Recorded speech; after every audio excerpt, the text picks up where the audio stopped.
Record live हो रहे पापा ऐसे करो कहीं नहीं दे ऐसे दस कमान मैं तो क्वीन हूँ कहीं देखो मैं तो ब्रो क्वीन दिया ऐसे ऐसे करने स्वास्थ्य सिंगल लाइव तो उन्नब अदु तो कनान तो वो उरे ना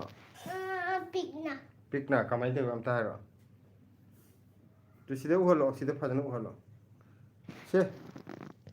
पिक क्वीन ने स्वाई तो वे उरकन या मैं इतना ब्लेसी दिया मी हम संगे थोई नंग तो लो समय तेरा नहीं समय ना हाँ ना पुख्ता थाई थम देगा अद्दू समय स्वाई तो देगा Your Highness hai bro समय ना thank you अदु चोंगनो फोन तार का दोरे तू मी मैम संगे लाओ वारी सा होर जिला हेलो मैम hello मैम नुंगाई बिरिबो मैम नुंगाई ब्रो आ अखोई जी चाक तो ए हो जी को कोई सोई फम ला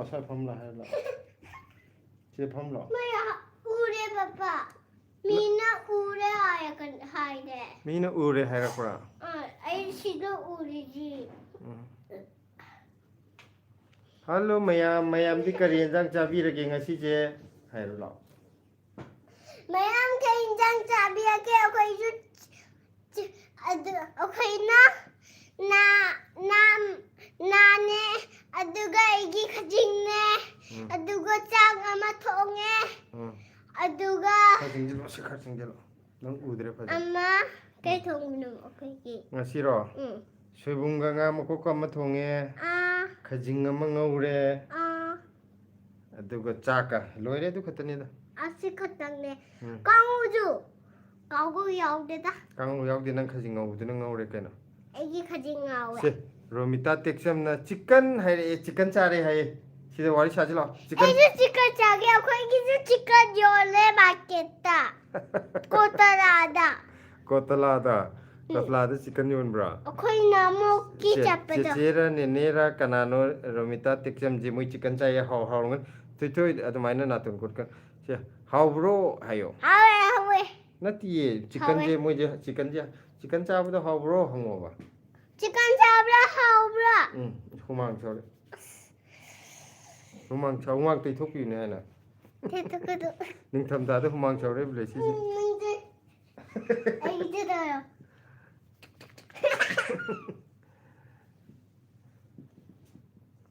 ला सिफाम ला तो कनानोंगी जिला ए करुणा कोंजेंगबम से सिदा ला इचा से मणिपुरी फजना ngang याम नुंगसी याम थागतली है थैंक यू नंग Manipuri ngang thank you Romita Teksam ना हावे है अदो कैनो जे सुर मैते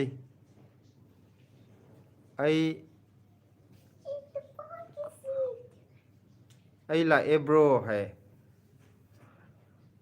मणिपुरी इसई अमता सकायर ओ है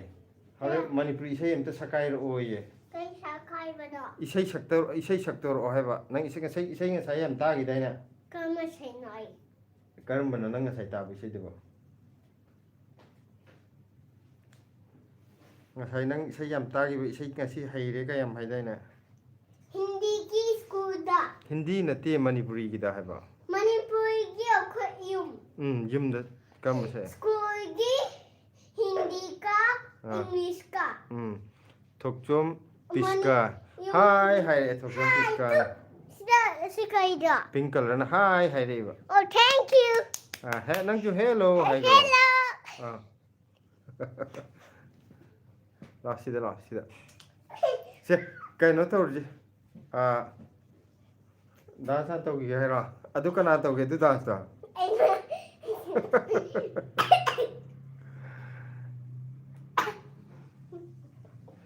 Miss Shiwani hi baby love you hai re hello ama manipur gi isai sakpo gi dance am to bu kamai to ba adu ka taro ꯑꯗꯨꯁꯨ ꯌꯥꯎꯕ꯭ꯔꯅꯦ ꯌꯥꯔꯦ ꯌꯥꯔꯦ ꯅꯀꯣꯛ ꯉꯥꯎꯔꯅꯤ ꯅꯪꯒꯤꯗꯣ ꯕꯦꯃ ꯔꯕꯤꯌꯥ ꯍꯥꯏꯅꯦ ꯍꯦꯜꯂꯣ ꯕ꯭ꯂꯦꯁꯤ ꯈꯨꯕꯥꯛ ꯈꯨꯔꯛꯑꯦ ꯀ꯭ꯂꯦꯞ ꯀ꯭ꯂꯦꯞ ꯃꯟ ꯇꯧꯔꯦ ꯚꯦꯔꯤ ꯒꯨꯗ ꯍꯥꯏꯔꯦ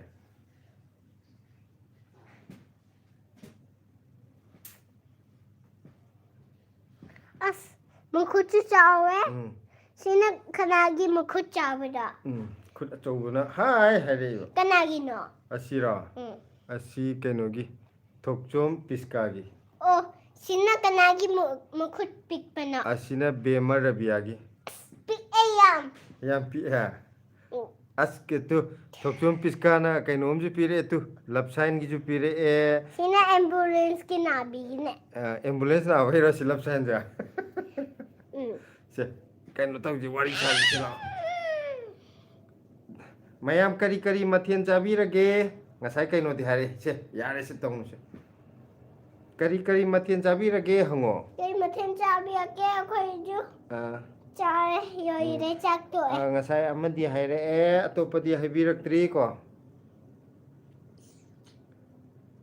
ꯃꯌꯥꯝ ꯑꯩꯈꯣই ꯍꯟꯗꯛ ꯁꯤꯗꯩꯗ ꯄꯥꯏꯔꯛꯄꯁꯤꯗ ꯗꯦꯜꯂꯤꯗꯒꯤ ꯌꯥꯎ ꯇꯥꯔꯗꯤ ꯍꯟꯗꯛꯀꯤ ꯁꯟꯗꯦꯁꯤ ꯑꯇꯩꯗꯤ ꯀꯩꯝ ꯌꯥꯎꯔꯔꯣꯏ ꯍꯋꯥꯏꯖꯥꯔ ꯈꯤꯇꯪꯈꯛ ꯄꯨꯊꯣꯛꯆꯒꯅꯤ ꯀꯣ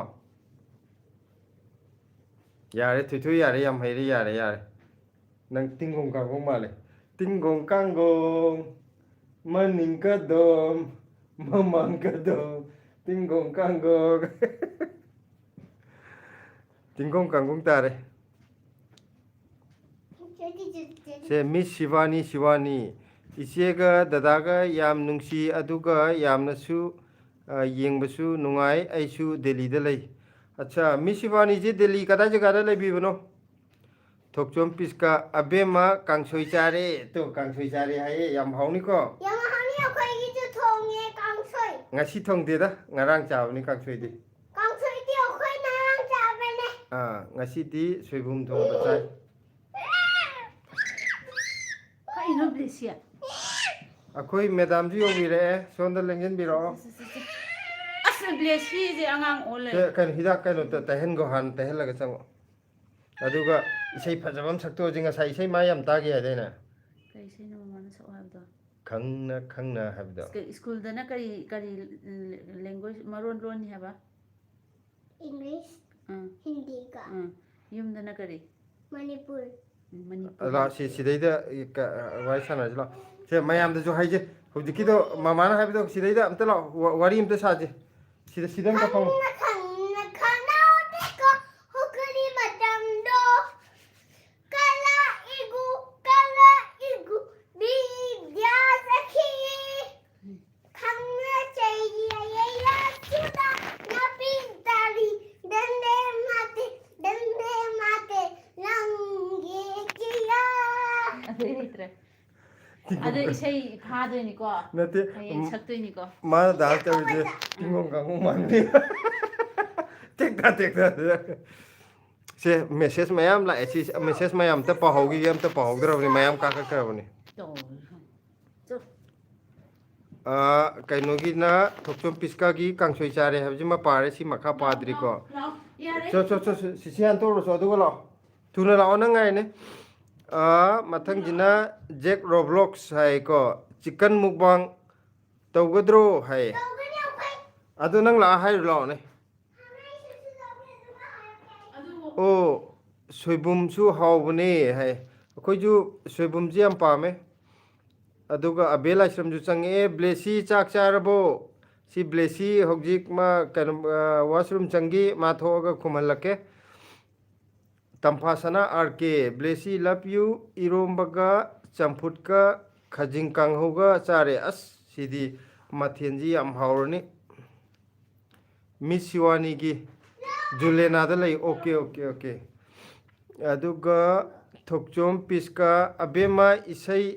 ꯐꯖꯕ ꯁꯛꯂꯛꯑꯣ ꯍꯥꯏꯔꯛꯑꯦ ꯑꯗꯨꯒ ꯕꯦꯃ ꯔꯕꯤꯌꯥꯅ ꯋꯥ ꯌꯥꯝ ꯐꯖꯩꯌꯦ ꯏꯁꯩꯗꯣ ꯌꯥꯝ ꯐꯖꯩ ꯍꯥꯏꯔꯦ ꯊꯣꯏꯊꯣꯏ ꯍꯩꯌꯦ ꯌꯥꯝ ꯍꯩ ꯑꯕꯦꯝꯃ ꯌꯥꯝ ꯐꯖꯩꯀꯣ ꯍꯥꯏꯔꯛꯑꯦ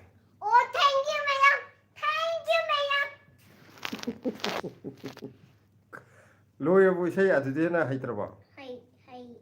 ꯍꯩꯇꯔꯦ ꯅꯪ ꯑꯇꯩꯁꯨ ꯌꯥꯝ ꯁꯛꯇꯥꯏꯅꯦ ꯍꯔꯥꯎꯔꯦ ꯇꯧꯕꯗꯣ ꯑꯝꯇ ꯁꯛꯇꯣꯔꯛꯎꯅꯦ फजन लेप सको Hello re, ma'am sakche. Hello re. हम्म Hello mathoy kala re. Nungai na pan sala re. Sabathoy ni hello ba. Sabathoy ni hello ba. Hai bana. Hai hey bani. Lai bana. Lai bani. Na. Lai bana. Lai bani. Kaya naman manunggo nila yun nga. Lai bani. मा yum छा ले गरे Manang the Uy, yung nagira.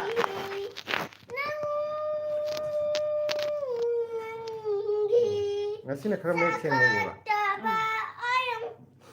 wang khala di mek seng ne ba nemdar di lai to as ma na he jan gare wa re tu nang sei do kaino ki blesi da chak char bo hang ko ni ko blesi aduga Miss Shivani na most welcome abe ma hare nang na thank you hai budugi abe la shramna isai yamna haye blesi se hare Fazana hasip blesi kama kum hai dre da lao ne. se akoi mark se haina gap kan le re ma Sila, chakar sila. Kaya mama, school da na kayo ngang doon ba? School da. English का हिंदी का Yung da di. Hindi Manipur Manipuri hayo. Manipuri का Manipuri language. manipuri dan kan yum dana maitel lo ngang de ba school dana english ka hindi ka एक phone तो hello कैसे हो आप ठीक हो हम तो एक चारी ऐसे लाइव कर रही हो लाइव तो आ जाओ और ही लाइव तो करोगे ऐसे क्या करोगे तुम Hay da, kanana. Sarat art side हाँ, Ante ये da क्या doon है? makita. कर दिया तुमने Shivani gi jira क्या करती हो अभी से haita haita sakpado yam nungsi hai ba angang na sakpado gi Thank you hay garo na wanda na sakpa. नहीं है thank you thank you thank you is thabak yam chille bai tam kuchin jengo chup chup kai jani akhoi gi tungda yam thabak chin bam lai ri ko mayam blesi kai mathen char ge hai re abe malai shram na तो आई phone वही sana के नाम करो blesi phone wai sa ge lang kan Nga akhoi hai makok ko atawba layibako. Aduduga sibung mo thongbo ay chaningena adu mathonge aduga besigidi khajing ngawba chage hay. Magina khajing ngawraga hinjang mahiga alu ba tawra pijare. aduga kawai kitan sabje blesi se isai oina sakhal ase yamna haye hai re Say when sa agira mathoina. आई वो अरे से सकपा Bor. Nada say when sa agira hangiba. ma kano to khadrak to hore chakre huji khadrak to maga nga casting tharame akhoi ji sum chap lep toy ro hayeng delhi da laiba akhoi gi soi anakpa aine da lakada bo leiragadi hayeng nati ko sunday numit se hawai jar kitang puthok chagani yambudi nate nahan puthok puda dugi chang khatani aduga atopa potiem te yawro hendakte nahan phangogdabugi adu tawe da tawe habda sunday numita phangogdaba khara do mulak biro aduga mahau yeng minana ba अब तो पूरी सिंगी से Fruit marin loy chatlani eh. Nang ditlo. adu yumda kaino di manipur da di nong yam chui habdo nong je hujik chu churi bro khara pharabo ngarang bokti khara chuba male ko adu ngasi di hangam do male logi matam low lokpa matam da nong chu san bade yam pharak tare ko adu delhi da na nong chu haning bane delhi da na chu yadre kaigino da upun tang basi da delhi da nong khitang chu radi upun je khara do chu phajin ga dong ne ba auga chu haning ba jaga jina chu dre yum da na hojik nong darka oi da badu da na nong chu na mu loksing u da di yam pharak tare hai ta loksing lok pa da hai tare Sunil gamer है कैसे हो भाईजान सब लोग miss Shivani Shivani पुंग कयादनो है पुंग नुंगदावरंगी पुंग तरुक्ता ꯄꯨꯡ 6ꯇ ꯊꯣꯛꯆꯔꯛꯀꯅꯤ ꯑꯩꯈꯣꯏ ꯑꯩꯈꯣꯏ ꯄꯨꯡ 6ꯇ ꯑꯗꯨꯝ ꯑꯣꯏ ꯍꯥꯟꯅꯩ ꯃꯇꯝꯗꯅꯤ ꯕ꯭ꯔꯥꯏꯠꯅꯦꯁꯁꯦ ꯂꯣꯏ ꯂꯩꯊꯈ꯭ꯔꯕ ꯀꯩꯅꯣꯝ ꯃꯇꯣꯟꯗꯅꯤ ꯑꯣ ꯑꯩꯈꯣꯏꯒꯤꯗꯤ ꯑꯗꯨꯝ ꯑꯗꯨ ꯃꯇꯝ ꯄꯨꯡ 6ꯇ ꯑꯗꯨꯝ ꯑꯣꯏꯔꯒꯦ ꯅꯨꯡꯊꯥꯡꯋꯥꯏꯔꯝꯁꯤꯅ ꯅꯤꯡꯊꯝꯊꯥꯁꯤꯅ ꯀꯥꯂꯦꯟꯗꯅ ꯑꯃꯨꯛ ꯈꯤꯇꯪ ꯊꯦꯡꯗꯅꯕ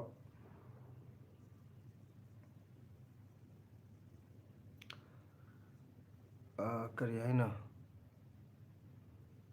ꯃꯣꯁꯤꯜꯐꯥ ꯗꯪꯁꯥꯋꯥ ꯍꯥꯏ ꯃꯥꯅꯤꯀꯣ ꯆꯥꯛ ꯆꯥꯔꯕ ꯀꯀꯥ ꯑꯗꯨ ꯀꯔꯤ ꯈꯨꯟꯗꯩꯅꯣ ꯅꯣꯏꯕꯣ ꯍꯥꯏ ꯑꯩꯈꯣꯏꯁꯦ ꯀꯩꯅꯣꯗꯩꯅꯦ ꯐꯨꯝꯂꯣꯛ ꯁꯤꯐꯥꯏꯗꯒꯤ ꯑꯗꯣ ꯀꯩꯅꯣꯁꯤꯗꯤ ꯗꯪꯁꯥꯋꯥꯁꯤꯗꯤ ꯀꯔꯤ ꯀꯩꯅꯣꯗꯩ ꯑꯣꯏꯔꯕꯅꯣ ꯀꯗꯥꯏ ꯖꯒꯥꯗꯩ ꯑꯣꯏꯕꯤꯔꯕꯅꯣ ꯌꯨꯝꯒꯤ ꯃꯅꯤꯄꯨꯔꯒꯤ ꯑꯕꯦ ꯂꯥꯏꯁ꯭ꯔꯝꯅ ꯏꯆꯦꯁꯦ ꯌꯥꯝꯅ ꯅꯨꯡꯁꯤꯌꯦ ꯍꯥꯏ ꯊꯦꯡꯅꯗꯕ ꯑꯣꯏꯔꯝꯒꯅꯤ ꯊꯦꯡꯅꯔꯀꯥꯟꯗ ꯅꯣꯛꯄꯗ ꯑꯁꯤ ꯁꯤꯔꯦꯗ ꯅꯨꯄꯤꯁꯦ ꯀꯧꯔꯨꯅꯨ ꯍꯥꯏꯗꯣꯏꯔꯣ ꯑꯁꯤ ꯅꯨꯄꯤꯁꯤ ꯌꯥꯝ ꯄꯣꯡꯉꯦꯅ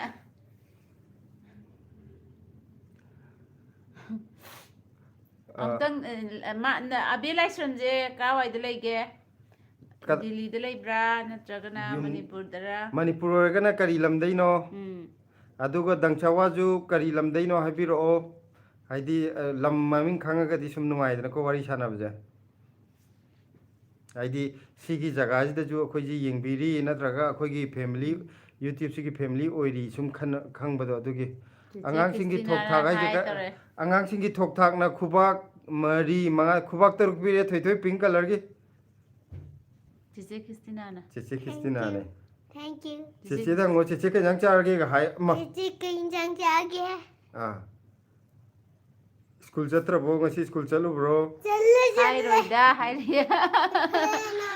Na pa phale. ꯑꯕꯦ ꯂꯥꯏꯁ꯭ꯔꯝꯅ ꯑꯩꯅ ꯍꯥꯏꯔꯣꯏꯗ ꯍꯥꯏꯔꯣ ꯎꯝ ꯀꯔꯤ ꯃꯐꯝꯗ ꯂꯩꯇꯒꯦ ꯑꯗꯨꯁꯨ ꯍꯥꯏꯕꯤꯔꯛꯑꯣ ꯂꯩꯕ ꯃꯐꯝꯗꯣ ꯍꯥꯏꯅꯤꯡꯗ꯭ꯔꯁꯨ ꯀꯔꯝꯕ ꯃꯐꯝ ꯂꯩꯇꯒꯦꯗꯣ ꯍꯥꯏꯕꯤꯔꯛꯑꯣ ꯍꯥꯏꯔꯣꯏꯗ ꯍꯥꯏꯕꯗꯤ ꯑꯩꯁꯦ ꯁꯛ ꯌꯥꯝ ꯀꯦꯡꯅꯤ ꯑꯣ ꯑꯗꯨꯗꯣ ꯑꯣ ꯑꯣ ꯑꯣ ꯍꯥꯏꯅꯈꯤꯕꯗꯣ ꯑꯣ ꯑꯗꯨꯗꯨꯒꯤ ꯑꯣ ꯍꯥꯏꯔꯣꯏꯗ ꯑꯣꯀꯦ ꯑꯣꯀꯦ ꯍꯥꯏꯕ ꯑꯣꯀꯦ ꯑꯣꯀꯦ ꯑꯩꯗꯤ ꯂꯝ ꯀꯗꯥꯏꯗ ꯂꯩꯒꯦ ꯍꯪꯕꯗꯨꯒꯤ ꯁꯤꯂꯥ ꯋꯥꯅꯤ ꯅꯪ ꯑꯩꯈꯣꯏ ꯅꯤꯉꯣꯝ ꯊꯣꯏꯕꯤꯁꯨ ꯂꯥꯛꯑꯦ ꯃꯥꯏꯕꯒꯤ ꯁꯤꯂꯥ ꯀꯩꯅꯣꯝ ꯍꯥꯏꯔꯤ ꯅꯪꯀꯣ ꯃꯥꯏꯕ ꯑꯁ ꯅꯍꯥꯟꯃꯨꯛ ꯃꯥꯏꯕ ꯑꯣ ꯑꯩꯅ ꯃꯥꯏꯕ ꯁꯥꯕꯩꯗꯣ ꯁꯤꯂꯥ ꯅꯪꯀꯣ ꯃꯥꯏꯕꯒꯤ ꯃꯄꯥꯎ ꯄꯤ ꯌꯥꯔꯛꯇꯣꯔꯦꯀꯣ ꯑꯆꯨꯝꯕ ꯌꯥꯝ ꯉꯥꯡꯉꯤꯗ ꯀꯩ ꯍꯥꯏꯅꯣ ꯑꯁ ꯃꯥꯏꯕꯤ ꯂꯩꯐꯥꯎ ꯐꯥꯎꯕꯗ ꯑꯗꯨ ꯌꯥꯔꯛꯀꯗꯧꯔꯦ ꯑꯆꯨꯝꯕ ꯌꯥꯝ ꯉꯥꯡꯉꯦ ꯍꯥꯏꯕꯅꯤꯗ ꯑꯣ Ma'am dress yenga magi dress. ꯑꯗꯨꯒ ꯍꯣꯏ ꯌꯥꯔꯦ ꯒꯣꯗ ꯑꯩ ꯑꯣꯐꯤꯁꯤꯌꯦꯜ ꯍꯥꯏ ꯏꯆꯥꯁꯦ ꯃꯥꯜꯂꯦ ꯃꯥꯏ ꯍꯪꯉꯣꯏꯗꯣ ꯐꯨꯔꯤꯠ ꯁꯦꯠꯆꯟꯕꯤꯔ ꯌꯦꯡꯉꯣ ꯍꯥꯏ ꯕ꯭ꯂꯦꯁꯤ ꯃꯥꯜꯂꯦ ꯑꯁꯤꯗꯤ Aigine. ꯎꯃꯥ ꯆꯟꯗ꯭ꯔ ꯑꯟꯗ꯭ꯔꯣ ꯃꯅꯤꯄꯨꯔ ꯑꯠꯆꯥ ꯒꯣꯗ ꯑꯣꯐꯤꯁꯤꯌꯦꯜꯁꯤꯅ ꯎꯃꯥ ꯆꯟꯗ꯭ꯔ ꯀꯧꯋꯦ ꯑꯟꯗ꯭ꯔꯣ ꯃꯅꯤꯄꯨꯔꯗꯒꯤꯅꯤ ꯑꯣ ꯑꯟꯗ꯭ꯔꯣ ꯌꯥꯝ ꯅꯨꯡꯁꯤꯕ ꯃꯐꯝꯅꯤꯀꯣ ꯑꯟꯗ꯭ꯔꯣꯁꯦ ꯀꯀꯥ ꯑꯩꯈꯣꯏꯅ ꯑꯃꯨꯛ ꯆꯠꯂꯝꯕꯗꯣ ꯅꯪ ꯀꯀꯥ ꯌꯥꯎꯗꯦ ꯑꯩꯈꯣꯏꯅ ꯑꯩ ꯑꯃꯨꯛ ꯆꯠꯂꯝꯃꯦ ꯇꯣꯉꯥꯟꯅ ꯆꯠꯄ ꯑꯩꯈꯣꯏꯅ ꯑꯩꯈꯣꯏ ꯅꯪꯅ ꯄꯥꯈꯪ ꯑꯣꯏꯔꯤꯉꯩ ꯆꯠꯄꯩ ꯋꯥꯔꯤꯅꯦ ꯑꯩꯅ ꯑꯥ ꯑꯉꯥꯡ ꯕ꯭ꯂꯦꯁꯤ ꯌꯥꯎꯔ ꯃꯇꯨꯡ ꯑꯧ ꯆꯠꯄꯗꯣ ꯌꯥꯎꯔꯀꯥꯟꯗ ꯑꯩꯅ ꯁꯤꯝꯂꯥ ꯍꯣꯏ ꯂꯩꯉꯩꯗ ꯍꯣꯏ ꯅꯣꯏ ꯍꯣꯏ ꯆꯠꯄꯗꯣ ꯅꯪ ꯀꯀꯥ ꯌꯥꯎꯕ꯭ꯔꯥ ꯌꯥꯎꯗꯕ꯭ꯔꯥ ꯑꯩ ꯀꯥꯎꯔꯕ ꯑꯗꯨꯗꯨꯒꯤ ꯌꯥꯎꯗꯦ ꯌꯥꯎꯗꯦ ꯌꯥꯎꯗꯦ ꯌꯥꯝ ꯅꯨꯡꯁꯤꯕ ꯃꯐꯝꯅꯦ ꯑꯟꯗ꯭ꯔꯣꯁꯦ ꯎꯝ ꯑꯗꯩ ꯀꯩꯅꯣꯒ ꯑꯩꯈꯣꯏꯒꯤ ꯇꯣꯉꯥꯟ ꯇꯣꯉꯥꯟꯕ ꯀꯥꯡꯂꯨꯞ ꯃꯌꯥꯝꯒꯤ ꯌꯨꯝ ꯀꯔꯤ ꯀꯔꯥ ꯃꯌꯥꯝꯒ ꯁꯥꯔ ꯂꯩꯕꯗꯣ ꯑꯗꯒꯤ ꯑꯟꯗ꯭ꯔꯣꯒꯤꯗ ꯃꯩꯒ ꯑꯗꯨꯝ ꯍꯧꯔꯒ ꯂꯩꯕ ꯌꯥꯝꯅ ꯑꯩꯈꯣꯏꯒꯤ ꯏꯔꯝꯗꯝꯒꯤ ꯃꯔꯨꯑꯣꯏꯕ ꯃꯐꯝ ꯑꯃ ꯍꯥꯏꯇꯥꯔꯦ ꯗꯛꯁꯋꯥꯅ ꯍꯥꯏꯔꯛꯑꯦ ꯃꯔꯤꯡ ꯂꯥꯡꯒꯣꯜ ꯄꯤꯛ ꯒꯥꯔꯗꯦꯟ ꯂꯩꯕꯗꯣ ꯄꯂꯦꯜ ꯃꯊꯛꯇꯩꯗꯣ ꯑꯠꯆꯥ ꯑꯠꯆꯥ ꯈꯪꯉꯦ ꯂꯥꯡꯒꯣꯜ ꯄꯤꯛ ꯈꯪꯉꯦ ꯂꯩꯕꯗꯣ ꯎꯝ ꯂꯥꯡꯒꯣꯜ ꯄꯤꯛꯇꯗꯤ ꯑꯩ ꯆꯠꯂꯨꯔꯦ ꯑꯩꯗꯤ ꯆꯠꯇ꯭ꯔꯤ ꯎꯝ Aiju chatti. ꯍꯥꯏꯗꯤ ꯇꯟꯖꯥ ꯑꯗꯨꯒꯤ ꯐꯪꯗꯕ ꯒꯥꯔꯤ ꯁꯨꯝ ꯊꯧꯔ ꯂꯥꯛꯄꯗꯣ ꯀꯤ ꯍꯥꯏꯕ ꯌꯥꯝ ꯂꯝꯕꯤꯗꯣ ꯐꯖꯕꯅꯦ ꯂꯥꯡꯒꯣꯜ ꯄꯤꯛꯇꯣ ꯑꯥ ꯍꯥꯏꯗꯤ ꯑꯩꯗꯤ ꯀꯩꯅꯣꯗ ꯎꯕꯅꯤꯀꯣ ꯑꯗꯨꯗꯨꯒ ꯐꯣꯇꯣꯗ ꯃꯥꯒꯤ ꯀꯩꯅꯣ ꯇꯋꯥꯔꯅꯤꯗꯅ ꯑꯗꯨꯗꯣ ꯎꯝ ꯑꯩꯗꯤ ꯆꯠꯄ ꯀꯥꯕ ꯀꯤꯔꯤꯕ ꯑꯩꯅ ꯃꯅꯨꯡ ꯊꯪꯉꯒꯅꯦ ꯑꯗꯨꯁꯨꯅꯦ ꯃꯤꯅ ꯑꯃꯅ ꯆꯤꯡꯈꯠꯂꯒ ꯀꯤꯖꯩ ꯍꯥꯏꯕ ꯋꯥꯡꯉꯒ ꯍꯥꯏꯠꯇ ꯀꯤꯕ꯭ꯔꯣ ꯍꯥꯏꯗꯤ ꯂꯣꯏ ꯍꯣꯕ ꯅꯥꯀꯟ ꯅꯥꯀꯟꯗꯣ ꯎꯏꯗꯅ ꯑꯩꯈꯣꯏꯗꯤ ꯑꯩꯈꯣꯏꯁꯨ ꯈꯔ ꯀꯤꯒꯟꯕꯅꯤꯅ ꯑꯩꯈꯣꯏ ꯀꯀꯥꯁꯨ ꯉꯝꯗꯧ ꯃꯥꯟꯗꯦ ꯑꯩꯈꯣꯏꯗꯤ ꯆꯠꯇꯤ ꯆꯠꯅꯤꯡꯉꯤ ꯌꯥꯝꯅ ꯎꯝ ꯑꯗꯣ ꯇꯟꯖꯥ ꯐꯪꯉꯗꯤ ꯅꯣꯡꯃ ꯅꯠꯇ꯭ꯔꯒ ꯅꯣꯡꯃ ꯌꯥꯝ ꯀꯣꯏꯔꯨꯕ ꯌꯥꯏ ꯅꯨꯡꯉꯥꯏꯕ ꯃꯐꯝꯅꯤ ꯎꯝ ꯅꯤꯉꯣꯝ ꯊꯣꯏꯕꯤꯅ ꯍꯥꯏꯔꯛꯑꯦ ꯕ꯭ꯂꯦꯁꯤ ꯍꯥꯏ ꯂꯞ ꯍꯥꯏꯔꯛꯑꯦ ꯂꯞ 4 ꯄꯤꯔꯛꯑꯦ ꯕ꯭ꯂꯦꯁꯤꯒꯤ Thank you. ꯅꯪ ꯎꯗ꯭ꯔꯦ ꯁꯣꯝ ꯅꯥꯀꯟ ꯃꯅꯤꯡꯗꯒꯤ Thank ꯍꯥꯏꯒꯗꯧꯅꯦ you. ꯑꯩ ꯏꯆꯥꯅꯨꯄꯤꯁꯦ ꯏꯟꯕꯗ ꯑꯩꯁꯦ ꯀꯌꯥꯝ ꯁꯣꯜꯂꯤꯅꯣ ꯌꯦꯡꯉꯣ ꯇꯨꯡꯂꯣꯝꯗꯩ ꯍꯥꯏꯒꯗꯧꯅꯦ ꯃꯥꯡꯂꯣꯝꯗ ꯏꯟꯕ ꯕ꯭ꯂꯦꯁꯤꯁꯦ ꯌꯥꯗꯦ ꯃꯌꯥꯡ ꯈꯪꯖꯩ ꯍꯥꯏꯕꯅꯦ ꯑꯁ ꯃꯁꯥ ꯈꯨꯀꯜꯂꯝꯅꯤ ꯑꯩꯈꯣꯏꯒꯗꯤ ꯆꯠꯅꯗ꯭ꯔꯦ ꯃꯉꯣꯟꯗ ꯔꯤꯇꯥ ꯊꯣꯛꯆꯣꯝ ꯔꯤꯇꯥ ꯍꯥꯏꯕ ꯃꯤꯡꯁꯦ ꯑꯩꯈꯣꯏꯒꯤ ꯀꯩꯅꯣꯗꯣ ꯁꯤꯝꯂꯥꯒꯤ ꯀꯩꯅꯣꯗꯣ ꯅꯤꯡꯁꯤꯡꯉꯛꯇ꯭ꯔꯣ ꯎꯝ ꯏꯆꯦꯒ ꯏꯇꯩꯒꯁꯦ ꯌꯥꯝꯅ ꯐꯖꯩ ꯑꯊꯤꯕ ꯃꯌꯥꯝꯒꯤ ꯃꯀꯣꯛꯇ ꯑꯩꯈꯣꯏꯅꯤꯅꯦ ꯅꯨꯄꯥꯒꯤ ꯑꯊꯤꯕꯅ ꯀꯀꯥ ꯅꯨꯄꯤꯒꯤ ꯑꯊꯤꯕꯅ ꯑꯩ ꯊꯥꯕꯠ ꯆꯣꯒꯗꯨ ꯃꯀꯣꯛ ꯀꯤꯡꯕ ꯀꯥꯡꯕꯨꯅꯦ ꯉꯁꯥꯏ ꯑꯃ ꯌꯥꯎꯈꯤꯕꯗꯣ ꯀꯩꯅꯣ ꯃꯅꯤꯄꯨꯔꯤ ꯐꯖꯅ ꯉꯥꯡꯉꯦ ꯍꯥꯏꯔꯛꯄ ꯅꯨꯄꯤꯗꯣ ꯎꯝ ꯑꯩꯈꯣꯏ ꯀꯃꯦꯟꯗꯁꯨ ꯍꯥꯏꯔꯛꯄꯅꯦꯕ ꯂꯦꯁꯤꯁꯦ ꯀꯔꯨꯅꯥ ꯃꯅꯤꯄꯨꯔꯤ ꯍꯥꯏꯕꯗꯣ ꯑꯩꯅ ꯊꯝꯅꯦꯜꯗ ꯀꯩꯅꯣ ꯄꯤꯟ ꯍꯥꯞꯄ ꯊꯝꯕꯅꯦ ꯃꯥꯒꯤ ꯃꯊꯪꯒꯤꯁꯤꯅ ꯔꯤꯇꯥꯒꯤꯁꯦ ꯄꯥꯏꯈ꯭ꯔꯦ ꯀꯩꯅꯣꯁꯦ ꯑꯦꯂꯥꯡꯕꯝ ꯁꯨꯃꯇꯤ ꯍꯥꯏ ꯍꯥꯏꯔꯛꯑꯦ ꯑꯦꯂꯥꯡꯕꯝ ꯁꯨꯃꯇꯤꯅ ꯑꯩ ꯀꯩꯅꯣꯁꯦ ꯀꯃꯦꯟꯁꯦ ꯀꯥꯟꯈꯤꯗ꯭ꯔꯅ ꯌꯦꯡꯉꯤꯅꯦ ꯑꯕꯦ ꯂꯥꯏꯁ꯭ꯔꯝꯅ ꯃꯌꯥꯡ ꯏꯝꯐꯥꯜ ꯃꯌꯥꯡ ꯏꯝꯐꯥꯜꯁꯦ ꯑꯩꯈꯣꯏꯒ ꯈꯪꯅꯕ ꯍꯧꯖꯤꯛ ꯌꯥꯝ ꯊꯣꯛꯂꯛꯑꯦ ꯃꯌꯥꯡ ꯏꯝꯐꯥꯜꯗꯒꯤ ꯃꯌꯥꯡ ꯏꯝꯐꯥꯜꯁꯦ ꯂꯥꯛꯇꯕ ꯌꯥꯗ꯭ꯔꯦ ꯑꯩꯈꯣꯏ ꯃꯌꯥꯡ ꯏꯝꯐꯥꯜꯁꯦ ꯍꯌꯦꯡꯋꯥꯏ ꯚꯣꯠ ꯂꯦꯞꯀꯦ ꯑꯩꯈꯣꯏꯒꯤ ꯐꯦꯃꯤꯂꯤꯗ ꯌꯨꯇ꯭ꯌꯨꯕꯀꯤ ꯐꯦꯃꯤꯂꯤꯁꯤꯗ ꯃꯌꯥꯡ ꯏꯝꯐꯥꯜꯗꯒꯤ ꯈꯪꯅꯕ ꯃꯌꯥꯝ ꯌꯥꯎꯔꯦ ꯚꯣꯠ ꯂꯦꯞ ꯌꯥꯔꯛꯀꯗꯧ ꯃꯥꯜꯂꯦ ꯃꯌꯥꯡ ꯏꯝꯐꯥꯜꯗ ꯍꯤꯡꯒꯣꯜ ꯂꯩꯇꯦꯕ ꯑꯗꯨꯏꯗꯤ ꯃꯣꯏ ꯍꯤꯡꯒꯣꯜ ꯂꯩꯇ꯭ꯔꯁꯨ ꯚꯣꯠ ꯂꯦꯞꯄ ꯌꯥꯏ ꯀꯩꯅꯣ ꯚꯣꯠ ꯂꯦꯞꯄꯕꯣ ꯑꯩ ꯈꯪꯅꯕ ꯃꯤ ꯂꯩꯔꯗꯤ ꯑꯗꯨꯝ ꯌꯥꯏ ꯍꯤꯡꯒꯣꯜ ꯂꯩꯇꯦ ꯑꯩꯈꯣꯏ ꯐꯨꯅꯧꯗꯤ ꯂꯦꯞ ꯌꯥꯗꯦꯗꯥꯏꯅꯦ ꯐꯝꯂꯧ ꯂꯦꯞꯄ ꯌꯥꯗ꯭ꯔꯤꯗꯨꯅ ꯑꯩꯈꯣꯏꯒꯤ ꯀꯩꯅꯣꯗꯣ ꯀꯣꯟꯁꯇꯤꯇ꯭ꯌꯨꯁꯟ ꯑꯩꯈꯣꯏ ꯂꯝꯁꯥꯡꯗ ꯆꯠꯂ ꯂꯦꯞꯄ ꯌꯥꯏꯑꯕ ꯀꯩꯅꯣꯗꯤ ꯑꯩꯈꯣꯏ ꯐꯝꯂꯧ ꯁꯤꯐꯥꯏꯁꯤꯅꯅꯦ ꯑꯩꯈꯣꯏꯅ ꯑꯦꯁ ꯁꯤ ꯅꯠꯇ꯭ꯔꯒꯁꯨ ꯑꯦꯁ ꯁꯤꯒꯤ ꯀꯩꯅꯣꯅꯦꯕ ꯀꯟꯁꯇꯤꯇ꯭ꯌꯨꯟꯁꯤꯅꯦꯕ ꯑꯗꯨꯒꯤ ꯏꯅꯣꯁꯦꯟ ꯃꯦꯟ ꯑꯁ ꯍꯥꯏ ꯕ꯭ꯂꯦꯁꯤ ꯍꯥꯏꯔꯛꯑꯦ ꯇꯥꯃꯣ ꯏꯅꯣꯁꯦꯟ ꯃꯦꯟ ꯈꯪꯕ꯭ꯔꯥ ꯁꯦ ꯀꯀꯥ ꯀꯩꯅꯣ ꯂꯥꯛꯑꯦ ꯑꯪꯀꯜ ꯂꯥꯛꯑꯦ ꯂꯥꯛꯑꯣ ꯅꯪ ꯐꯖꯅ ꯂꯩꯔ ꯍꯥꯏꯒꯗꯧꯅꯦ ꯍꯜꯂꯣ ꯑꯪꯀꯜ ꯅꯨꯡꯉꯥꯏꯕꯤꯔꯤꯕꯣ ꯍꯤꯡꯆꯥꯕꯤ ꯃꯥꯜꯂꯦ ꯕ꯭ꯂꯦꯁꯤ ꯍꯥꯏꯖꯔꯛꯀꯅꯤ ꯐꯖꯅ ꯍꯥꯏꯗꯕꯒꯤ ꯑꯗꯨ ꯇꯨꯃꯤꯟꯅ ꯐꯝꯃꯣꯕ ꯑꯪꯀꯜ ꯅꯨꯡꯉꯥꯏꯕꯤꯔꯤꯕꯣ ꯍꯥꯏꯌꯣ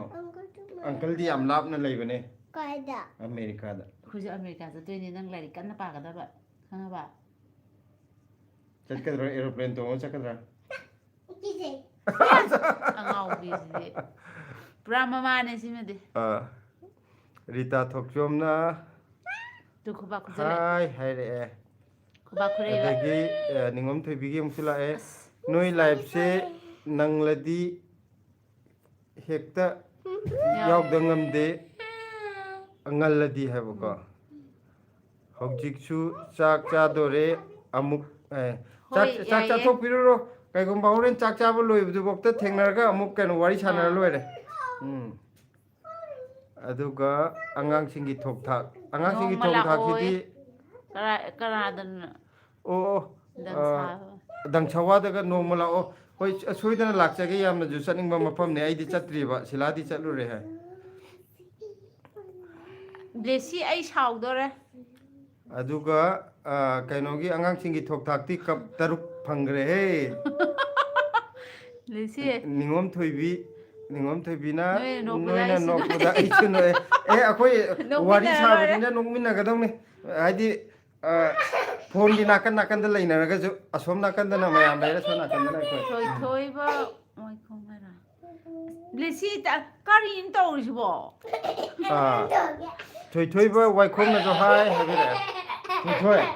ꯊꯣꯏꯊꯣꯏ ꯁꯣꯝꯗ ꯋꯥꯔꯤ ꯁꯥꯁꯤ ꯂꯥꯎ ꯅꯪ ꯑꯗꯨꯗ ꯀꯥꯔꯟ ꯇꯥ ꯂꯩꯗꯣꯏ ꯁꯔꯨꯛꯄꯨꯗꯤ ꯊꯣꯏ ꯈꯨꯃꯟꯅ ꯍꯥꯏꯔꯛꯑꯦ ꯌꯥꯝ ꯀ꯭ꯌꯨꯠ ꯑꯣꯏꯌꯦ ꯃꯇꯩ ꯃꯅꯥꯎꯁꯦ ꯑꯩꯗꯤ ꯑꯉꯥꯡ ꯕ꯭ꯂꯦꯁꯤꯒ ꯍꯥꯏꯔꯛꯀꯗꯧ ꯃꯥꯜꯂꯦ ꯑꯔꯤꯕ ꯑꯔꯤꯕꯤ ꯑꯣꯏꯕꯒꯤꯅꯤ ꯍꯧꯖꯤꯛꯇꯤ ꯂꯤꯔ ꯂꯤꯔ ꯀ꯭ꯌꯨꯠ ꯑꯣꯏꯅꯔꯕꯅꯦ ꯑꯗꯨꯅꯅꯦ ꯀꯤꯔꯥ ꯀꯤꯔꯥ ꯀꯤꯔꯥꯁꯦ ꯑꯗꯨꯝ ꯆꯪꯕꯤꯔꯛꯄꯅꯦ ꯍꯥꯏ ꯕ꯭ꯂꯦꯁꯤ ꯍꯥꯏꯔꯛꯑꯦ ꯑꯩ ꯁꯪꯒꯤꯇꯥ ꯗꯦꯕꯤꯅꯁꯨ ꯍꯥꯏ ꯍꯥꯏꯔꯛꯑꯦ ꯊꯣꯏ ꯈꯨꯃꯟꯅ ꯆꯥꯛ ꯆꯥꯔꯕꯣ ꯍꯥꯏ ꯑꯗꯨ ꯆꯥꯛ ꯆꯥꯕꯩꯁꯦ ꯍꯥꯏꯈ꯭ꯔꯣ ꯁꯤꯂꯥꯅ ꯑꯣꯏ ꯈꯨꯝꯍꯜꯂꯁꯤ ꯁꯤꯗꯤ ꯕ꯭ꯂꯦꯁꯤ ꯆꯥꯛ ꯊꯣꯛꯂꯛꯎ ꯆꯥꯔꯦ ꯌꯥꯔꯣꯏ ꯊꯣꯏ ꯈꯨꯃꯟꯗꯤ ꯆꯥꯛ ꯆꯥꯔꯕꯣ ꯀꯩ ꯌꯦꯟꯖꯥꯡ ꯆꯥꯔꯒꯦ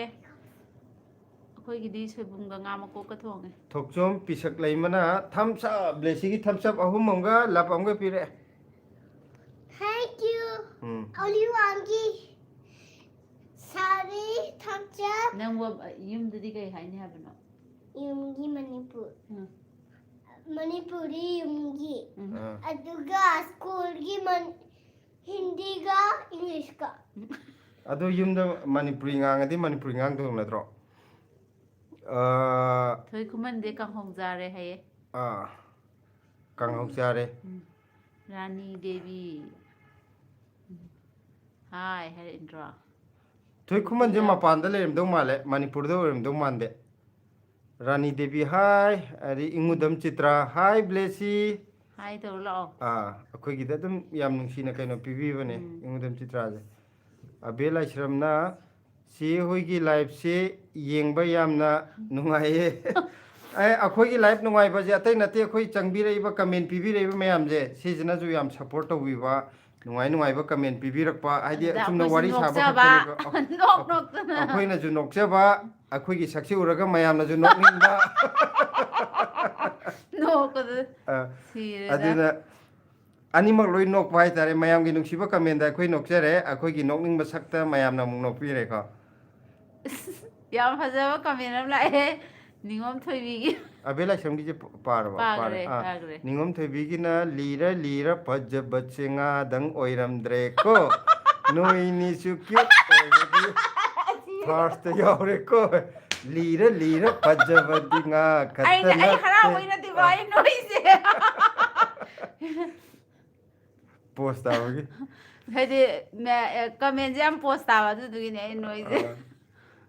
ꯀꯩꯅꯣꯅꯦ ꯑꯩꯈꯣꯏ ꯁꯤꯂꯥ ꯏꯕꯥꯅꯤꯁꯦ ꯉꯥ ꯈꯛꯇ ꯅꯠꯇꯦ ꯌꯣꯡꯆꯥꯛ ꯃꯔꯨꯒꯨꯝꯕꯅꯦ ꯍꯥꯏꯇꯥꯔꯦ ꯀꯩꯅꯣꯗꯦ ꯀꯔꯤꯕ ꯆꯤꯇ꯭ꯔꯥꯅ ꯍꯥꯏꯔꯤꯌꯦ ꯃꯊꯪ ꯍꯋꯥꯏꯖꯥꯔ ꯀꯔꯝ ꯀꯥꯟꯗ ꯌꯣꯟꯗꯣꯏꯅꯣ ꯏꯅꯝꯃ ꯍꯥꯏꯕ ꯅꯠꯇ꯭ꯔ ꯂꯣꯟꯗꯣꯏꯅꯣ ꯏꯅꯝꯃ ꯍꯋꯥꯏꯖꯥꯔ ꯂꯣꯜꯂꯦ ꯍꯋꯥꯏꯖꯥꯔ ꯂꯣꯜꯂꯦ ꯁꯟꯗꯦ ꯅꯨꯃꯤꯠꯇ ꯀꯥꯏꯔꯒ ꯌꯣꯜꯂꯅꯤ ꯄꯨꯡ 6ꯗ ꯊꯣꯛꯂꯛꯑꯒ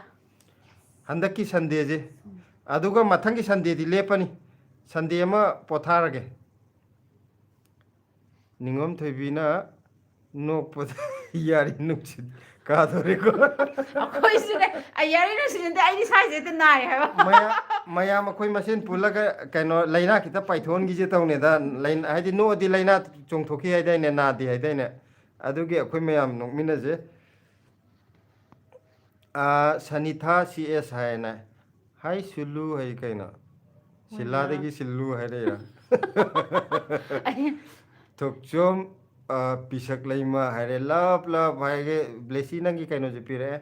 ꯅꯤꯉꯣꯝ ꯊꯣꯏꯕꯤꯅ ꯑꯣꯀꯦ ꯕꯥꯏ ꯑꯉꯥꯎꯕꯤ ꯑꯃ ꯃꯥꯜꯂꯦ ꯕ꯭ꯂꯦꯁꯤ ꯅꯪ ꯆꯥꯛꯅ ꯁꯨꯝꯐꯥꯟꯗꯤ ꯀꯥꯏ ꯉꯥꯏ ꯆꯠꯂꯦ ꯂꯩꯔꯦ ꯑꯣꯀꯦ ꯒꯨꯗ ꯅꯥꯏꯠ ꯆꯥꯛ ꯆꯥꯊꯣꯛꯄꯤꯔꯣ ꯒꯨꯗ ꯅꯥꯏꯠ ꯆꯥꯛ ꯆꯥꯊꯣꯛꯄꯤꯌꯣ ꯑꯩꯈꯣꯏꯁꯨ ꯆꯥꯛ ꯆꯥꯕ ꯌꯥꯏꯗꯦ ꯆꯥꯛ ꯇꯣꯛꯑꯦ ꯕꯤꯖꯦꯟꯇꯤ ꯌꯦꯟꯁꯦꯝꯕꯝ ꯍꯥꯎꯅꯤꯌꯦ ꯍꯥꯏꯔꯛꯑꯦ ꯕꯤꯖꯦꯟꯇꯤꯅ ꯍꯥꯎꯅꯤ ꯍꯥꯏꯁꯦ ꯀꯩꯅꯣ ꯍꯋꯥꯏꯖꯥꯔꯗ ꯑꯣꯏꯗꯣꯏꯔꯥ ꯈꯪꯗꯦ ꯑꯩꯈꯣꯏꯒꯤ ꯍꯤꯟꯖꯥꯡꯗꯣ ꯑꯣꯏꯗꯣꯏꯔꯥ ꯍꯋꯥꯏꯖꯥꯔꯗꯣ ꯑꯣꯏꯗꯣꯏꯔꯥ ꯑꯥ ꯍꯥꯏ ꯍꯥꯏ ꯆꯦꯆꯦ ꯈ꯭ꯔꯤꯁꯇꯤꯅꯥꯁꯤꯗꯤ ꯍꯥꯏ ꯍꯥꯏ ꯇꯧꯔꯛꯑꯦ ꯅꯦꯅꯦ ꯆꯦ ꯃꯦꯔꯤ ꯂꯥꯛꯑꯦ ꯆꯦꯆꯦ ꯈ꯭ꯔꯤꯁꯇꯤꯅꯥꯒꯤ ꯐꯣꯇꯣꯁꯦ ꯀꯔꯝ ꯀꯥꯟ ꯀꯥꯞꯄꯤꯅꯣ ꯃꯥꯏꯁꯦ ꯒꯨꯗ ꯏꯚꯤꯅꯤꯡ ꯃꯦꯔꯤ ꯆꯥꯛ ꯆꯥꯔꯕꯣ ꯕ꯭ꯂꯦꯁꯤꯁꯦ ꯁꯦ ꯌꯦꯡꯉꯣ ꯅꯦꯅꯦ ꯃꯦꯔꯤ ꯂꯥꯛꯑꯦ ꯉꯥꯎꯆꯠꯅꯕ ꯂꯣꯏꯔꯦ ꯕ꯭ꯂꯦꯁꯤꯡꯗꯤ ꯒ꯭ꯌꯥꯟ ꯇꯥꯔꯝꯃꯅꯤ ꯈꯔ ꯆꯥꯎꯔꯕꯅꯤꯅ ꯊꯣꯏꯊꯣꯏꯗꯤ ꯂꯣꯏꯔꯦ ꯆꯀꯠꯅꯕꯗ ꯊꯣꯏ ꯈꯨꯃꯟꯅ ꯏꯪꯅ ꯆꯤꯛꯅ ꯌꯥꯝ ꯅꯨꯡꯉꯥꯏꯅ ꯂꯩꯕ ꯐꯦꯃꯤꯂꯤ ꯃꯥꯜꯂꯤꯀꯣ ꯌꯥꯝ ꯅꯨꯡꯁꯤꯌꯦ ꯆꯐꯨ ꯌꯥꯟꯗ ꯋꯥꯏꯅꯕꯗꯧꯅ ꯑꯩꯈꯣꯏꯁꯨ ꯑꯗꯨꯝ ꯋꯥꯏꯅꯩ ꯃꯈꯣꯟ ꯊꯣꯛꯑꯦ ꯍꯥꯏꯕ꯭ꯔꯣ ꯑꯃ ꯂꯩꯗꯥꯏꯅꯦ ꯊꯝꯃꯤꯟꯅꯔꯗꯤ ꯆꯐꯨ ꯌꯥꯟꯁꯨ ꯃꯈꯣꯟ ꯊꯣꯛꯑꯦ ꯍꯥꯏꯕ ꯕꯤꯖꯦꯟꯇꯤ ꯌꯦꯟꯁꯦꯝꯕꯝ ꯍꯥꯏꯀꯣ ꯍꯣꯏ ꯍꯥꯏꯔꯛꯑꯦ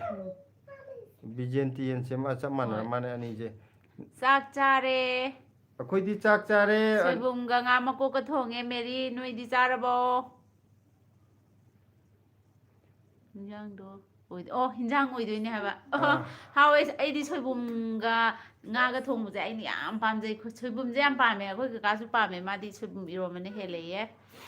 ꯑꯩꯗꯤ ꯁꯣꯏꯕꯨꯝꯒ ꯉꯥꯒ ꯊꯣꯡꯕ ꯌꯥꯝ ꯄꯥꯝꯃꯦ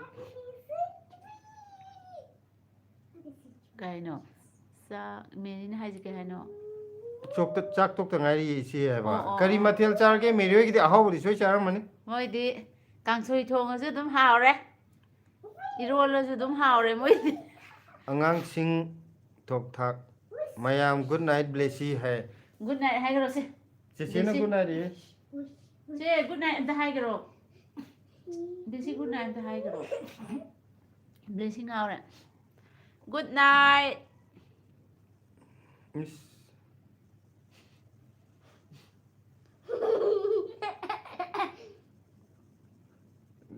ꯕ꯭ꯂꯦꯁꯤꯒꯤ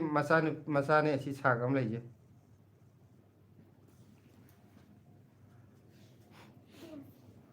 ꯑꯃꯨꯛ ꯑꯦꯗꯚꯔꯇꯥꯏꯁ ꯇꯧꯁꯜꯂꯣ ꯑꯩꯅ ꯑꯃꯨꯛ ꯇꯧꯔꯥ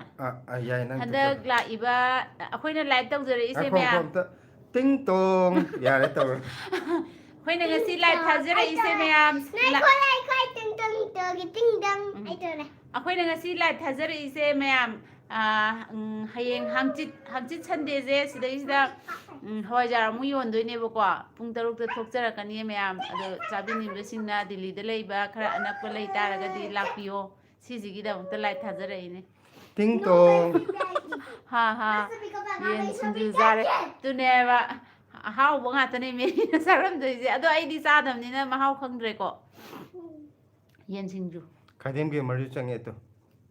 ꯑꯣ ꯑꯃꯤꯗꯣꯏꯒꯤ ꯎꯝ ꯃꯌꯥꯝꯁꯦ ꯂꯥꯏꯛ ꯇꯧꯕ ꯍꯩꯇ꯭ꯔ ꯃꯥꯜꯂꯦ ꯍꯥꯏ ꯑꯁꯦꯡꯕꯩꯅꯦ ꯃꯤ ꯆꯪꯉꯛꯏꯁꯤꯒ ꯂꯥꯏꯛ ꯇꯧꯕꯁꯦ ꯃꯤ 12 ꯈꯛꯇꯪ ꯑꯩꯁꯦ ꯂꯥꯏꯛ ꯊꯤꯔꯤꯅꯤ ꯀꯌꯥ ꯎꯗ ꯂꯩꯔꯦ ꯆꯪꯉꯛꯏ ꯃꯌꯥꯝꯁꯤꯅ ꯂꯥꯏꯛ ꯇꯧꯕꯤꯔꯝꯃꯗꯤ ꯀꯌꯥꯝ ꯐꯅꯤ ꯀꯩꯅꯣꯅꯦ ꯃꯌꯥꯝ ꯈꯨꯕꯤ ꯌꯦꯛꯄꯗꯨꯗ ꯈꯨꯄꯥꯛ ꯑꯃꯃꯝꯇ ꯊꯥꯖꯤꯟꯕꯤꯔꯝꯃꯣ ꯕ꯭ꯂꯦꯁꯤ ꯀꯤꯖꯩꯌꯦ ꯂꯥꯏꯛ ꯅꯪ ꯇꯧꯕꯩꯅꯤꯗ ꯅꯃꯤꯠꯇꯣ ꯍꯥꯏ ꯕ꯭ꯂꯦꯁꯤ ꯍꯥꯏꯔꯛꯑꯦ ꯁꯅꯥ ꯖꯦꯕꯨꯟ ꯍꯥꯏꯔꯣ ꯁꯅꯥ ꯅꯠꯇ꯭ꯔꯣ ꯖꯤꯕꯨꯟ ꯍꯥꯏ ꯕ꯭ꯂꯦꯁꯤ ꯍꯥꯏꯔꯛꯑꯦ ꯑꯗꯨꯒ ꯈꯥꯏꯗꯦꯝ ꯒꯦꯃꯔꯅ ꯁ꯭ꯀ꯭ꯔꯤꯟꯗ ꯗꯕꯜ ꯇꯦꯞ ꯇꯧꯕꯤꯌꯣ ꯚꯤꯗꯤꯑꯣ ꯔꯤꯀꯃꯦꯟ ꯇꯧꯅꯅꯕ ꯍꯥꯏꯅꯤ ꯍꯥꯏꯅ ꯑꯅꯤ ꯇꯧꯁꯜꯂꯣ ꯀꯩꯅꯣ ꯑꯩꯅꯔꯣ ꯑꯩꯈꯣꯏꯅ ꯇꯧꯗꯣꯏꯁꯤꯕꯣ ꯇꯧꯗꯣꯏꯅꯦ ꯁꯤꯗꯩꯗ ꯏꯁꯀ꯭ꯔꯤꯟꯗꯗꯤ ꯁꯤꯗ ꯀꯩꯗꯧꯗꯣꯏꯕ ꯔꯤꯀꯃꯦꯟ ꯇꯧꯅꯕꯅ ꯍꯥꯏꯁꯤꯗꯤ ꯃꯣꯏ ꯈꯪꯉꯤꯅꯤ ꯑꯩꯈꯣꯏꯗꯤ ꯈꯪꯗꯦꯗ ꯑꯩꯗꯤ ꯌꯥꯔꯦ ꯇꯧꯈ꯭ꯔꯦ ꯑꯩꯈꯣꯏꯗꯤ ꯁꯨꯝ ꯄꯨꯡꯊꯥ ꯊꯥꯔꯤꯅꯤꯀꯣ ꯀꯔꯤꯝ ꯈꯪꯗꯦ ꯃꯤꯅ ꯇꯧꯅꯩꯅ ꯇꯧꯔꯅꯤ ꯊꯣꯏ ꯈꯨꯃꯟ ꯑꯩꯗꯤ ꯂꯥꯏꯛ ꯇꯧꯈ꯭ꯔꯕꯅꯤ ꯑꯁꯤ ꯀꯩꯅꯣꯅꯦ ꯊꯣꯏ ꯅꯠꯇꯦ ꯂꯟꯊꯣꯏꯕꯤꯅꯦ ꯂꯟꯊꯣꯏꯕ ꯂꯟꯊꯣꯏꯕ ꯂꯟꯊꯣꯏꯕ ꯇꯣꯡꯕ꯭ꯔꯝ ꯅꯍꯥꯟ ꯑꯩꯈꯣꯏ ꯃꯤ ꯃꯥꯂꯦꯝꯉꯥꯟꯕꯗ ꯃꯥꯂꯦꯝꯉꯥꯟꯕꯤ ꯊꯣꯏ ꯄꯥꯏ ꯈꯨꯃꯟꯁꯨ ꯍꯥꯏꯌꯦ ꯑꯗꯨꯒ ꯍꯣꯏ ꯁꯤ ꯂꯟꯊꯣꯏ ꯂꯟꯊꯣꯏꯕꯁꯤꯗꯁꯨ ꯑꯩꯈꯣꯏ ꯄꯥꯕ ꯁꯣꯏꯅꯤ ꯑꯣ ꯍꯥꯏꯕ ꯑꯣ ꯑꯩꯈꯣꯏꯅ ꯃꯤꯠ ꯎꯗ꯭ꯔꯒ ꯃꯤ ꯃꯃꯤꯡ ꯑꯣꯟꯊꯣꯛꯄꯤꯑꯕ ꯍꯦꯛꯇ ꯐꯣꯟꯒꯤ ꯍꯥꯏꯔꯣ ꯈꯥꯏꯗꯦꯝ ꯒꯦꯃꯔꯅ ꯐꯣꯟꯗꯒꯤ ꯌꯦꯡꯕ ꯃꯌꯥꯝ ꯏꯁꯀ꯭ꯔꯤꯟꯗ ꯗꯕꯜ ꯇꯦꯞ ꯇꯧꯕꯤꯌꯣ ꯍꯥꯏꯕ ꯑꯣ ꯐꯣꯟꯗ ꯑꯣ ꯌꯦꯡꯕ ꯀꯥꯡꯕꯨꯗꯣ ꯑꯣ ꯑꯣ ꯁꯤꯂꯥꯅ ꯑꯩꯈꯣꯏ ꯁꯣꯟ ꯇꯧꯑꯣꯅ ꯑꯩꯈꯣꯏꯅ ꯄꯪꯇꯧꯗ ꯇꯧꯔꯤꯁꯤꯗ ꯑꯩꯈꯣꯏꯒꯤ ꯑꯄꯪꯕꯒꯤ 3ꯂꯛ ꯅꯣꯛꯑꯦꯗꯣ ꯑꯗꯨꯅꯦ ꯑꯩꯈꯣꯏ ꯁꯤ ꯇꯧꯔꯤꯁꯦ ꯑꯇꯩ ꯀꯔꯤꯝ ꯅꯠꯇꯦ ꯌꯣꯡꯅ ꯌꯨꯕꯤ ꯀꯣꯟꯕꯗꯧꯅ ꯐꯣꯟꯁꯦ ꯃꯥꯡ ꯊꯝꯖꯤꯜꯂꯒ ꯀꯩꯁꯨ ꯀꯥꯏꯗꯦ ꯈꯪꯗꯕꯁꯤꯗꯤ ꯈꯪꯗꯕꯅꯦ ꯅꯠꯇ꯭ꯔꯥ ꯈꯪꯗꯔ ꯍꯩ ꯁꯥꯗꯅ ꯇꯧꯕꯁꯨ ꯅꯠꯆꯗꯦ ꯑꯩꯈꯣꯏꯗꯤ ꯁꯤꯁꯤꯅ ꯍꯦꯟꯅ ꯀꯔꯤꯝ ꯈꯜꯂꯝꯃꯣꯏ ꯏꯕꯨꯡꯉꯣ ꯃꯤꯅ ꯀꯔꯤꯝ ꯈꯜꯂꯦ ꯍꯥꯏꯕ ꯅꯠꯇꯦ ꯄꯣꯠꯁꯦ ꯌꯥꯝ ꯇꯥꯏ ꯍꯥꯏꯕꯅꯦ ꯁꯨꯃꯥꯏꯅ ꯇꯧꯔꯒ ꯂꯥꯏꯠꯁꯦ ꯈꯔ ꯀꯩꯅꯣ ꯇꯧꯕꯅꯦꯕ ꯂꯥꯏꯠ ꯂꯥꯛꯄꯗꯣ ꯐꯣꯟꯁꯦ ꯁꯨꯝ ꯅꯦꯝꯊꯈ꯭ꯔꯒ ꯑꯗꯨꯅꯦ ꯁꯤꯗꯅ ꯈꯤꯇꯪ ꯃꯌꯦꯛꯇꯨ ꯑꯩꯔꯣ ꯑꯩꯈꯣꯏ ꯑꯅꯤꯃꯛ ꯑꯩꯈꯣꯏ ꯑꯍꯨꯝꯃꯛ ꯍꯧꯖꯤꯛꯂꯣ ꯅꯪ ꯍꯧꯖꯤꯛꯇꯤ ꯈꯤꯇꯪ ꯉꯥꯟꯊꯣꯔꯛꯑꯦ ꯍꯥꯏꯕ ꯂꯥꯏꯠ ꯌꯥꯎꯗꯦ ꯇꯧꯔꯤꯅꯦ ꯃꯤꯒꯤ ꯀꯨꯆꯨ ꯍꯥꯏꯕ ꯑꯃ ꯂꯩꯗꯅ ꯑꯗꯨ ꯂꯥꯛꯑꯦ ꯍꯥꯏꯕꯅꯤꯗ ꯁꯦ ꯊꯣꯏ ꯈꯨꯃꯟꯅ ꯑꯩꯗꯤ ꯂꯥꯏꯛ ꯇꯧꯈ꯭ꯔꯕꯅꯤ ꯏꯆꯦ ꯍꯥꯏꯔꯛꯑꯦꯀꯣ ꯍꯣꯏ ꯈꯥꯏꯗꯦꯝ ꯒꯦꯃꯔꯅ ꯅꯠꯇꯦ ꯍꯥꯏꯔꯛꯑꯦꯀꯣ ꯄꯨꯟꯁꯤꯕ ꯃꯩꯇꯩꯅ ꯕ꯭ꯂꯦꯁꯤ ꯀꯔꯤ ꯃꯊꯦꯜ ꯆꯥꯔꯒꯦ ꯕ꯭ꯂꯦꯁꯤ ꯀꯔꯤ ꯃꯊꯦꯜ ꯆꯥꯔꯒꯦ ꯍꯥꯏꯔꯛꯑꯦ ꯄꯨꯟꯁꯤꯕꯅ ꯀꯩ ꯃꯊꯦꯜ ꯆꯥꯔꯦ ꯉꯁꯤ ꯁꯣꯏꯕꯨꯝꯒ ꯉꯥ ꯃꯀꯣꯛꯀ ꯊꯣꯡꯉꯦ ꯕ꯭ꯂꯦꯁꯤꯗꯤ ꯃꯔꯣꯟ ꯊꯣꯛꯇ꯭ꯔꯦ ꯍꯧꯖꯤꯛ ꯈꯥꯏꯗꯦꯝ ꯒꯦꯃꯔꯅ ꯚꯤꯌꯔꯁꯤꯡꯅ ꯇꯧꯒꯗꯕꯅꯤ ꯍꯥꯏꯔꯛꯑꯦ ꯑꯣ ꯑꯗꯨꯒ ꯈꯥꯏꯗꯦꯝ ꯒꯦꯃꯔ ꯃꯈꯥꯗꯁꯨ ꯑꯃ ꯌꯥꯎꯔꯛꯑꯦ 64 ꯋꯥꯆꯤꯡ ꯑꯦꯟ ꯑꯣꯟꯂꯤ 21 ꯂꯥꯏꯛ 21ꯁꯦ ꯍꯧꯖꯤꯛ ꯀꯩꯅꯣꯅꯦ 13 ꯈꯛ ꯂꯩꯔꯝꯕꯅꯦ ꯑꯗꯨꯅꯦ ꯑꯩꯈꯣꯏ ꯍꯧꯖꯤꯛ ꯀꯩꯅꯣꯅ ꯃꯌꯥꯝ ꯈꯥꯏꯗꯦꯝ ꯒꯦꯃꯔꯅ ꯃꯌꯥꯝꯗ ꯈꯨꯄꯥꯛ ꯑꯝꯇ ꯊꯥꯖꯤꯟꯁꯦ ꯍꯥꯏꯕꯗꯒꯤ 60 ꯀꯩꯅꯣ ꯌꯧꯈ꯭ꯔꯦ 21 ꯌꯧꯈ꯭ꯔꯦ ꯀꯩꯅꯣ ꯑꯣꯏꯔꯝꯗꯧ ꯃꯥꯜꯂꯦꯕ ꯊꯥꯖꯤꯟꯗꯣꯏꯅꯣ ꯑꯃꯤꯠ ꯑꯣꯏꯔꯝꯗꯧ ꯃꯥꯜꯂꯦ ꯕꯕꯥ ꯀꯅꯥꯅ ꯑꯃꯤꯠ ꯆꯥꯛ ꯊꯥꯖꯤꯟꯗꯣꯏꯅꯣ ꯆꯥꯔꯕꯣ ꯀꯩ ꯏꯟꯖꯥꯡ ꯆꯥꯔꯒꯦ ꯑꯃꯤꯠꯇꯒꯤꯗꯤ ꯑꯃ ꯑꯉꯥꯡꯗꯨꯅꯕꯨ ꯈꯪꯉꯝꯅꯤꯗ ꯑꯃ ꯂꯥꯏꯚ ꯍꯣꯏ ꯇꯧꯕ ꯑꯉꯥꯡ ꯃꯆꯥꯅꯨꯄꯥ ꯃꯆꯥꯅꯨꯄꯥꯗꯣ ꯃꯥ ꯑꯦꯛꯁꯄꯥꯔꯠ ꯑꯣꯏ ꯍꯥꯏꯕꯅꯤ ꯎꯝ ꯃꯥꯗꯤ ꯌꯥꯝꯅ ꯍꯩꯔꯝꯒꯅꯤ ꯍꯥꯏꯕ ꯑꯉꯥꯡꯁꯤꯡ ꯊꯣꯛ ꯊꯥꯛꯁꯤꯅ ꯀꯩꯅꯣ ꯇꯨꯝꯕ ꯆꯪꯉꯒꯦ ꯍꯥꯏꯖꯤꯜꯂꯛꯏꯁꯤꯅ ꯍꯥꯏ ꯒꯨꯗ ꯅꯥꯏꯠ ꯍꯥꯏꯔꯝꯕꯗꯨ ꯀꯅꯥꯅꯣ ꯀꯣꯔꯧꯋꯥ ꯂꯥꯛꯑꯦ ꯀꯣꯔꯧꯋꯥ ꯏꯌꯥꯝꯕ ꯂꯥꯛꯑꯦ ꯅꯨꯡꯉꯥꯏꯔꯤꯕꯣ ꯏꯌꯥꯝꯕ ꯅꯨꯡꯉꯥꯏꯔꯤꯕꯣ ꯅꯨꯡꯉꯥꯏꯔꯤꯌꯦ ꯀꯣꯔꯧꯁꯨ ꯅꯨꯡꯉꯥꯏꯔꯤꯀꯣ ꯀꯔꯤ ꯃꯊꯦꯜ ꯆꯥꯔꯒꯦ ꯀꯣꯔꯧꯗꯤ ꯉꯁꯤ ꯅꯦꯅꯦ ꯃꯦꯔꯤꯅꯅꯦ ꯕ꯭ꯂꯦꯁꯤꯁꯦ ꯁꯥꯟꯅꯕꯗ ꯕꯤꯖꯤ ꯑꯣꯏꯔꯦ ꯍꯥꯏꯔꯛꯏꯁꯦ ꯌꯦꯡꯉꯣ ꯍꯜꯂꯣ ꯑꯥ ꯅꯦꯅꯦ ꯃꯦꯔꯤ ꯑꯝꯇ ꯍꯥꯏꯌꯣ ꯅꯠꯇꯗꯤ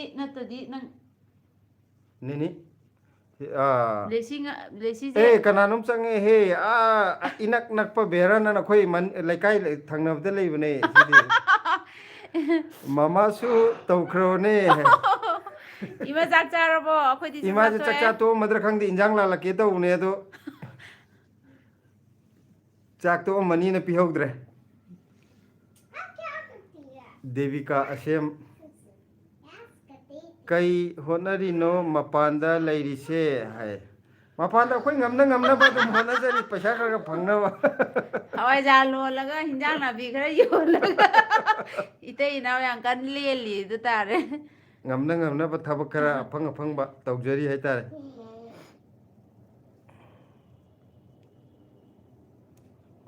ꯐꯤꯔꯦꯞꯄ ꯂꯥꯏꯁ꯭ꯔꯝ ꯑꯣ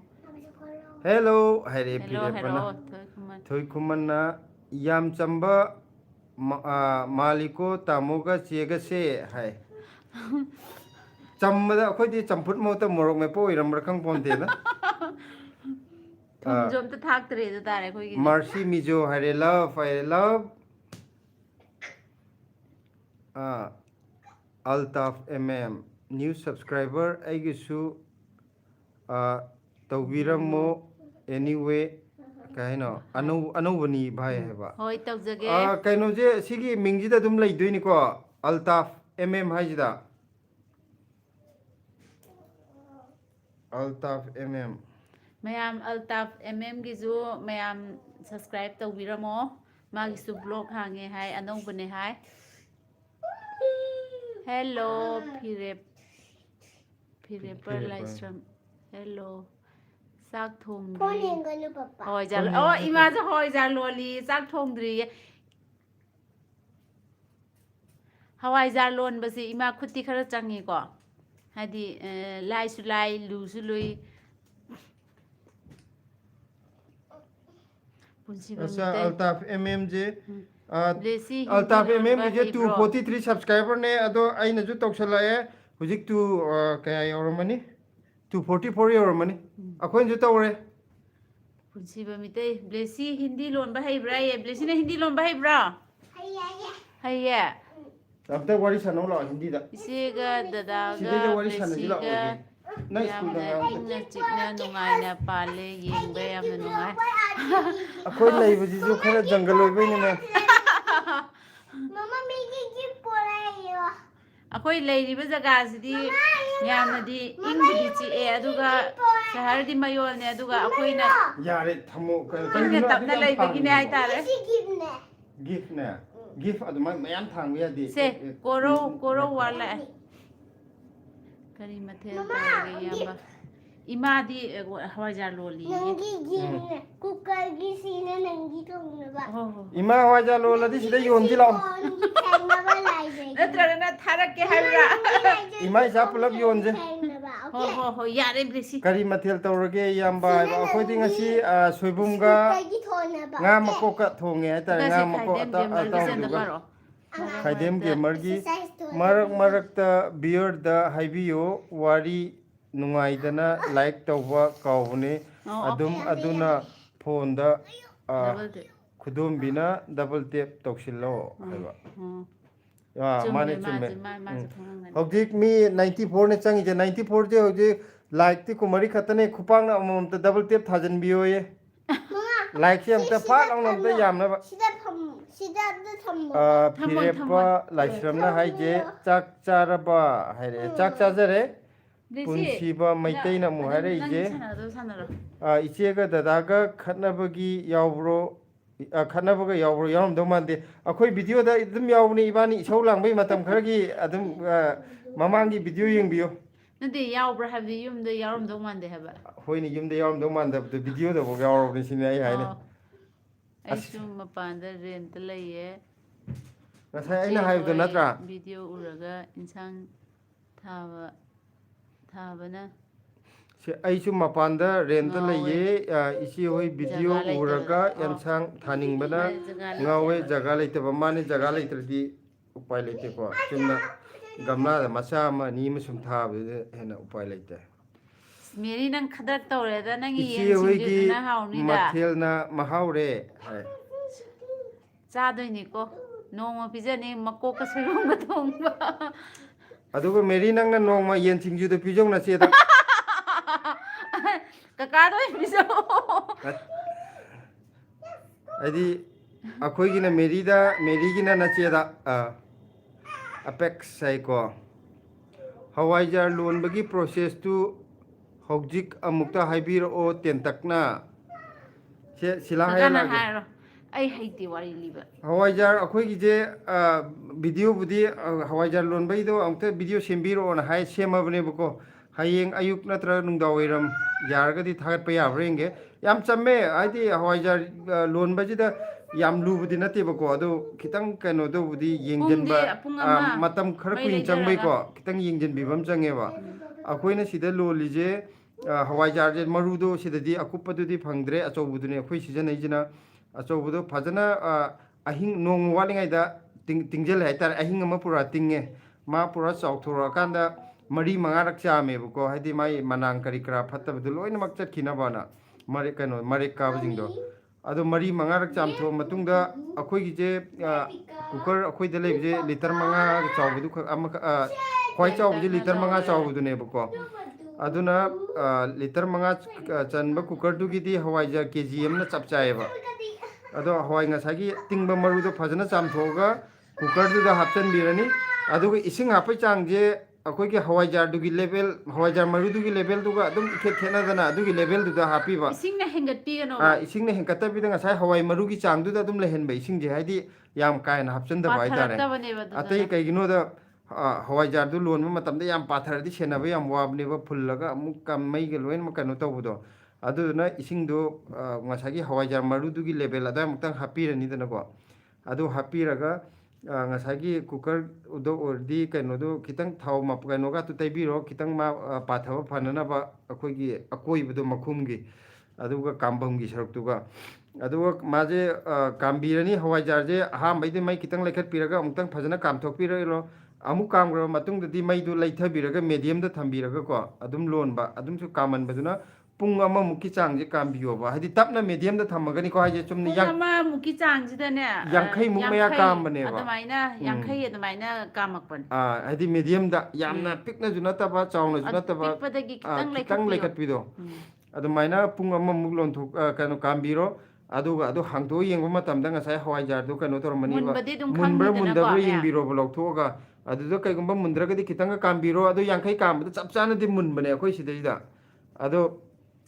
ꯀꯩꯅꯣ ꯇꯧꯔꯅꯤ ꯑꯗꯨꯃꯥꯏꯅ ꯃꯨꯜꯂꯒꯗꯤ ꯃꯍꯤꯁꯨ ꯌꯥꯝ ꯌꯥꯎꯔꯔꯣꯏ ꯑꯗꯨꯗ ꯒꯤꯂꯥꯁ ꯃꯨꯛꯇꯪꯒ ꯊꯣꯛꯄꯅꯦ ꯑꯗꯨꯒꯤ ꯃꯍꯤꯗꯨꯁꯨ ꯐꯖꯅ ꯍꯥꯎꯔꯅꯤ ꯊꯛꯄꯗ ꯑꯗꯨꯒ ꯉꯁꯥꯏꯒꯤ ꯑꯩꯈꯣꯏꯒꯤ ꯌꯨꯝꯗ ꯂꯩꯕꯤꯕ ꯑꯣꯏꯔꯒꯗꯤ ꯍꯋꯥꯏꯖꯥꯔ ꯃꯅꯥ ꯑꯩꯈꯣꯏ ꯑꯁꯤꯕꯨꯡ ꯃꯅꯥꯒꯇꯣ ꯐꯖꯅ ꯍꯥꯞꯄꯤꯔꯒ ꯑꯣꯝꯕ ꯌꯥꯔꯦꯀꯣ ꯌꯨꯝꯗ ꯂꯩꯔꯝꯗꯧ ꯑꯗꯣ ꯃꯥꯟꯗꯦ ꯃꯥ ꯑꯩꯈꯣꯏ ꯌꯨꯝꯗ ꯍꯪꯉꯛꯏꯁꯦ ꯂꯩꯇꯕ ꯑꯩꯈꯣꯏꯒꯤꯗꯤ ꯂꯥ ꯑꯩꯈꯣꯏꯗꯤ ꯂꯥꯗ ꯂꯩꯔꯒꯗꯤ ꯇꯧꯋꯦ ꯂꯥ ꯈꯤꯇꯪ ꯍꯥꯞꯆꯤꯟꯕꯤꯔꯣ ꯂꯩꯇ꯭ꯔꯒꯅ ꯑꯗꯨꯝ ꯐꯤ ꯀꯇꯟꯒꯤ ꯐꯤꯗꯨꯗ ꯐꯖꯅ ꯁꯨꯗꯣꯛꯄꯤꯔꯕ ꯀꯇꯟ ꯐꯤꯗꯨꯗ ꯍꯥꯞꯄꯤꯔꯒ ꯃꯥꯁꯦ ꯆꯦꯠꯅ ꯀꯤꯁꯜꯂꯒ ꯌꯣꯝꯁꯤꯜꯂꯅꯤꯀꯣ ꯃꯀꯣꯟ ꯍꯥꯏꯗꯤ ꯃꯅꯤꯟ ꯆꯠꯇꯅꯕ ꯑꯗꯨꯒ ꯑꯩꯈꯣꯏ ꯊꯨꯝꯃꯣꯛꯅꯤ ꯈꯪꯗꯦ ꯑꯩꯈꯣꯏꯗꯤ ꯉꯥꯔꯨꯕꯥꯛ ꯁꯤꯖꯤꯟꯅꯩ ꯅꯨꯡꯉꯥꯏꯌꯦꯅ ꯑꯗꯨꯒ ꯉꯥꯔꯨꯕꯥꯛꯇꯨꯗ ꯐꯖꯅ ꯍꯥꯞꯆꯤꯜꯂꯒ ꯀꯩꯅꯣ ꯇꯧꯔꯒ ꯅꯨꯡꯗꯥꯡꯅ ꯑꯩꯈꯣꯏꯒꯤ ꯀꯤꯠꯆꯟ ꯃꯅꯥꯛꯁꯤꯗ ꯃꯩꯁꯥ ꯐꯪꯅꯅꯕ ꯑꯗꯨꯝ ꯊꯝꯕꯤꯕ ꯑꯩꯈꯣꯏ ꯆꯥꯛ ꯊꯣꯡꯕ ꯈꯣꯠꯄꯗꯁꯨ ꯑꯗꯨꯒ ꯑꯌꯨꯛ ꯅꯨꯡꯊꯤꯟꯗꯅ ꯅꯨꯡꯁꯥꯗ ꯐꯖꯅ ꯌꯥꯏꯔ ꯊꯝꯕꯤꯔꯣ ꯐꯧꯕꯤꯔꯒ ꯁꯥꯒꯠꯂꯗꯤ ꯃꯥꯏ ꯐꯔꯃꯦꯟꯇꯣ ꯐꯖꯅ ꯇꯧꯅꯅꯕ ꯇꯤꯡ ꯇꯣꯡ ꯂꯣꯏꯔꯦ ꯑꯗꯨꯒ ꯅꯨꯃꯤꯠ 4 ꯏꯪꯊꯝꯊꯥꯗꯅ ꯅꯨꯃꯤꯠ 5ꯅꯤ ꯊꯝꯕꯤꯔꯣ khitang ꯁꯥꯒꯠꯂꯀꯥꯟꯗ ꯅꯨꯃꯤꯠ 5ꯅꯤ ꯇꯤꯡ ꯇꯣꯡ ꯑꯩꯈꯣꯏ ꯋꯥꯔꯤ ꯌꯥꯝ ꯁꯥꯡꯉꯦꯕ ꯊꯣꯏ ꯈꯨꯃꯟꯅ ꯍꯥꯏꯁꯦ ꯇꯥꯃꯣꯒ ꯏꯆꯦꯒꯒꯤ ꯂꯥꯏꯛꯇꯣ ꯈꯨꯄꯥꯛꯅ ꯑꯃꯃꯝꯇ ꯀꯩ ꯍꯥꯏꯅꯣ ꯃꯥꯅꯦ ꯈꯨꯄꯥꯛꯅ ꯊꯥꯖꯟꯕꯤꯌꯨꯀꯣ ꯑꯃꯃꯝꯇ ꯃꯌꯥꯝ ꯊꯥꯖꯤꯟꯕꯤꯀꯣ ꯃꯌꯥꯝ ꯑꯗꯨꯅꯦ ꯂꯥꯏꯛ 27ꯗꯤ ꯌꯧꯔꯛꯑꯦ ꯈꯨꯄꯥꯛ ꯊꯥꯕ ꯃꯁꯤꯡ ꯌꯥꯝ ꯋꯥꯠꯂꯤ ꯃꯤ ꯌꯦꯡꯕꯤꯔꯤꯗꯤ ꯑꯩꯒꯤꯁꯨ 100ꯅꯤꯀꯣ ꯃꯤ 100ꯁꯦ ꯀꯩꯒꯨꯝꯕ ꯂꯥꯏꯛ ꯇꯧꯅꯤꯡꯗꯕꯩ ꯈꯜꯂꯁꯨ ꯑꯩꯈꯣꯏ ꯅꯨꯡꯁꯤꯗ꯭ꯔꯒꯗꯤ ꯑꯩꯈꯣꯏ ꯃꯃꯥꯏꯗ ꯊꯥꯔꯤꯅꯦ ꯈꯜꯂꯒ ꯃꯣꯕꯥꯏꯜꯗꯨꯗ ꯑꯃꯨꯛꯇ ꯊꯥꯖꯤꯟꯕꯤꯔꯣ ꯁꯦ ꯈꯥꯏꯗꯦꯟ ꯒꯦꯃꯔꯅ ꯍꯥꯏꯁꯦ ꯑꯩꯒꯤꯁꯨ ꯎ ꯃꯣꯔꯣꯛ ꯆꯥꯔ ꯐꯖꯅ ꯍꯧꯒꯠꯂꯦ ꯋꯥꯆꯞꯇ ꯊꯥꯔꯛꯀꯦ ꯌꯦꯡꯉꯣ ꯍꯣꯏ ꯌꯦꯡꯒꯦ ꯑꯩꯈꯣꯏꯗꯤ ꯍꯨꯟꯗ꯭ꯔꯤ ꯍꯟꯗꯛꯀꯤ ꯎ ꯃꯣꯔꯣꯛ ꯆꯥꯔ ꯄꯨꯟꯁꯤꯕ ꯃꯤꯇꯩ ꯄꯨꯟꯁꯤꯕ ꯃꯩꯇꯩꯅ ꯚꯤꯗꯤꯑꯣꯗꯒꯤ ꯈꯠꯅꯕ ꯅꯠꯇꯦꯗ ꯖꯣꯀꯔ ꯇꯧꯔꯤꯅꯤ ꯍꯥꯏꯕꯅꯤ ꯚꯤꯗꯤꯑꯣꯒꯤꯗꯨꯗꯤ ꯈꯠꯅꯕ ꯅꯠꯇꯦꯗ ꯍꯥꯏꯕ ꯃꯥꯅ ꯍꯪꯉꯛꯏꯗꯣ ꯑꯩꯁꯨ ꯈꯪꯉꯦꯕ ꯑꯩꯈꯣꯏꯅꯤꯁꯦ ꯑꯩꯈꯣꯏꯁꯨ ꯈꯪꯉꯤ ꯀꯩꯅꯣ ꯑꯁ ꯃꯥꯅ ꯌꯥꯝ ꯁꯤꯂꯥ ꯃꯇꯣꯟꯗ ꯈꯪ ꯂꯩꯔꯝꯃꯦ ꯑꯩꯗꯤ ꯈꯪꯍꯧꯗ꯭ꯔꯦ ꯍꯧꯖꯤꯛꯀꯤꯗꯤ ꯔꯥꯅꯤ ꯗꯦꯕꯤ ꯅꯣꯏꯒꯤ ꯅꯣꯏꯒꯤ ꯚꯤꯗꯤꯑꯣ ꯑꯗꯨꯝ ꯌꯦꯡꯕ ꯌꯦꯡꯕ ꯅꯨꯡꯉꯥꯏ ꯅꯨꯡꯉꯥꯏꯌꯦ ꯊꯦꯡꯀ꯭ꯌꯨ ꯊꯥꯒꯠꯆꯔꯤ ꯑꯩꯈꯣꯏ ꯊꯥꯒꯠꯆꯔꯤ ꯑꯣꯏꯅ ꯍꯥꯏꯔꯒꯦ ꯊꯦꯡꯀ꯭ꯌꯨ ꯍꯥꯏꯔꯔꯣꯏ ꯏꯅꯣꯁꯦꯟ ꯃꯦꯟ ꯇꯥꯃꯣꯒꯤ ꯑꯝꯇ ꯄꯥꯔꯛꯑꯣ ꯏꯅꯥꯎ ꯋꯥꯠꯁ ꯌꯣꯔ ꯄ꯭ꯔꯣꯐꯦꯁꯟ ꯍꯥꯏ ꯇꯥꯃꯣ ꯑꯩꯒꯤ ꯄ꯭ꯔꯣꯐꯦꯁꯟꯁꯦ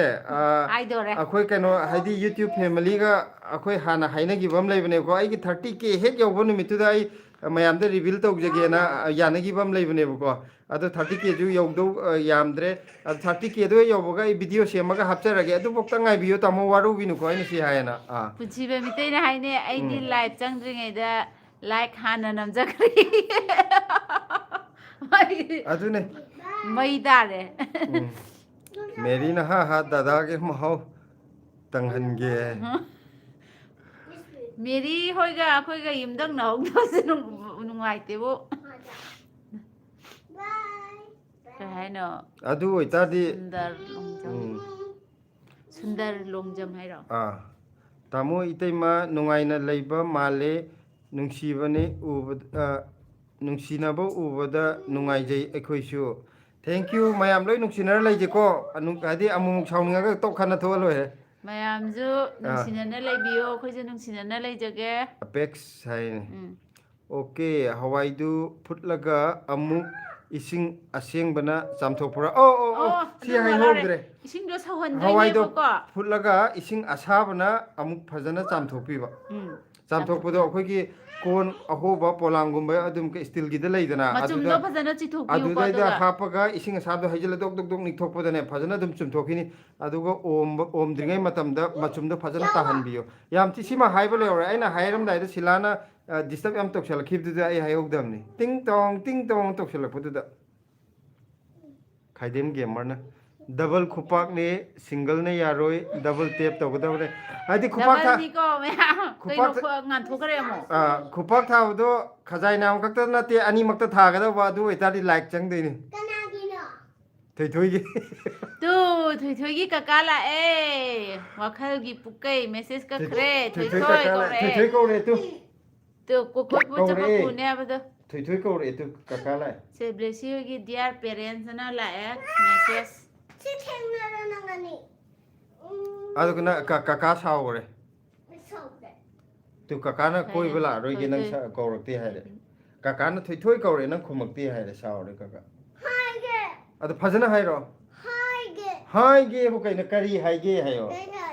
phajana lekhalo udi kaka kaka chak char bo abda hayo kanom par asi ndu paro punsiba maitaina aidi yum panba kuijadri aduna ichega dadaga sorry ichega dadagi yumban se sum tamthinjarini happy family oinaba irai lai bane pungcham da cham na hingo adoi di adum I wakan yam hen khanjalu daba migi arang arak toina ngawru daba ngawru ga jo ano amubam usendi ono kido ai je arang arak te yam ngawe khoi ka kana mai cham ba jo da ano amu selak da ai ju pungcham cham do kare Angelica haire ko karbar chumkhre honaba lepiganu aisu like namkhrabani thank you Angelica Mr. Iya bhai bar kaino angam changai ne that mare angam changai 30 ke dana sinpham haibadu aduga 50 ke dana sammachu oide sinpham di arai bane samna lui aduna 50 ai ne kaino adu cha sapai du kai no thoi phi phatabadu kadai dinu no puthurei du ba aina phurok ngai bane ma Tamona inau let her tell don't interfere in others work ai nang na ngang ngai dai na disturb to fen gano nang ngang loi ngang lage tamo ngang lage ma mu ngang lage ma ai wa ngang de achum lo hai do khrani na ko ma na ai ji control da ora thamne de ne ma na ngam mi ju bra khoi ni je ma na de ai na ngam me hari ba ha kai no adu khaidem ge marna kari mathel no ngasidi haire mang choi ye bli si je ai na ing bagi pombi ai ju sai khaidem ge marna kari mathel no ngasidi ye khumgro ngasi je nga ma ko ka soibum ga thonge ai gi pamjaba ne se ju nang loe ba no ai disturb to roi ko ka je ko henzal adam ne mana wak chak charbo haire prem gi chak chare prem di charabo rimana hi blessy tore thoi khuman ꯑꯩꯈꯣꯏꯁꯨ ꯇꯥꯃꯣ ꯍꯣꯏꯒꯤ ꯍꯋꯥꯏꯖꯥꯔꯁꯦ ꯑꯝꯇ ꯂꯩꯇꯥꯔꯦ ꯌꯥꯝ ꯍꯥꯎꯗꯧ ꯃꯥꯜꯂꯦ ꯍꯥꯏ ꯆꯥꯔꯒ ꯈꯪꯒꯅꯤ ꯑꯗꯨꯗꯤ ꯑꯩꯈꯣꯏꯗꯤ ꯑꯩꯈꯣꯏ ꯂꯣꯟꯕ ꯍꯋꯥꯏꯖꯥꯔ ꯁꯨꯡꯆꯥꯕꯨ ꯆꯥꯗ꯭ꯔꯤꯗ ꯌꯣꯟꯅꯕ ꯍꯣꯠꯅꯕꯗ ꯔꯥꯅꯤ ꯗꯦꯕꯤ ꯆꯍꯤ ꯈꯦꯠꯅꯕꯗꯨꯁꯨ ꯌꯥꯝ ꯃꯥꯟꯅꯩ ꯍꯥ ꯍꯥ ꯍꯥ ꯃꯥꯅꯦ ꯆꯍꯤ ꯈꯔ ꯈꯔ ꯈꯦꯠꯅ ꯌꯥꯝꯗꯕꯗ ꯆꯍꯤ 35ꯃꯨꯛꯇ ꯈꯦꯠꯅꯔꯝꯗꯦ mana color dasar jo ai na kara nokan maga Anjal Kumari lae hello Anjal ꯅꯪ और कैसे हो गुड़िया ठीक है ꯕꯦꯁꯤ एपेक्स ꯃꯥꯅ ꯈꯪꯒꯥꯎ ꯂꯧꯊꯣꯛꯏꯁꯤꯗꯤ ꯃꯥꯏ ꯖꯣꯀꯔꯁꯤꯗ ꯁꯦꯠꯄꯤꯅꯕꯅꯦꯕ ꯅꯪ ꯌꯥꯝ ꯊꯨꯅ ꯆꯠꯂꯣ कमेंट याम लाम है एपेक्स ना मी खरा याम हनसे फैमिली दु चावनबा ये पेन क्या ना है याय अहन मी खरा याम हनजाबे फैमिली मेंबर असीदी सिला ओय कुमला के ꯆꯠꯂꯦ ꯑꯩꯒꯨꯝꯕ आई मी के पाकुम दि येलरो आई गाड़ी तो धोन ꯇꯨ ꯀꯀꯥꯗꯤ ꯆꯥꯛ ꯆꯥꯗ꯭ꯔꯤ ꯍꯥꯏꯁꯦ ꯌꯦꯡꯉꯣ काकादी चाक चादरी है रे से जाओ ꯊꯣꯏꯊꯣꯏꯅ ꯈꯨꯝꯕꯤꯔꯛꯇ꯭ꯔꯦ ꯑꯝꯇ ꯈꯨꯝꯃꯣꯁꯦ नंग करी जाय चाबनो ꯏꯟꯖꯥꯡ ꯆꯥꯔꯒꯦ ꯑꯝꯇ ꯍꯪꯉꯣ ꯀꯀꯥ कक्का के इंजन चाके अखोई की जो हाइदो करो काकादा ꯑꯩꯈꯣꯏꯗꯤ ꯀꯩ ꯆꯥꯏ अखोई कई चाय अंता हाइदो ꯉꯥꯒ करो ꯊꯣꯡꯉꯦ ꯍꯥꯏꯌꯣ ꯃꯀꯣꯛꯀ सोय दलो काका ngai le nang ngang ko kum le ka ta de ngai le सीधा नंग खेला से ai se phang adu la si da phang ga hai la ka hai gro ka da kai nyang chai hai gro ko engine चार लगे na ti khoi gi hai ne nang kai nyang cha gi nga chai gi hai gro अखोगी Naga अदुगा ꯁꯣꯏꯕꯨꯝ शिबुंगा ꯊꯣꯡꯉꯦ नागा ꯊꯣꯡꯉꯦ थोंगे अदुगा चाका ꯑꯗꯒꯤ अदगी खजिंगा ꯈꯖꯤꯡ चावे ꯉꯧꯔꯦ ꯈꯖꯤꯡ ꯉꯧꯕ ꯍꯥꯏꯌꯣ aduga khaidem gamer na simple living high thinking aduga ये खोंगांग दा aikoi masel amaga सगुनागदबनी हरी यम फजे अंचल कुमारी ठीक है आप लोग कैसे हो हम और लोग क्यूटी पाई कहाँ है क्यूटी पाई आए कैसी है बा नंग हंगर देसी नंग खंगाव गयम सुन चलो मा सेटिंग दे मा की ऑलरेडी सेट लगा ले रबन ऐसे इंगे होन चाहिए अब तो हमारे क्यूटी पाई नोटी बन गए बहुत नोटी हो गए काकागी लाए याम हाउना चाइको थुइथुई याम हाउ चाइ है रे होय हेयो थुइथुई काकाना हंगबदा खुमदेको तल्लीदा कोइरा रोइगे है रे नंग कोई कनु कोई यारे खयुंदा एगे जो पुगो यारे इसमासु पुबे यारोय को कोई पुबे यारोय माजु सावगरे ब्लेसिनो इन नैसले आई एजु लाइंगे प्रोविंशन हाय को हेलो प्रोविंशन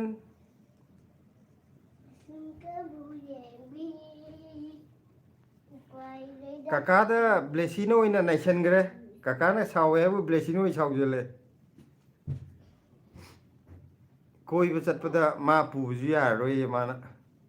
मयाम कनोमता हंजगे को लाइव तौबदा लाइक चे 50 गे यौरदी कानाबा लेब्रो सि खंगदबैनी को खाइदेम गेमर हैब्रो मादी खरा खंगमदौ माले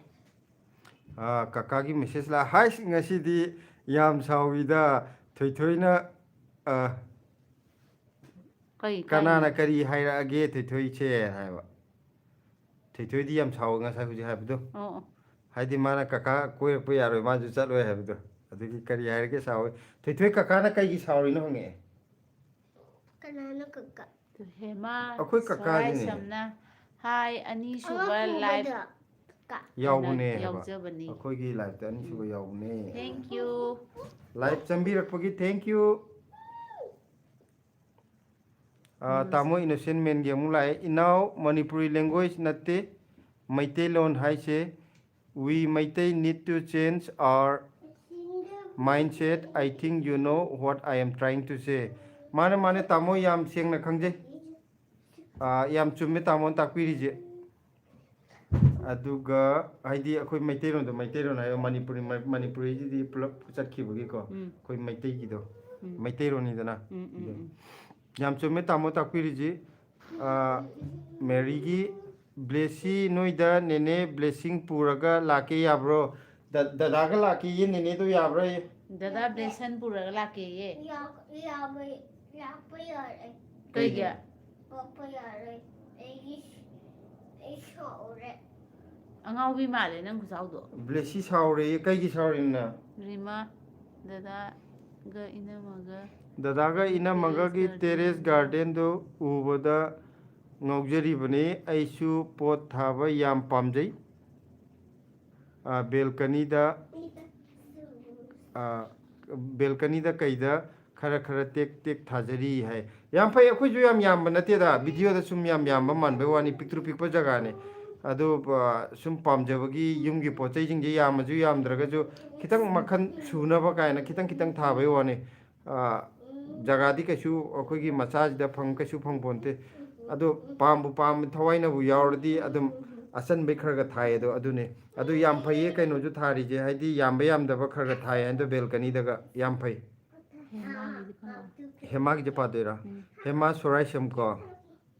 welcome sis and bro and cutie hai mane ko wc je welcome hai ngone aduga rani devi ai khoi gi chu yam de 18 खक्तनी हा हाय कहीं माजी फैमिली रो खंगदे मा हाइजे सही खेनबदुगी हाइजालो ओ सही खेना भइरो अदुदी चप चारे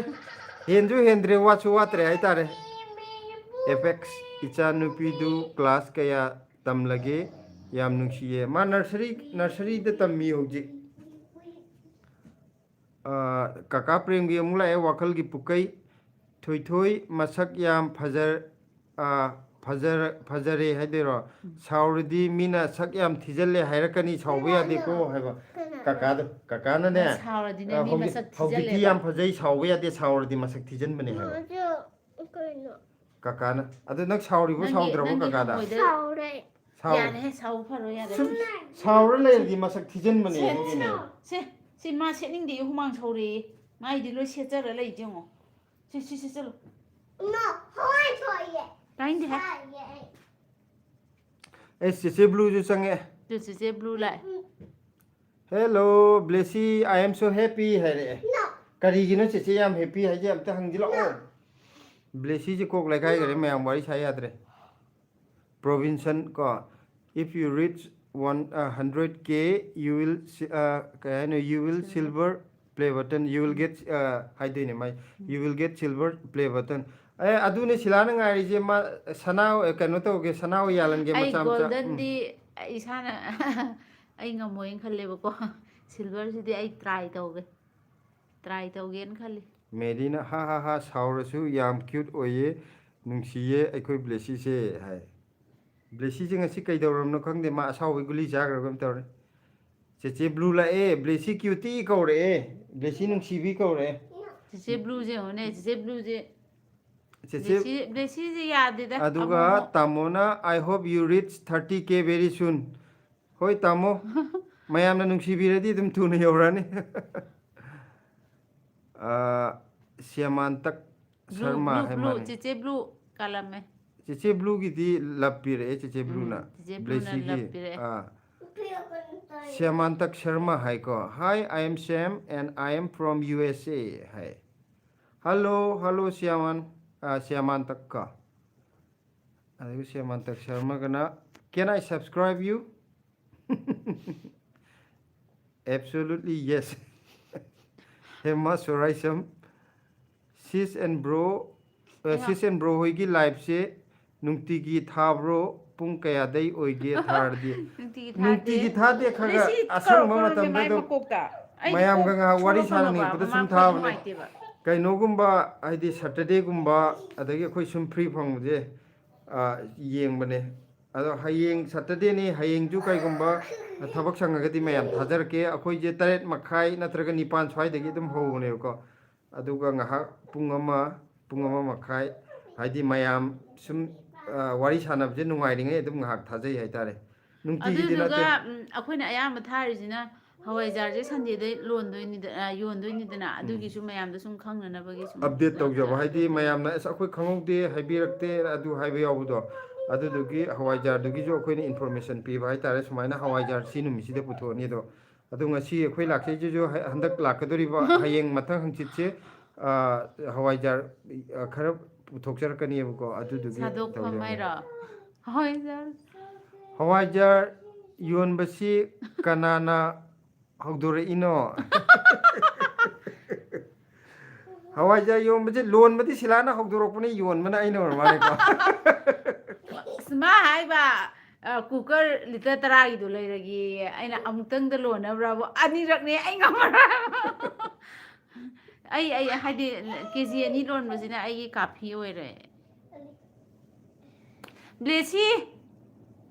ꯑꯩꯅ ꯃꯥꯏ ꯁꯔꯥ ꯃꯆꯥ ꯑꯝꯇ ꯁꯥꯕꯤꯒꯦ ꯇꯧꯅꯤꯗ ꯑꯗꯨꯗ ꯈꯔ ꯊꯨꯅ ꯁꯥꯒꯦꯅ ꯈꯟꯕ ꯃꯥꯅ ꯑꯗꯣ ꯑꯩꯅ ꯂꯤꯇꯔ KG 2ꯁꯤꯅ ꯑꯗꯨꯝ ꯇꯨꯡꯖꯜꯂ ꯇꯞ ꯇꯞ ꯇꯣ ꯁꯥꯔꯒꯦꯅ ꯈꯜꯂꯦ ꯑꯩꯈꯣꯏꯒꯤ ꯌꯥꯝ ꯁ꯭ꯄꯦꯁꯦꯜ ꯑꯣꯏꯕ ꯃꯤ ꯑꯃ ꯆꯪꯉꯛꯑꯦ ꯁꯣꯅꯤꯌꯥ ꯁꯣꯅꯤꯌꯥ ꯅꯤꯡꯊꯧꯖꯝ ꯍꯦꯜꯂꯣ ꯍꯦꯜꯂꯣ ꯕ꯭ꯂꯦꯁꯤ ꯕ꯭ꯂꯦꯁꯤ ꯍꯥꯏꯔꯦ ꯍꯥꯏꯔꯦ ꯕ꯭ꯂꯦꯁꯤꯁꯦ ꯉꯁꯤ ꯌꯥꯗ꯭ꯔꯦ ꯑꯗꯨꯒ ꯔꯣꯕ꯭ꯂꯣꯛꯁ ꯕ꯭ꯂꯦꯁꯤꯁꯦ ꯁꯥꯎꯗꯅꯕ ꯊꯦꯝꯕꯤꯌꯣ ꯍꯥꯏ ꯑꯗꯨ ꯅꯪ ꯉꯁꯥꯏꯗꯒꯤ ꯊꯦꯝꯃꯤꯅꯦ ꯃꯥ ꯑꯗꯨ ꯃꯈꯣꯡꯁꯦ ꯏꯪꯇ꯭ꯔꯤꯛ ꯏꯪꯉꯦꯕ ꯁꯦ ꯅꯪ ꯂꯣꯛ ꯃꯃꯥꯅ ꯍꯥꯏꯕ ꯈꯨꯖꯔꯛꯀꯅꯤ ꯂꯣꯛ ꯑꯃꯨꯛ ꯏꯟꯗꯗꯤꯀꯣ ꯈꯨꯖꯔꯛꯀꯅꯤ ꯅꯪꯅ ꯂꯣꯛ ꯈꯨꯔꯒ ꯑꯩꯈꯣꯏ ꯃꯌꯥꯝ ꯇꯨꯝꯍꯟꯗꯦ ꯂꯣꯛ ꯈꯨꯔꯗꯤꯀꯣ ꯅꯪ ꯑꯗꯨ ꯁꯤ ꯆꯠꯂꯣ ꯑꯗꯨꯗꯤ ꯅꯪ ꯑꯁꯤꯒꯤ ꯕꯦꯛꯁꯤꯗ ꯌꯥꯎꯕ ꯑꯆꯥꯄꯣꯠꯈꯩꯁꯦ ꯅꯪ ꯑꯝꯇ ꯄꯤꯔꯣ ꯀꯩꯅꯣꯅ ꯆꯦꯆꯦ ꯕ꯭ꯂꯨꯅ ꯕ꯭ꯂꯦꯁꯤ ꯋꯥꯠꯁ ꯌꯣꯔ ꯄ꯭ꯔꯣꯕ꯭ꯂꯦꯝ ꯍꯥꯏꯔꯦ ꯃꯃꯥ ꯆꯪꯉꯛꯑꯦ ꯑꯗꯣ ꯍꯣꯔꯦꯟ ꯍꯌꯦꯡ ꯄꯤꯖꯗꯣꯏꯅꯤ ꯑꯩꯅ ꯍꯥꯏꯕ ꯏꯟꯗꯗꯤ ꯀꯩꯝ ꯄꯤꯖꯔꯣꯏ ꯃꯃꯥꯅ ꯍꯥꯏꯕꯕꯨ ꯏꯜꯂꯕ ꯍꯧꯖꯤꯛ ꯌꯥꯗꯦꯗ ꯄꯨꯛ ꯅꯥꯔꯛꯀꯅꯤ ꯍꯧꯖꯤꯛꯇꯤ ꯀꯀꯥ ꯄ꯭ꯔꯦꯝꯒꯤ ꯉꯁꯤꯗꯤ ꯑꯃꯨꯛ ꯅꯪ ꯂꯥꯛꯑꯦ ꯁꯤꯜꯚꯔ ꯁ꯭ꯀꯨꯜ ꯅꯠꯇꯦ ꯍꯜꯂꯛꯑꯣ ꯗꯥꯏꯃꯟ ꯇꯥꯔꯒꯦꯠ ꯇꯧꯒꯗꯕꯅꯤ ꯏꯇꯩꯃ ꯍꯥꯏ ꯅꯪ ꯑꯩ ꯑꯁꯥ ꯌꯥꯝ ꯆꯥꯎꯖꯗꯦ ꯁꯤꯜꯚꯔꯒ ꯅꯠꯇꯦ ꯗꯥꯏꯃꯟ ꯇꯧꯒꯗꯧꯅꯤ ꯑꯩꯗꯤ ꯑꯁꯥ ꯌꯥꯝ ꯄꯤꯛꯑꯦ ꯑꯗꯨꯒ ꯑꯩ ꯁꯨꯝ ꯉꯝꯃꯣꯏ ꯀꯥꯏꯅꯒ ꯈꯟꯕꯗꯣ ꯑꯗꯨ ꯍꯦꯛꯇ ꯑꯣꯏꯌꯦꯕ ꯑꯣ ꯅꯪ ꯑꯗꯨꯗꯤ ꯑꯁ ꯑꯁꯤꯒꯤ ꯀꯃꯦꯟ ꯌꯥꯝ ꯂꯩꯔꯦꯍꯦ ꯃꯈꯥꯗ ꯀꯩꯝꯇ ꯄꯤꯖꯔꯔꯣꯏ ꯀꯜꯄꯅꯥ ꯍꯥꯏ ꯍꯦꯜꯂꯣ ꯍꯥꯏ ꯍꯥꯏ ꯄ꯭ꯔꯣꯚꯤꯟꯁꯟꯅ yes we will support you hi thank you ꯄ꯭ꯔꯣꯚꯤꯟꯁꯟ ꯊꯦꯡꯛ ꯌꯨ ꯋꯥꯈꯜꯒꯤ ꯄꯨꯀꯩꯅ ꯊꯣꯏꯊꯣꯏ ꯁꯥꯎꯅꯨ ꯌꯥꯝꯅ ꯊꯣꯏꯊꯣꯏ ꯁꯥꯎꯅꯨ ꯌꯥꯝꯅ ꯅꯨꯡꯁꯤ ꯃꯔꯝ ꯃꯣꯛꯄꯤꯅꯤ ꯏꯁꯩꯁꯨ ꯐꯖꯕ ꯃꯌꯥꯝ ꯁꯛꯄ ꯍꯩꯔꯦ ꯍꯥꯏꯁꯦ ꯑꯁ ꯊꯣꯏꯊꯣꯏꯒꯤ ꯀꯀꯥꯅ ꯂꯞꯁꯨ ꯌꯥꯝ ꯄꯤꯔꯛꯑꯦ ꯌꯦꯡꯉꯣ ꯑꯁ ꯄꯩꯔ ꯂꯩꯔꯤ ꯑꯦꯄꯦꯛꯁꯅ ꯅꯣꯏꯒꯤ ꯌꯨꯝꯗꯣ ꯌꯥꯝꯅ ꯏꯪꯅ ꯎꯏ ꯅꯨꯡꯉꯥꯏꯔꯝꯗꯧ ꯃꯥꯜꯂꯤ ꯔꯦꯟ ꯀꯌꯥ ꯄꯤꯒꯦ ꯑꯩꯈꯣই ꯌꯨꯝꯁꯦ ꯔꯦꯟ ꯄꯤꯗꯦ ꯑꯗꯣ ꯀꯔꯤꯒꯤ ꯄꯤꯗ꯭ꯔꯤꯅꯣꯗꯣ ꯑꯩꯒꯤ ꯀꯩꯅꯣꯒꯤ 30K ꯌꯧꯕꯒꯤ ꯀꯩꯅꯣ ꯂꯥꯛꯄꯗꯣ ꯑꯗꯨꯗ ꯈꯪꯕꯤꯔꯅꯤꯀꯣ ꯃꯌꯥꯝ ꯆꯥꯎꯊꯣꯛꯑꯦꯅ ꯈꯟꯕꯤꯒꯅꯨꯀꯣ ꯆꯥꯎꯊꯣꯛꯑꯦꯅ ꯈꯟꯕꯤꯒꯅꯨ ꯑꯩꯈꯣꯏ ꯍꯥꯏꯅꯈꯤꯕꯒꯤ ꯑꯣꯏꯅ ꯁꯨꯝ ꯃꯌꯥꯝ ꯅꯨꯡꯉꯥꯏꯁꯦꯅ ꯇꯧꯕꯅꯦ ꯍꯦꯃꯥꯅ ꯑꯣꯀꯦ ꯅꯣꯇꯦꯠ ꯊꯦꯡꯛꯁ ꯐꯣꯔ ꯗ ꯏꯟꯐꯣꯔꯃꯦꯁꯟ ꯍꯥꯏ ꯍꯋꯥꯏꯖꯥꯔꯒꯤꯗꯣ ꯅꯪꯗꯤ ꯌꯥꯝ ꯀꯦꯁꯟꯅ ꯂꯩꯔꯝꯃꯦꯅ ꯁꯤꯡꯉ ꯁꯦꯃꯤꯟ ꯍꯥꯏꯔꯣ ꯁꯦꯃꯤꯝ ꯍꯥꯏ ꯃꯥꯅꯦ ꯃꯥꯏ ꯃꯦꯁꯦꯖꯁꯦ ꯀꯛꯈ꯭ꯔꯦ ꯏꯔꯝꯃꯒ ꯑꯣ ꯅꯪ ꯀꯩꯅꯣ ꯇꯧꯔꯔꯣꯏꯀꯣ ꯍꯌꯦꯡꯗꯒꯤ ꯄꯤꯛ ꯌꯦꯡꯕ ꯌꯥꯔꯔꯣꯏ ꯑꯁ ꯌꯥꯝꯅ ꯀꯩꯅꯣ ꯄꯣꯁ ꯇꯥꯕ ꯃꯃꯤꯡ ꯑꯃ ꯂꯥꯛꯑꯦ ꯊꯃꯣꯏ ꯑꯅꯤ ꯀꯞꯄꯜ ꯂꯩ ꯌꯥꯝ ꯐꯖꯗ꯭ꯔꯣ ꯌꯥꯝ ꯄꯣꯁ ꯇꯥꯅ ꯊꯣꯟꯕ ꯋꯥꯅꯤ ꯃꯄꯥꯟꯂꯣꯝꯗ ꯂꯩꯕ꯭ꯔꯣ ꯍꯥꯏꯔꯒ ꯃꯄꯥꯟꯂꯣꯝꯗ ꯂꯩꯕ꯭ꯔꯣ ꯍꯣꯏ ꯃꯄꯥꯟꯂꯣꯝꯗ ꯑꯩꯈꯣꯏ ꯗꯦꯜꯂꯤꯗ ꯂꯩꯖꯕꯅꯦ ꯑꯗꯨꯒꯁꯨ ꯃꯥꯟꯗꯕꯅꯦ ꯍꯣꯗꯤ ꯑꯩꯈꯣꯏꯅ ꯂꯩꯔꯤꯁꯤꯅ ꯃꯅꯤꯄꯨꯔꯒꯤ ꯗꯦꯜꯂꯤ ꯍꯥꯏꯇꯥꯔꯦ ꯁꯣꯔꯣꯛ ꯊꯣꯛꯑꯒꯅ ꯗꯦꯜꯂꯤ ꯑꯣꯏꯗꯣꯏꯕ ꯗꯦꯜꯂꯤ ꯑꯣꯏꯗꯣꯏꯅꯤ ꯌꯨꯝ ꯃꯅꯨꯡꯗꯗꯤ ꯌꯨꯝ ꯃꯅꯤꯄꯨꯔꯅꯦ ꯑꯩꯈꯣꯏ ꯃꯅꯨꯡꯒꯤꯗꯅ ꯂꯩꯖꯩꯁꯦ ꯃꯅꯤꯄꯨꯔ ꯑꯣꯏꯗꯣꯏꯅꯦ ꯁꯥꯗꯣꯛꯐꯝ ꯍꯥꯏꯀꯣ ꯎꯝ ꯑꯩꯁꯨ ꯀꯀꯥ ꯍꯥꯏꯔꯒꯦ ꯀꯀꯥꯒ ꯏꯆꯦꯒ ꯆꯍꯤ ꯀꯌꯥ ꯈꯦꯠꯅꯒꯦ ꯃꯌꯥꯝꯅ ꯑꯗꯨꯝ ꯀꯌꯥ ꯃꯥꯟꯒꯦ ꯑꯗꯨꯝ ꯌꯦꯡꯕꯤꯔꯣ ꯌꯥꯝꯗꯦ ꯆꯍꯤ 10 ꯈꯔ ꯈꯛꯇꯅꯤ ꯆꯍꯤ 10ꯒ ꯅꯠꯇꯦꯗ ꯑꯁꯦꯡꯕ ꯍꯥꯏꯗꯣꯛꯈ꯭ꯔꯒꯦ ꯁꯣꯅꯤꯌꯥ ꯅꯤꯡꯊꯧꯖꯝ ꯃꯥꯁꯦ ꯍꯥꯏꯗꯣꯛꯍꯟꯅꯤꯡꯗ꯭ꯔꯤ ꯍꯥꯏꯗꯣꯛꯑꯔꯣꯏ ꯃꯥꯁꯤ ꯌꯥꯝꯅ ꯀꯩꯅꯣ ꯁꯥꯖꯅꯤꯡꯉꯤ ꯀꯔꯤ ꯑꯩꯁꯦ ꯑꯉꯥꯡ ꯑꯃꯨꯛ ꯍꯦꯟꯅ ꯁꯥꯍꯜꯂꯦ ꯅꯪꯅ ꯅꯥꯔꯩ ꯈꯔ ꯀꯣꯜꯂꯤꯗꯨꯗꯤ ꯁꯣꯅꯤꯌꯥ ꯅꯤꯡꯊꯧꯖꯝ ꯕ꯭ꯂꯦꯁ ꯇꯤꯀꯤ ꯇꯤꯀꯤ ꯍꯥꯏꯗꯤ ꯑꯝꯇ ꯑꯩꯈꯣꯏ ꯀꯌꯥ ꯈꯦꯠꯅꯒꯦꯗꯣ ꯍꯣꯠꯂꯣ ꯍꯥꯏꯔꯀꯥꯟꯗ ꯃꯌꯥꯝꯅꯁꯨ ꯊꯥꯖꯔꯣꯏꯕ ꯑꯗꯨꯅ ꯃꯌꯥꯝꯅ ꯑꯗꯨꯝ ꯂꯦꯞꯄꯤꯔꯣꯕ ꯀꯌꯥ ꯑꯣꯏꯔꯝꯗꯧ ꯃꯥꯟꯒꯦꯗꯣ ꯍꯥꯏꯗꯤ ꯍꯥꯏꯈ꯭ꯔꯕꯅꯤꯀꯣ ꯁꯣꯅꯤꯌꯥ ꯅꯤꯡꯊꯧꯖꯝ ꯕ꯭ꯂꯦꯁꯤꯁꯦ ꯑꯝꯇ ꯇꯤꯀꯤ ꯑꯝꯇ ꯑꯝꯇ ꯍꯣꯠꯂꯣ ꯍꯥꯏꯕ ꯍꯣꯠꯂꯣ ꯁꯨꯝ ꯁꯥꯎ ꯂꯩꯔꯦ ꯃꯅꯤꯄꯨꯔꯤ ꯋꯥ ꯄꯦꯇ꯭ꯔꯣꯡ ꯉꯥꯡꯕꯗꯣ ꯇꯥꯒꯦ ꯇꯧꯔꯒ ꯏꯁꯩ ꯑꯝꯇ ꯁꯛꯇꯣꯛꯁꯤꯔꯣ ꯑꯆꯥꯄꯣꯠ ꯄꯤꯖꯗꯣꯏꯅꯦ ꯁꯤꯂꯥꯄꯥꯏ ꯀꯣꯛ ꯂꯩꯈꯠꯈ꯭ꯔꯦ ꯑꯃ ꯑꯆꯥꯄꯣꯠ ꯃꯤꯉꯣꯟꯗ ꯂꯣꯏ ꯄꯤꯖꯊꯣꯛꯈ꯭ꯔꯒꯦ ꯈꯥꯎ ꯁꯦ ꯑꯅꯤꯗ ꯌꯥꯎꯔꯤ ꯃꯌꯥꯝꯁꯦ ꯀꯩꯅꯣ ꯃꯃꯥꯒꯤꯁꯨ ꯆꯪꯉꯦꯁꯦ ꯕꯦꯔꯟ ꯃꯃꯥꯒꯤ ꯃꯃꯥꯅꯗꯤ ꯍꯥꯏꯈꯤꯕꯅꯤ ꯍꯋꯥꯏꯖꯥꯔ ꯌꯣꯟꯕꯒꯤ ꯑꯥꯏꯗꯤꯌꯥꯗꯤ ꯅꯠꯇ꯭ꯔꯅꯦ ꯁꯤꯂꯥ ꯍꯦꯟꯖꯥꯡꯗꯤ ꯅꯨꯡꯇꯤꯒꯤ ꯍꯦꯛꯅꯤꯡꯉꯥꯏ ꯂꯩꯇꯕꯅꯦꯅ ꯆꯨꯝꯃꯦ ꯃꯥꯅꯦ ꯃꯃꯥꯅ ꯌꯥꯝ ꯇꯣꯏꯅ ꯍꯥꯏꯕꯤꯔꯛꯄꯅꯦ ꯃꯥꯅꯦ ꯃꯥꯅꯦ ꯍꯋꯥꯏꯖꯥꯔꯗꯤ ꯑꯗꯨꯝ ꯌꯣꯟꯕ ꯌꯥꯏ ꯑꯗꯒꯤ ꯂꯦꯝꯃꯒꯁꯨ ꯀꯩꯒꯨꯝꯕ ꯁꯤꯠꯇ꯭ꯔꯒꯁꯨ ꯃꯥꯗꯤ ꯀꯪꯍꯜꯂ ꯊꯝꯕꯅꯤꯅ ꯃꯥꯡꯕ ꯄꯣꯠ ꯅꯠꯇꯦ ꯍꯋꯥꯏꯖꯥꯔꯗꯤ ꯑꯗꯨꯝ ꯌꯣꯟꯕ ꯌꯥꯏ ꯏꯟꯖꯥꯡꯗꯤ ꯑꯃꯨꯛ ꯍꯦꯛꯈ꯭ꯔꯒꯗꯤ ꯑꯃꯨꯛ ꯆꯥꯎꯅꯕ ꯍꯣꯠꯅꯕꯗ ꯃꯇꯝ ꯆꯪꯉꯤ ꯃꯥꯅꯦ ꯆꯪꯉꯤ. ꯁꯤ ꯌꯥꯝ ꯆꯨꯝꯃꯦ ꯃꯃꯥꯅ ꯑꯗꯨꯝ ꯇꯣꯏꯅ ꯍꯥꯏꯕꯤꯕ ꯋꯥꯐꯝꯅꯤ ꯑꯩꯈꯣꯏꯒꯤ ꯄ꯭ꯔꯦꯝꯒꯤ ꯂꯥꯛꯑꯦ ꯇꯥꯃꯣ ꯗꯦꯜꯂꯤꯁꯦ ꯔꯦꯟꯇꯤ ꯑꯗꯨꯝ ꯐꯪꯒꯗ꯭ꯔꯣ ꯐꯪꯅꯤ ꯀꯩꯗꯧꯕꯩ ꯐꯪꯗꯅꯤ ꯔꯦꯟ ꯑꯗꯨꯝ ꯐꯪꯉꯤ ꯀꯥ ꯍꯥꯏꯗꯤ ꯍꯣꯏ ꯑꯩꯅ ꯄꯥꯝꯃꯤꯕ ꯖꯒꯥ ꯑꯗꯨꯝ ꯐꯪꯅꯤꯗ ꯀꯩꯅꯣ ꯈꯔ ꯉꯥꯏꯊꯣꯛ ꯄ꯭ꯔꯦꯝꯁꯦ ꯉꯥꯏꯁꯤꯟ ꯗꯤꯜꯂꯤꯗ ꯂꯥꯛꯄꯒꯤ ꯑꯁꯥ ꯑꯃ ꯎꯕ ꯃꯥꯜꯂꯦ ꯑꯩꯅ ꯔꯦꯟꯀ ꯍꯪꯉꯛꯏꯁꯦ ꯕ꯭ꯂꯨ ꯆꯤꯆꯦ ꯆꯦꯆꯦ ꯕ꯭ꯂꯨꯅ ꯕ꯭ꯂꯨꯒꯤ ꯉꯁꯤꯒꯤ ꯂꯥꯏꯐꯁꯦ ꯆꯍꯤ ꯆꯨꯞꯄ ꯊꯥꯕꯤꯔꯣ ꯄ꯭ꯂꯤꯖ ꯏꯁ ꯀꯩꯒꯤꯅꯣ ꯆꯦꯆꯦ ꯕ꯭ꯂꯨ ꯆꯤꯆꯦ ꯕ꯭ꯂꯨꯁꯦ ꯕ꯭ꯂꯦꯁꯤ ꯗꯣꯟ ꯀ꯭ꯔꯥꯏ ꯍꯥꯏꯔꯛꯑꯦ ꯀꯞꯀꯅꯣ ꯍꯥꯏꯔꯛꯑꯦ ꯆꯦꯆꯦꯅ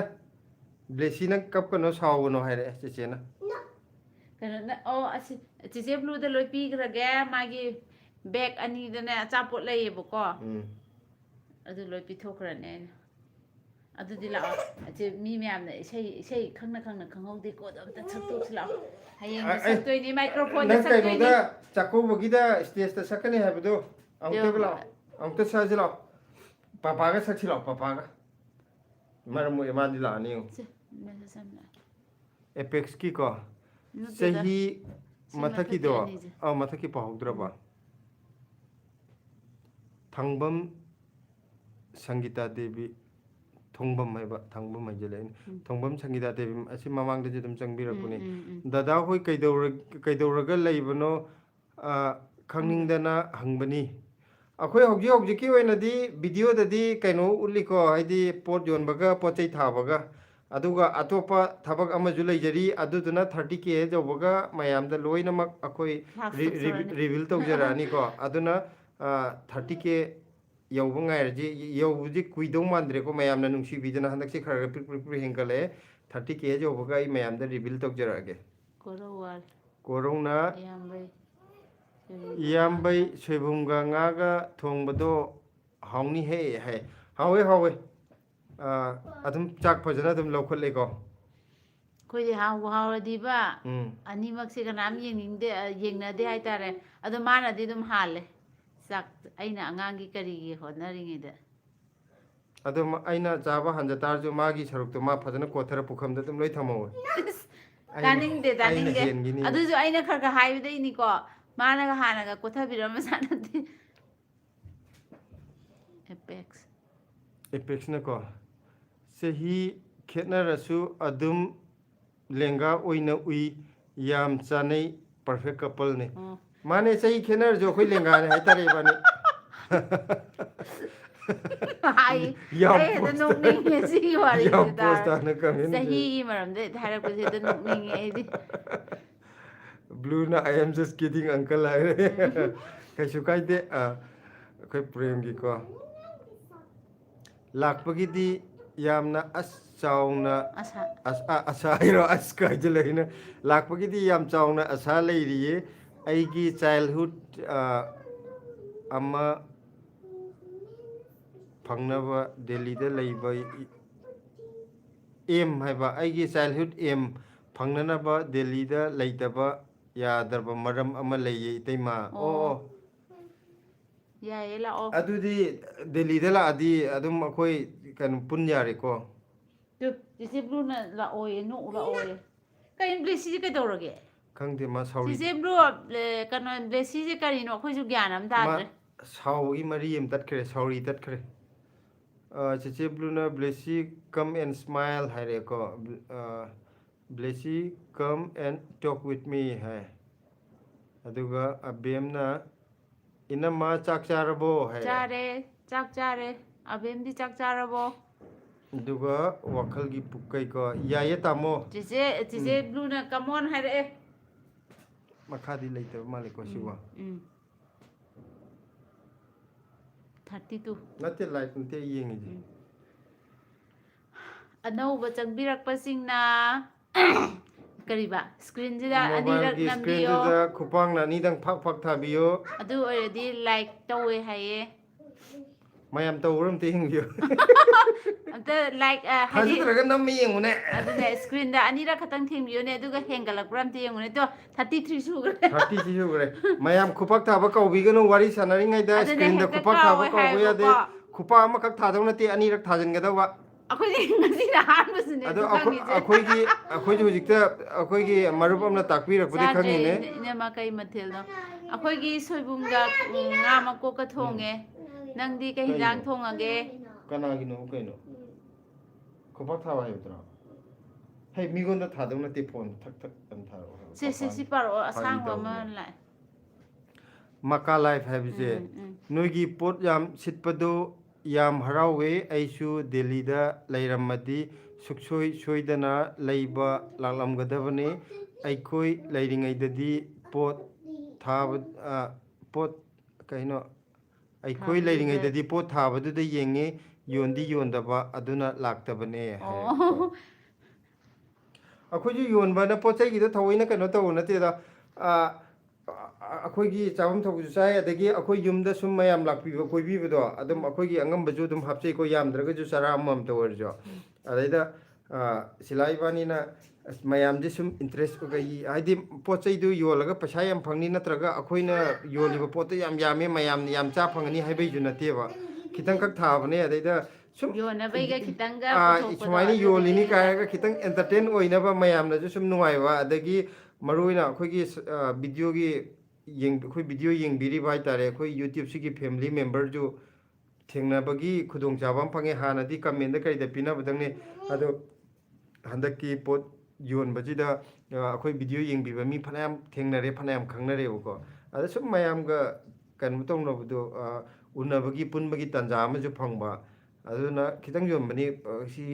मचा खितंग थाबजना कछु यो कयाम योनीगे ꯀꯩꯃꯣ ꯑꯩꯈꯣꯏꯅ ꯅꯍꯥꯟꯒꯩꯗꯤ ꯍꯟꯖꯟ ꯍꯟꯖꯟ ꯍꯥꯏꯗꯕꯩ ꯉꯁꯤꯗꯤ 37 ꯌꯧꯈꯔꯦ ꯂꯥꯏꯛꯁꯦ ꯃꯌꯥꯝ ꯍꯥꯏꯅꯤꯡꯉꯥꯏ ꯂꯩꯇꯅ ꯊꯥꯒꯠꯆꯔꯤ ꯑꯩꯈꯣꯏꯁꯨ ꯉꯁꯤ ꯈꯛꯇꯪ ꯈꯪꯖꯕꯅꯦ ꯃꯣꯏꯅ ꯇꯧꯋꯦ ꯃꯀꯥ ꯍꯥꯏꯕ ꯂꯥꯏꯞ ꯇꯧꯔꯦ ꯍꯥꯏꯕꯀꯣ ꯊꯥꯖꯗꯦꯕꯤ ꯆꯨꯝꯃꯤ ꯆꯨꯝꯃꯤ ꯍꯥꯏꯔꯦꯀꯣ ꯀꯣꯔꯧꯅ ꯏꯌꯥꯝꯕ ꯀꯥꯏ ꯖꯒꯥꯗ ꯂꯩꯔꯤꯅꯣ ꯅꯣꯡꯃ ꯁꯪꯉꯀꯥꯟꯗ ꯀꯣꯏꯔꯛꯀꯦ ꯑꯩꯈꯣꯏꯅ ꯍꯧꯖꯤꯛ ꯂꯩꯔꯤꯁꯦ ꯑꯥꯏ ꯑꯦꯟ ꯑꯦ ꯃꯥꯔꯀꯦꯠ ꯂꯩꯕꯗꯣ ꯗꯦꯜꯂꯤꯒꯤ south Delhi I N A market Delhi ꯍꯥꯠꯀ ꯂꯩꯕꯗꯣ ꯑꯗꯨ ꯑꯥꯏ ꯑꯦꯟ ꯑꯦ ꯃꯥꯔꯀꯦꯠꯀꯤꯅ ꯑꯣꯄꯣꯖꯤꯠ ꯑꯣꯏꯗꯣꯏꯕ ꯗꯦꯜꯂꯤ ꯍꯥꯠꯀꯤꯅ ꯍꯦꯛ ꯅꯥꯀꯟꯗ ꯑꯣꯏꯗꯣꯏꯕ ꯑꯩꯈꯣꯏꯒꯤꯁꯦ ꯑꯥꯏ ꯑꯦꯟ ꯑꯦ ꯃꯥꯔꯀꯦꯠ ꯄꯟꯕꯗꯗꯤ ꯂꯣꯏ ꯈꯪꯕꯤꯔꯝꯃꯅꯤ ꯗꯦꯜꯂꯤꯗ ꯂꯩꯕ ꯑꯣꯏꯇꯥꯔꯗꯤ ꯁꯗꯣꯛꯐꯝ ꯀꯀꯥꯒ ꯏꯆꯦꯒ ꯁꯤ ꯃꯅꯤꯄꯨꯔꯒꯤ ꯀꯗꯥꯏꯗꯒꯤꯅꯣ ꯍꯥꯏꯕ ꯑꯩꯁꯦ ꯐꯨꯝꯂꯣꯛ ꯁꯤꯐꯥꯏ ꯃꯆꯥꯅꯦ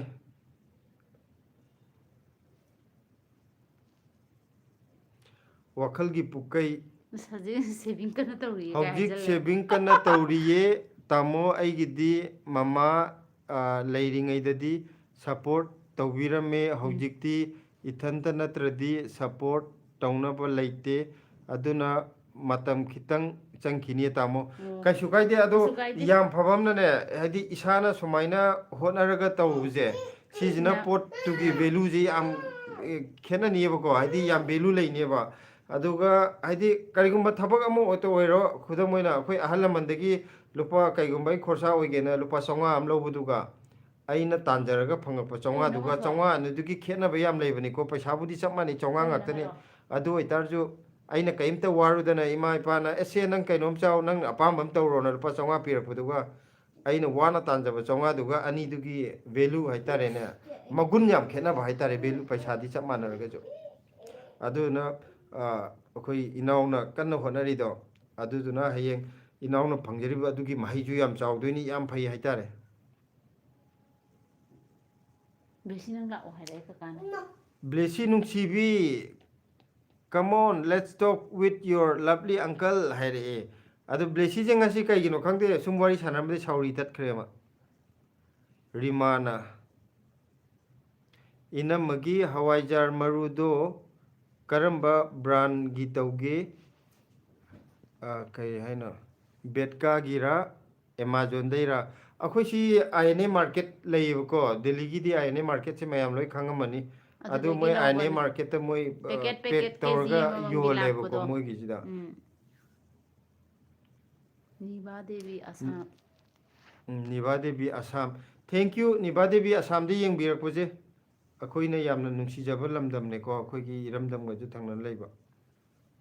ꯑꯁꯥꯝ ꯑꯣꯏꯔꯗꯤ ꯒꯨꯋꯥꯍꯥꯇꯤ ꯅꯠꯇ꯭ꯔꯒ ꯀꯁꯥꯔ ꯅꯠꯇ꯭ꯔꯒ ꯍꯣꯖꯥꯏ ꯁ꯭ꯋꯥꯏꯁꯤꯗ ꯑꯣꯏꯔꯝꯗꯧ ꯃꯥꯜꯂꯦ ꯑꯩꯈꯣꯏꯅ ꯈꯪꯉꯤꯁꯦ ꯑꯍꯨꯝꯁꯤꯅ ꯌꯥꯝ ꯃꯔꯨ ꯑꯣꯏꯅ ꯀꯣꯔꯧꯗꯤ ꯑꯥꯏꯅꯦ ꯌꯥꯝ ꯅꯛꯑꯦ ꯀꯣꯏꯔꯛꯀꯦ ꯍꯣꯏ ꯍꯣꯏ ꯅꯣꯡꯃ ꯀꯣꯏꯕꯤꯔꯛꯑꯣ ꯄꯥꯎ ꯐꯥꯎꯅꯔꯒꯀꯣ ꯍꯥꯟꯅ ꯑꯦꯄꯦꯛꯁꯅ इतै इनाव मोद चानरदी युम्बान पुंसीसे नुंगाइबता ओइबजानी पुंसी सांगना नुंगाइबता ओइबियो थैंक यू अदुगा एपेक्स की जो यामना नुंगाइब युम्बान ओइबियो याम नुंसी चानना लेबियो ब्लू न ब्लेसी कौरे ब्लेसी जे ngasiदी वारी सानाबे याद्रे कमाय तैनो खंगदे ꯍꯧꯖꯤꯛ ꯆꯤꯡꯈꯠꯂ ꯃꯥ ꯇꯨꯝꯈ꯭ꯔꯦ आव वाखलगी पुकै तामो अदो ꯉꯥꯔꯤꯗꯨꯗꯤ ꯌꯥꯝꯅ ꯇꯥꯃꯣ ꯑꯗꯨ ꯉꯥꯔꯤꯗꯨꯗꯤ ꯌꯥꯝ ꯇꯥꯡꯕ ꯃꯥꯜꯂꯦ ꯌꯥꯝ ꯂꯥꯞꯅ ꯄꯨꯕꯒꯤ ꯉꯥꯔꯤ ꯇꯥꯡꯉꯤ ꯁꯤꯗꯩꯗ ꯗꯦꯜꯂꯤꯗ ꯂꯣꯏ ꯇꯥꯡꯗꯕ ꯄꯣꯠ ꯑꯝꯇ ꯂꯩꯇꯦ ꯑꯗꯣ ꯑꯥꯏꯑꯦꯟꯑꯦꯗꯅ ꯈꯤꯠ ꯍꯦꯜꯂꯦ ꯑꯗꯨꯒ ꯑꯩꯈꯣꯏꯅ ꯑꯃꯨꯛ ꯂꯩꯔꯤꯕ ꯃꯅꯥꯛꯀꯤ ꯃꯥꯔꯀꯦꯠ ꯉꯁꯥꯏ ꯑꯩꯈꯣꯏꯅ ꯑꯥꯏꯑꯦꯟꯑꯦ ꯃꯥꯔꯀꯦꯠ ꯑꯅ ꯍꯥꯏꯖꯕꯗꯣ ꯑꯩꯈꯣꯏꯒꯤ ꯍꯦꯛ ꯃꯅꯥꯛ ꯅꯛ ꯂꯩ ꯑꯩꯈꯣꯏꯅ ꯄꯣꯠ ꯌꯣꯜꯂꯤꯕ ꯖꯒꯥꯗ ꯑꯗꯨꯗꯁꯨ ꯍꯧꯖꯤꯛꯇꯤ ꯉꯥꯔꯤ ꯐꯪꯉꯦ ꯍꯥꯟꯅꯗꯤ ꯐꯪꯉꯝꯗꯕꯅꯤ ꯁꯤꯗꯅ ꯑꯃꯨꯛ ꯍꯦꯜꯂꯦ ꯑꯥꯏꯑꯦꯟꯑꯦ ꯃꯥꯔꯀꯦꯠꯁꯤ ꯌꯥꯝ ꯇꯥꯡꯉꯦꯕ ꯄꯣꯠ ꯆꯩ ꯐꯖ ꯐꯖꯕ ꯄꯣꯠ ꯃꯈꯜ ꯁꯨꯅꯕꯨꯗꯤ ꯐꯪꯉꯦꯀோ ꯑꯗꯨꯒ ꯍꯩ ꯔꯥꯃꯛꯇ ꯑꯣꯏꯔꯁꯨ ꯑꯇꯣꯞꯄ ꯂꯣꯀꯦꯜ ꯃꯥꯔꯀꯦꯠꯇ ꯌꯣꯟꯕ ꯍꯩꯗꯒꯤ ꯃꯣꯏꯁꯤꯗ ꯌꯣꯟꯕꯁꯤꯅ ꯍꯦꯛꯇ ꯇꯣꯞ ꯇꯣꯞꯄꯦ ꯃꯁꯛꯁꯦ ꯐꯖꯅꯦꯕ ꯑꯁꯥꯕꯒ ꯃꯥꯟꯅꯦꯕ ꯐꯣꯔꯦꯅꯔꯒꯁꯨ ꯌꯥꯝ ꯂꯥꯛꯑꯦꯕꯀꯣ ꯃꯣꯏ ꯁꯤꯒꯤ ꯃꯥꯔꯀꯦꯠꯁꯦ ꯃꯃꯤꯡ ꯌꯥꯝ ꯆꯠꯄꯅꯦ ꯑꯗꯨꯒ ꯄꯣꯠꯇꯤ ꯌꯥꯝ ꯇꯥꯡꯕ ꯍꯥꯏꯇꯥꯔꯦ ꯑꯇꯩꯒꯤꯅ ꯅꯣꯔꯤꯁ ꯗꯨꯀꯥꯟꯗ ꯐꯪꯕꯅꯤꯗꯅ ꯁꯤꯒꯤꯁꯤꯅ ꯑꯥꯏꯑꯦꯟꯑꯦꯒꯤꯁꯤꯅꯅꯦ ꯃꯌꯥꯡꯅ ꯌꯣꯜꯂꯤꯕ ꯉꯥꯔꯤꯁꯦ ꯑꯗꯨꯛꯀꯤ ꯃꯇꯤꯛ ꯌꯦꯡꯉꯣ ꯑꯗꯨꯒ ꯉꯥꯔꯤ ꯁꯣꯏꯕꯨꯝ ꯂꯣꯏ ꯑꯩꯈꯣꯏꯒꯤ ꯁꯨꯅꯕ ꯌꯥꯎꯋꯦꯕ ꯌꯨꯝꯗ ꯂꯨꯄꯥ 100 ꯄꯤꯕ ꯉꯥꯔꯤꯁꯦ ꯗꯤꯜꯂꯤꯗ ꯑꯗꯨꯝ ꯂꯨꯄꯥ 200 ꯃꯌꯥꯗꯤ ꯑꯣꯏꯔꯅꯤꯀꯣ ꯍꯥꯏꯗꯤ ꯌꯨꯝꯗ 100 ꯄꯤꯕꯗꯣ ꯗꯤꯜꯂꯤꯗ ꯑꯗꯨꯝ 200 ꯃꯌꯥ ꯑꯣꯏꯔꯅꯤ ꯗꯕꯜꯗꯤ ꯑꯗꯨꯝ ꯑꯣꯏꯔꯅꯤ ꯍꯥꯏꯗꯤ ꯑꯥꯗꯩ ꯄꯨꯁꯜꯂ ꯈꯣꯠꯂ ꯌꯣꯟꯕꯅꯤꯅ ꯑꯗ ꯑꯇꯣꯞꯄ ꯗꯨꯀꯥꯟꯁꯤꯡꯗ ꯂꯨꯄꯥ 200 ꯌꯣꯜꯂꯦ ꯈꯜꯂꯁꯦꯕꯀꯣ ꯗꯤꯜꯂꯤꯗ ꯑꯥꯏꯑꯦꯟꯑꯦ ꯃꯥꯔꯀꯦꯠꯇꯗꯤ ꯌꯨꯝꯗꯒꯤꯅ 100 ꯄꯤꯕꯗꯣ ꯑꯇꯣꯞꯄ ꯗꯤꯜꯂꯤꯒꯤ ꯃꯐꯝꯗꯅ 200 ꯌꯣꯜꯂꯅꯤ ꯑꯥꯏꯑꯦꯟꯑꯦ ꯃꯥꯔꯀꯦꯠꯇꯅ 200 ꯅꯠꯇ꯭ꯔ 100 ꯌꯣꯟꯅꯦꯕ ꯍꯥꯏꯗꯤ ꯄꯩꯁꯥꯗꯣ ꯗꯕꯜ ꯅꯠꯇꯦꯕ ꯃꯥꯗꯤ ꯌꯧꯅ ꯀꯥꯈ꯭ꯔꯦꯕ ꯇ꯭ꯔꯤꯄꯜ ꯇꯥꯏꯝꯒꯨꯝꯕ ꯍꯥꯏꯇꯥꯔꯦꯅꯦꯀꯣ ꯑꯥꯏꯑꯦꯟꯑꯦꯗꯗꯤ ꯄꯣꯠꯁꯦ ꯌꯥꯝ ꯇꯥꯡꯉꯦ ꯕ꯭ꯂꯨꯒꯤꯁꯨ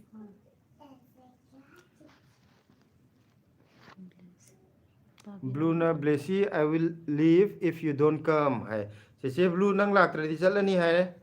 मा लाइव यारोये अनिवा देवी ने ब्लेसी लव है को फ्लोकी काकागा इदोम चागा कई होनरगा लेरिनो दिल्लीदा सिगी कनोजे यामना हाइजरेको हौजिक ताबिरमजु यारे हंजन हंजन जो हायरे हौजिककी अखोइना वीडियोदा उच्चबददी अखोइ पोचै थाबगा पोचै हंदक्ति खितंग योन खोतनगा तौरे हानदि पोचै थाबगा उच्चबने अदुगा अतोपा सिनफमदुदी अइना 30K यौरकांदा रिवील तौजरा ब्लू ब्लेसीजे मा ngasi ngangnaba yadre चिचे ब्लूना गुड नाइट हायरे ब्लेसीदा अदुगा रिमाना सि मथक्तदि कालमद्रेको आइजे कांद्रे हाइदि हेत कमेंट कानबदु नुवाइतेन तौनी रिमाना हाइजे आइदि बेंगलोरदा लैबने इनमा ददा आइसु अमेज़न दे चेलगा नमगा येंगे हवाइजारदो ट्राई तौबियो हाइदि याम चमना अदुम कनो तौदबने खितंगदि कनो संग खोटपदि दरकार ओइको मतम खितंगदि संगबने अदुदुगा कनोदी याम लुबा पोती नते खितंग पुंग जंग होनबि तारेको वाखलगी पुकै ममलदो प्रिंट तौबगी थेंगनाबदा 325 थाबु उये माने अखोइगी ngari ama mamangi aina video agi video da jo ama yawgibane ko 325 थारिदो पवागी रो दु ngari da पवा यो केजी gi nate पवा फादबदो पवा फादबा युमदगा लुपा चामगा कुन तरागा चाम कुल्ला कनो पीबदो अदुदो नॉरिस दुकानदना 180 रा अदुमाइना पीबनेबा अदुगा सिदना चहुमगा कुन थाय अखोइ ngari लेतेना चलुबनेबा ngari गा अमता चादसु यारेना ले अखोइ अदु तांग लेदौनतेना blue Blessy don't be angry okay है चिचेना ब्लेसी सावबया दे है रे रिमाना होय अदो ददागी थबक से ओजागुम्बा ओइरमदौ माली अदुदि हयें कइनो यौरा खंगनी ओजारा करिनो कंपनी दा तौरीरा ओजा ओइरीरा नत्रगा कइमता थबक तौरमदना लेब्रा मा फमलने हवाई सार पुरो ओइनजोन मिनरगे माजु लोलहलने अदो कइनो तौनी अइना 30K की कइगुम्बा प्रोफेशन रिवील तौबगी वीडियो ꯊꯥꯒꯠꯇ꯭ꯔꯤꯉꯩꯗꯀꯣ ꯃꯌꯥꯝꯗꯒꯤ ꯂꯥꯏꯚ ꯊꯥꯔꯒ ꯑꯗꯒꯤ ꯀꯃꯦꯟ ꯃꯌꯥꯝꯗ ꯍꯪꯖꯒꯦ ꯃꯌꯥꯝꯅ ꯀꯔꯤ ꯃꯥꯟꯒꯦꯅ ꯒꯦꯁ ꯇꯧꯍꯟꯒꯦ ꯌꯥꯏ ꯑꯗꯨ ꯑꯥ 41 ꯌꯧꯔꯦ ꯑꯩꯅ ꯉꯁꯤꯒꯤ ꯂꯥꯏꯛꯁꯦ 50ꯗ ꯑꯝꯇ ꯌꯧꯒꯦ ꯁꯤꯅꯦ ꯑꯩꯅ ꯈꯜꯂꯤꯁꯦ ꯃꯌꯥꯝ ꯑꯅꯧꯕ ꯆꯪꯕꯤꯔꯛꯄꯁꯤꯡꯅ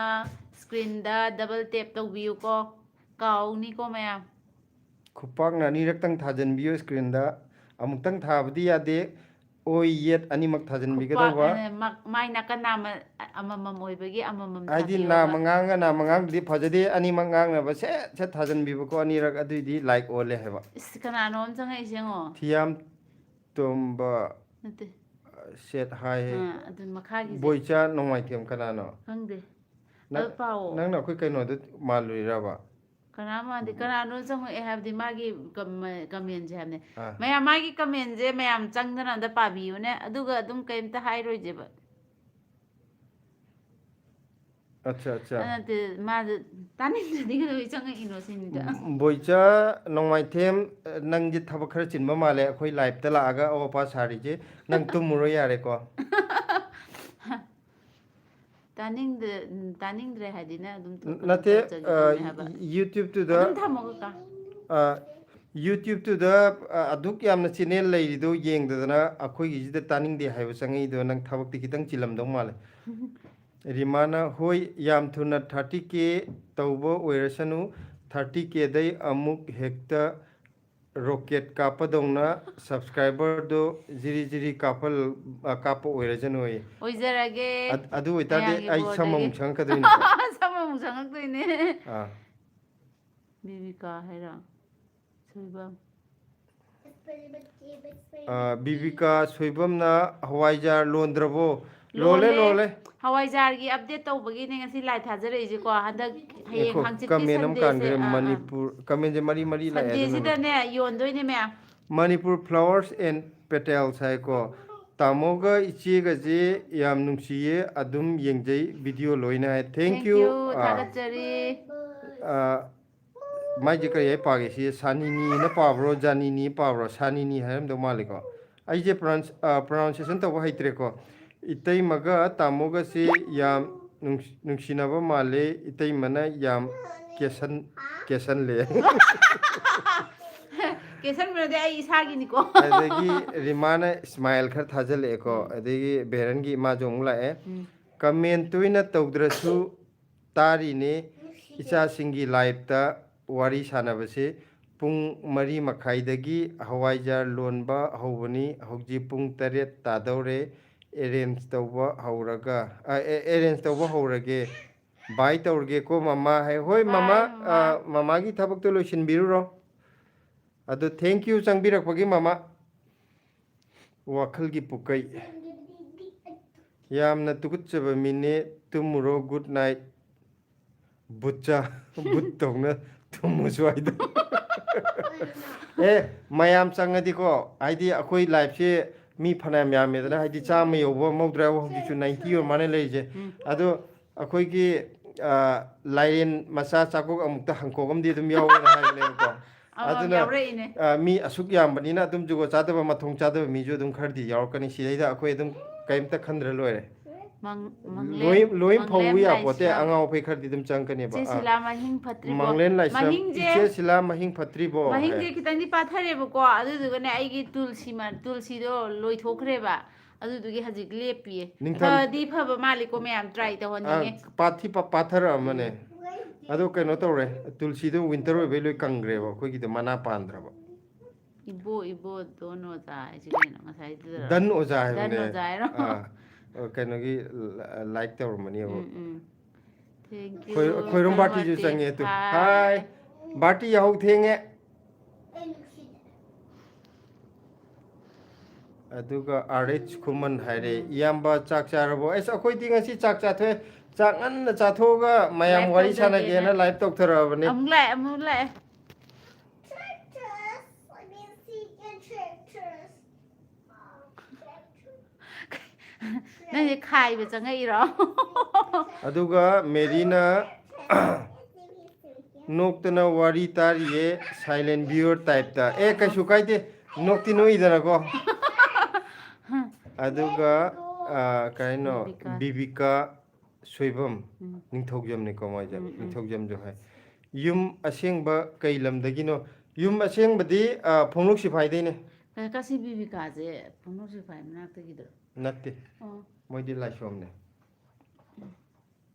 ꯑꯗꯨꯒ ꯑꯩꯈꯣꯏ ꯄ꯭ꯔꯦꯝꯒꯤ ꯂꯥꯛꯑꯦ ꯇꯥꯃꯣ ꯍꯟꯗꯛꯇꯤ ꯋꯥꯍꯣꯡ ꯂꯥꯛꯇ꯭ꯔꯕꯣ ꯀꯩꯅꯣꯅꯦ ꯍꯪꯒꯥꯝ ꯄꯥꯝꯕꯤ ꯈꯔ ꯆꯥꯎꯕ ꯀꯦꯡꯉꯣꯏꯒ ꯆꯥꯎꯕ ꯉꯥꯏꯔꯦ ꯃꯥꯗꯣ ꯍꯥꯏꯗꯤ ꯈꯤꯇꯪ ꯍꯦꯛ ꯆꯥꯎꯈꯠꯂꯛꯄꯒ ꯆꯥꯕ ꯌꯥꯔꯦ ꯍꯥꯏꯕꯗꯨꯗꯤ ꯍꯦꯛꯇ ꯂꯥꯛꯑꯦ ꯑꯗꯨꯒ ꯂꯣꯏ ꯆꯥꯊꯣꯛꯑ ꯆꯠꯈ꯭ꯔꯅꯤꯗꯅ ꯑꯗꯩ ꯑꯩꯈꯣꯏꯅ ꯑꯃꯨꯛ ꯅꯨꯡꯉꯥꯏꯇꯦ ꯁꯣꯜꯂ ꯈꯤꯇꯪ ꯑꯃꯨꯛ ꯊꯥꯔꯒꯦ ꯊꯥꯔꯀꯥꯟꯗ ꯄꯤꯛꯏꯉꯩꯗꯩ ꯂꯥꯛꯇꯦꯕ ꯍꯧꯖꯤꯛ ꯑꯃꯨꯛ ꯈꯔ ꯂꯩ ꯂꯥꯛꯀꯗꯧ ꯃꯥꯜꯂꯦ ꯑꯗꯣ ꯁꯪꯗꯤ ꯑꯗꯨꯝ ꯁꯪꯉꯤ ꯍꯥꯟꯅ ꯁꯪꯉꯝꯕꯗꯒꯤ ꯑꯩ ꯍꯧꯖꯤꯛ ꯅꯣꯡꯃꯗ 3-4ꯔꯛꯇꯤ ꯑꯗꯨꯝ ꯃꯊꯛꯁꯦ ꯀꯥꯔꯕꯅꯦ ꯑꯗꯨꯒ ꯑꯩꯈꯣꯏ ꯚꯥꯔꯇꯤꯒꯤ ꯂꯣꯏꯗꯣꯔꯕ ꯂꯥꯏꯐꯁꯦ ꯍꯥꯏꯔꯛꯑꯦ ꯂꯥꯏꯐꯁꯦ ꯉꯥꯏꯍꯥꯛꯇꯪ ꯌꯦꯡꯈꯤꯒꯦ ꯉꯥꯏꯍꯥꯛꯇꯪ ꯂꯩ ꯚꯥꯔꯇꯤ ꯆꯪꯉꯕꯅꯤꯅ ꯉꯥꯏꯍꯥꯛꯇꯪ ꯆꯣꯟꯊꯗ ꯌꯥꯔꯔꯣꯏ ꯍꯥꯏꯗꯤ ꯀꯨꯏꯗꯤ ꯀꯨꯏꯔꯦ ꯄꯨꯡ ꯑꯃ ꯍꯦꯟꯖꯜꯂꯛꯑꯕꯅꯦꯕꯀோ ꯑꯗꯣ ꯔꯥꯖ ꯀꯨꯃꯥꯔ ꯉꯥꯏꯍꯥꯛꯇꯪ ꯑꯃꯨꯛ ꯋꯥꯔꯤ ꯁꯥꯈꯤ ꯇꯥꯔꯦ ꯅꯪꯉꯣꯟꯗ ꯍꯪꯉꯛꯏꯅꯦ ꯈꯨꯝꯃꯣ ꯀꯩ ꯃꯊꯦꯜ ꯆꯥꯔꯒꯦ ꯀꯔꯤ ꯃꯊꯦꯜ ꯆꯥꯔꯒꯦ ꯏꯌꯥꯝꯕ ꯉꯁꯤꯁꯦ ꯑꯩꯈꯣꯏ ꯁꯣꯏꯕꯨꯝꯒ ꯉꯥ ꯃꯀꯣꯛ ꯇꯥꯎꯊꯣꯛꯑ ꯊꯝꯕꯗꯣ ꯑꯗꯨꯗꯨꯒ ꯊꯣꯡꯉ ꯆꯥꯏꯌꯦ ꯑꯗꯨ ꯀꯩꯅꯣꯗꯤ ꯑꯩꯈꯣꯏ ꯑꯥꯔꯦꯁ ꯈꯨꯃꯟꯗꯤ ꯀꯔꯤ ꯃꯊꯦꯜ ꯆꯥꯕꯤꯔꯒꯦ ꯄ꯭ꯔꯦꯝꯒꯤ ꯇꯥꯃꯣ ꯀꯤꯛ ꯇꯧꯕ ꯌꯥꯔꯗꯤ ꯀꯤꯛ ꯇꯧꯊꯣꯛꯈ꯭ꯔꯕ ꯑꯃꯨꯛꯇ ꯆꯒꯠ ꯆꯒꯠ ꯌꯥꯝ ꯍꯩꯅꯗꯦ ꯑꯩꯅ ꯍꯥꯏꯔꯕꯅꯦ ꯁꯤꯂꯥꯅ ꯃꯥꯗꯤ ꯐꯅ ꯑꯗꯨꯝ ꯅꯨꯡꯉꯥꯏꯌꯦ ꯑꯗꯨꯝ ꯂꯥꯛꯀꯅꯤꯌꯦ ꯑꯗꯨꯒ ꯃꯣꯃꯣꯅꯀꯣ ꯍꯥꯏꯅꯤꯡꯕ ꯃꯈꯩ ꯍꯥꯏꯖꯁꯅꯨ ꯑꯩꯈꯣꯏꯗꯤ ꯑꯗꯨꯝ ꯌꯦꯡꯖꯅꯤꯡꯉꯤ ꯍꯤꯡꯂꯤ ꯃꯈꯩ ꯕ꯭ꯂꯦꯁꯤ ꯈꯣꯏꯒꯤ ꯂꯥꯏꯐ ꯑꯗꯨꯝ ꯌꯦꯡꯈꯤꯅꯤꯀꯣ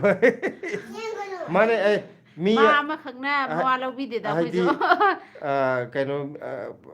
ꯃꯤ ꯃꯈꯜ ꯃꯌꯥꯝ ꯆꯪꯉꯗꯤ ꯑꯗꯨꯝ ꯈꯔ ꯑꯁꯣꯏ ꯑꯔꯥꯛꯁꯨ ꯑꯗꯨꯝ ꯌꯥꯎꯔꯛꯀꯅꯤ ꯑꯗꯨꯗꯨꯅ ꯀꯔꯤꯝꯇ ꯈꯟꯗꯦ ꯑꯗꯨꯒ ꯃꯌꯥꯝꯅꯁꯨ ꯑꯗꯨꯝ ꯀꯔꯤꯝ ꯈꯟꯕꯤꯔꯨꯅꯨ ꯑꯩꯈꯣই ꯃꯁꯦꯟ ꯑꯗꯨم ꯁꯥꯐꯝ ꯊꯣꯛꯄ ꯋꯥꯔꯤ ꯁꯥꯔ ꯂꯣꯏꯔꯦ ꯅꯥꯀꯟꯗ ꯈꯔ ꯑꯗꯨꯝ ꯀꯩꯅꯣ ꯇꯧꯔꯛꯄ ꯍꯥꯏꯁꯤꯗꯤꯀꯣ ꯑꯗꯨꯝ ꯃꯁꯥꯅ ꯇꯥꯕꯅꯤ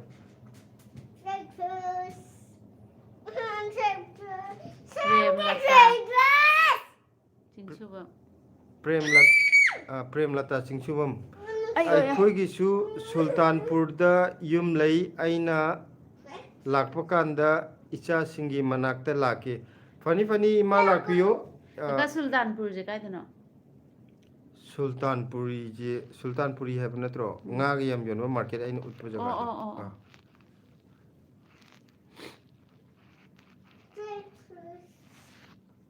ꯑꯥꯔꯦꯁ ꯈꯨꯃꯟ ꯑꯩꯗꯤ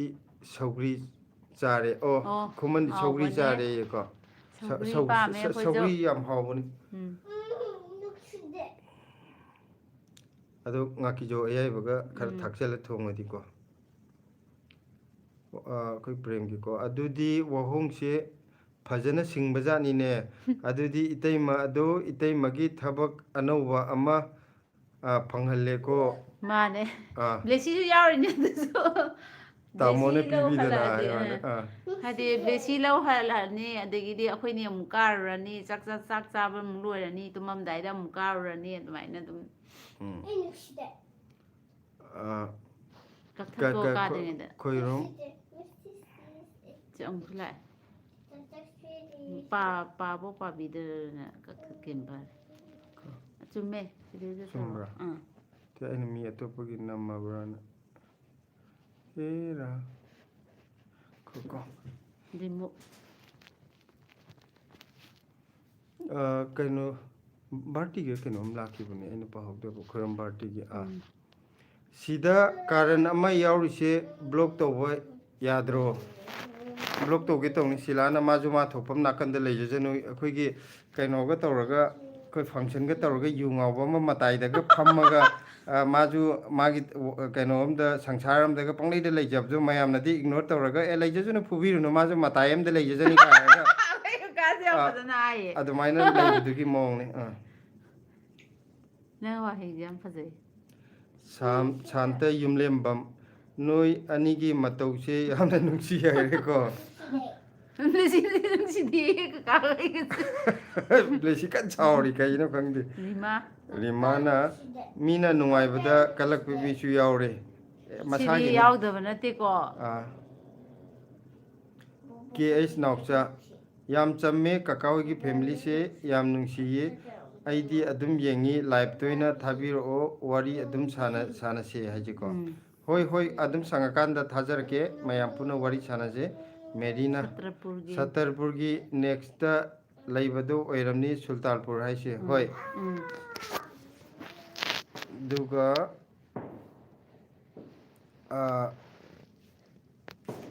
like 50 yore Benzema na hello man hai iro mai jibo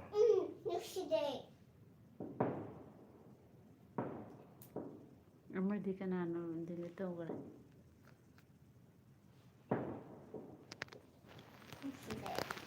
nang nungsibi haide na adum chaure be mangasi adum chawna paye thoi thoi de kusina adum chawko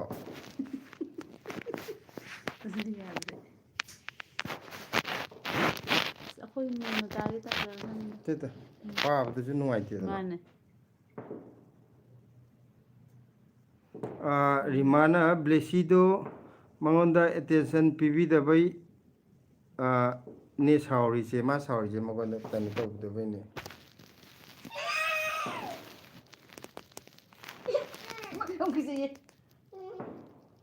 momo angom hai tamo hoi Delhi kai waida lege hawai jardo miss the way ai thabak sina laiba lakpa farak taba hai अखोइना लेरिजना INA market तने INA market मनाकता अदु योलिदुना INA market ता हाइता हदक Sunday जे सिदा योंदोइने फरक ताब्रा तादब्रा येंगो पुंग तरुकता सोइनमकि लाकने अदुगा नंगथोंबम दयानंदा सि खंगब्रा कोई अभिनव ngani se करी मथेल चारगे हैरे सोइबुमगा मकोका थोंगे मकोका nga makoka nga makok amal ani laiba tawrga thamba adudo nang di lo si lo tu cheche la tu cheche cheche naw la cheche na naw la kaka haira na ma yadre केस नौचा कका होइना हवाई jar थागलकपा खुदिंग हाउदो मानबै video येंगबा खुदिंग अदुम लैरगा चाइए है ओ लैरगा चाइ है माले माजे हंदक संडे दसु योंदोइने अदु चानिंगबो फावरगदि दुम लाकपे यानिगो मयाम तु हवाई जार सिला सिलाइरे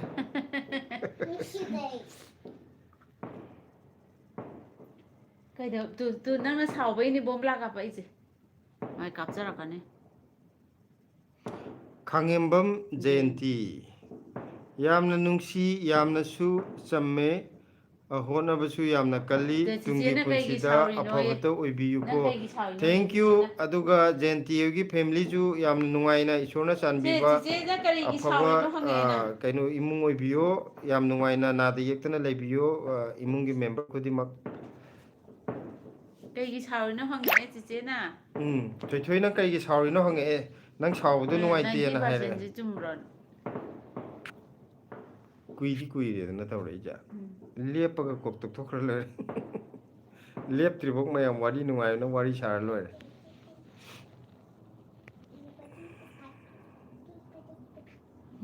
सिजे दुम कक लेरे मतोन दुम का इरा खंदे हंजन हंजा अनिरा अहुमला कागदि माजे दुम ककपुर खंदे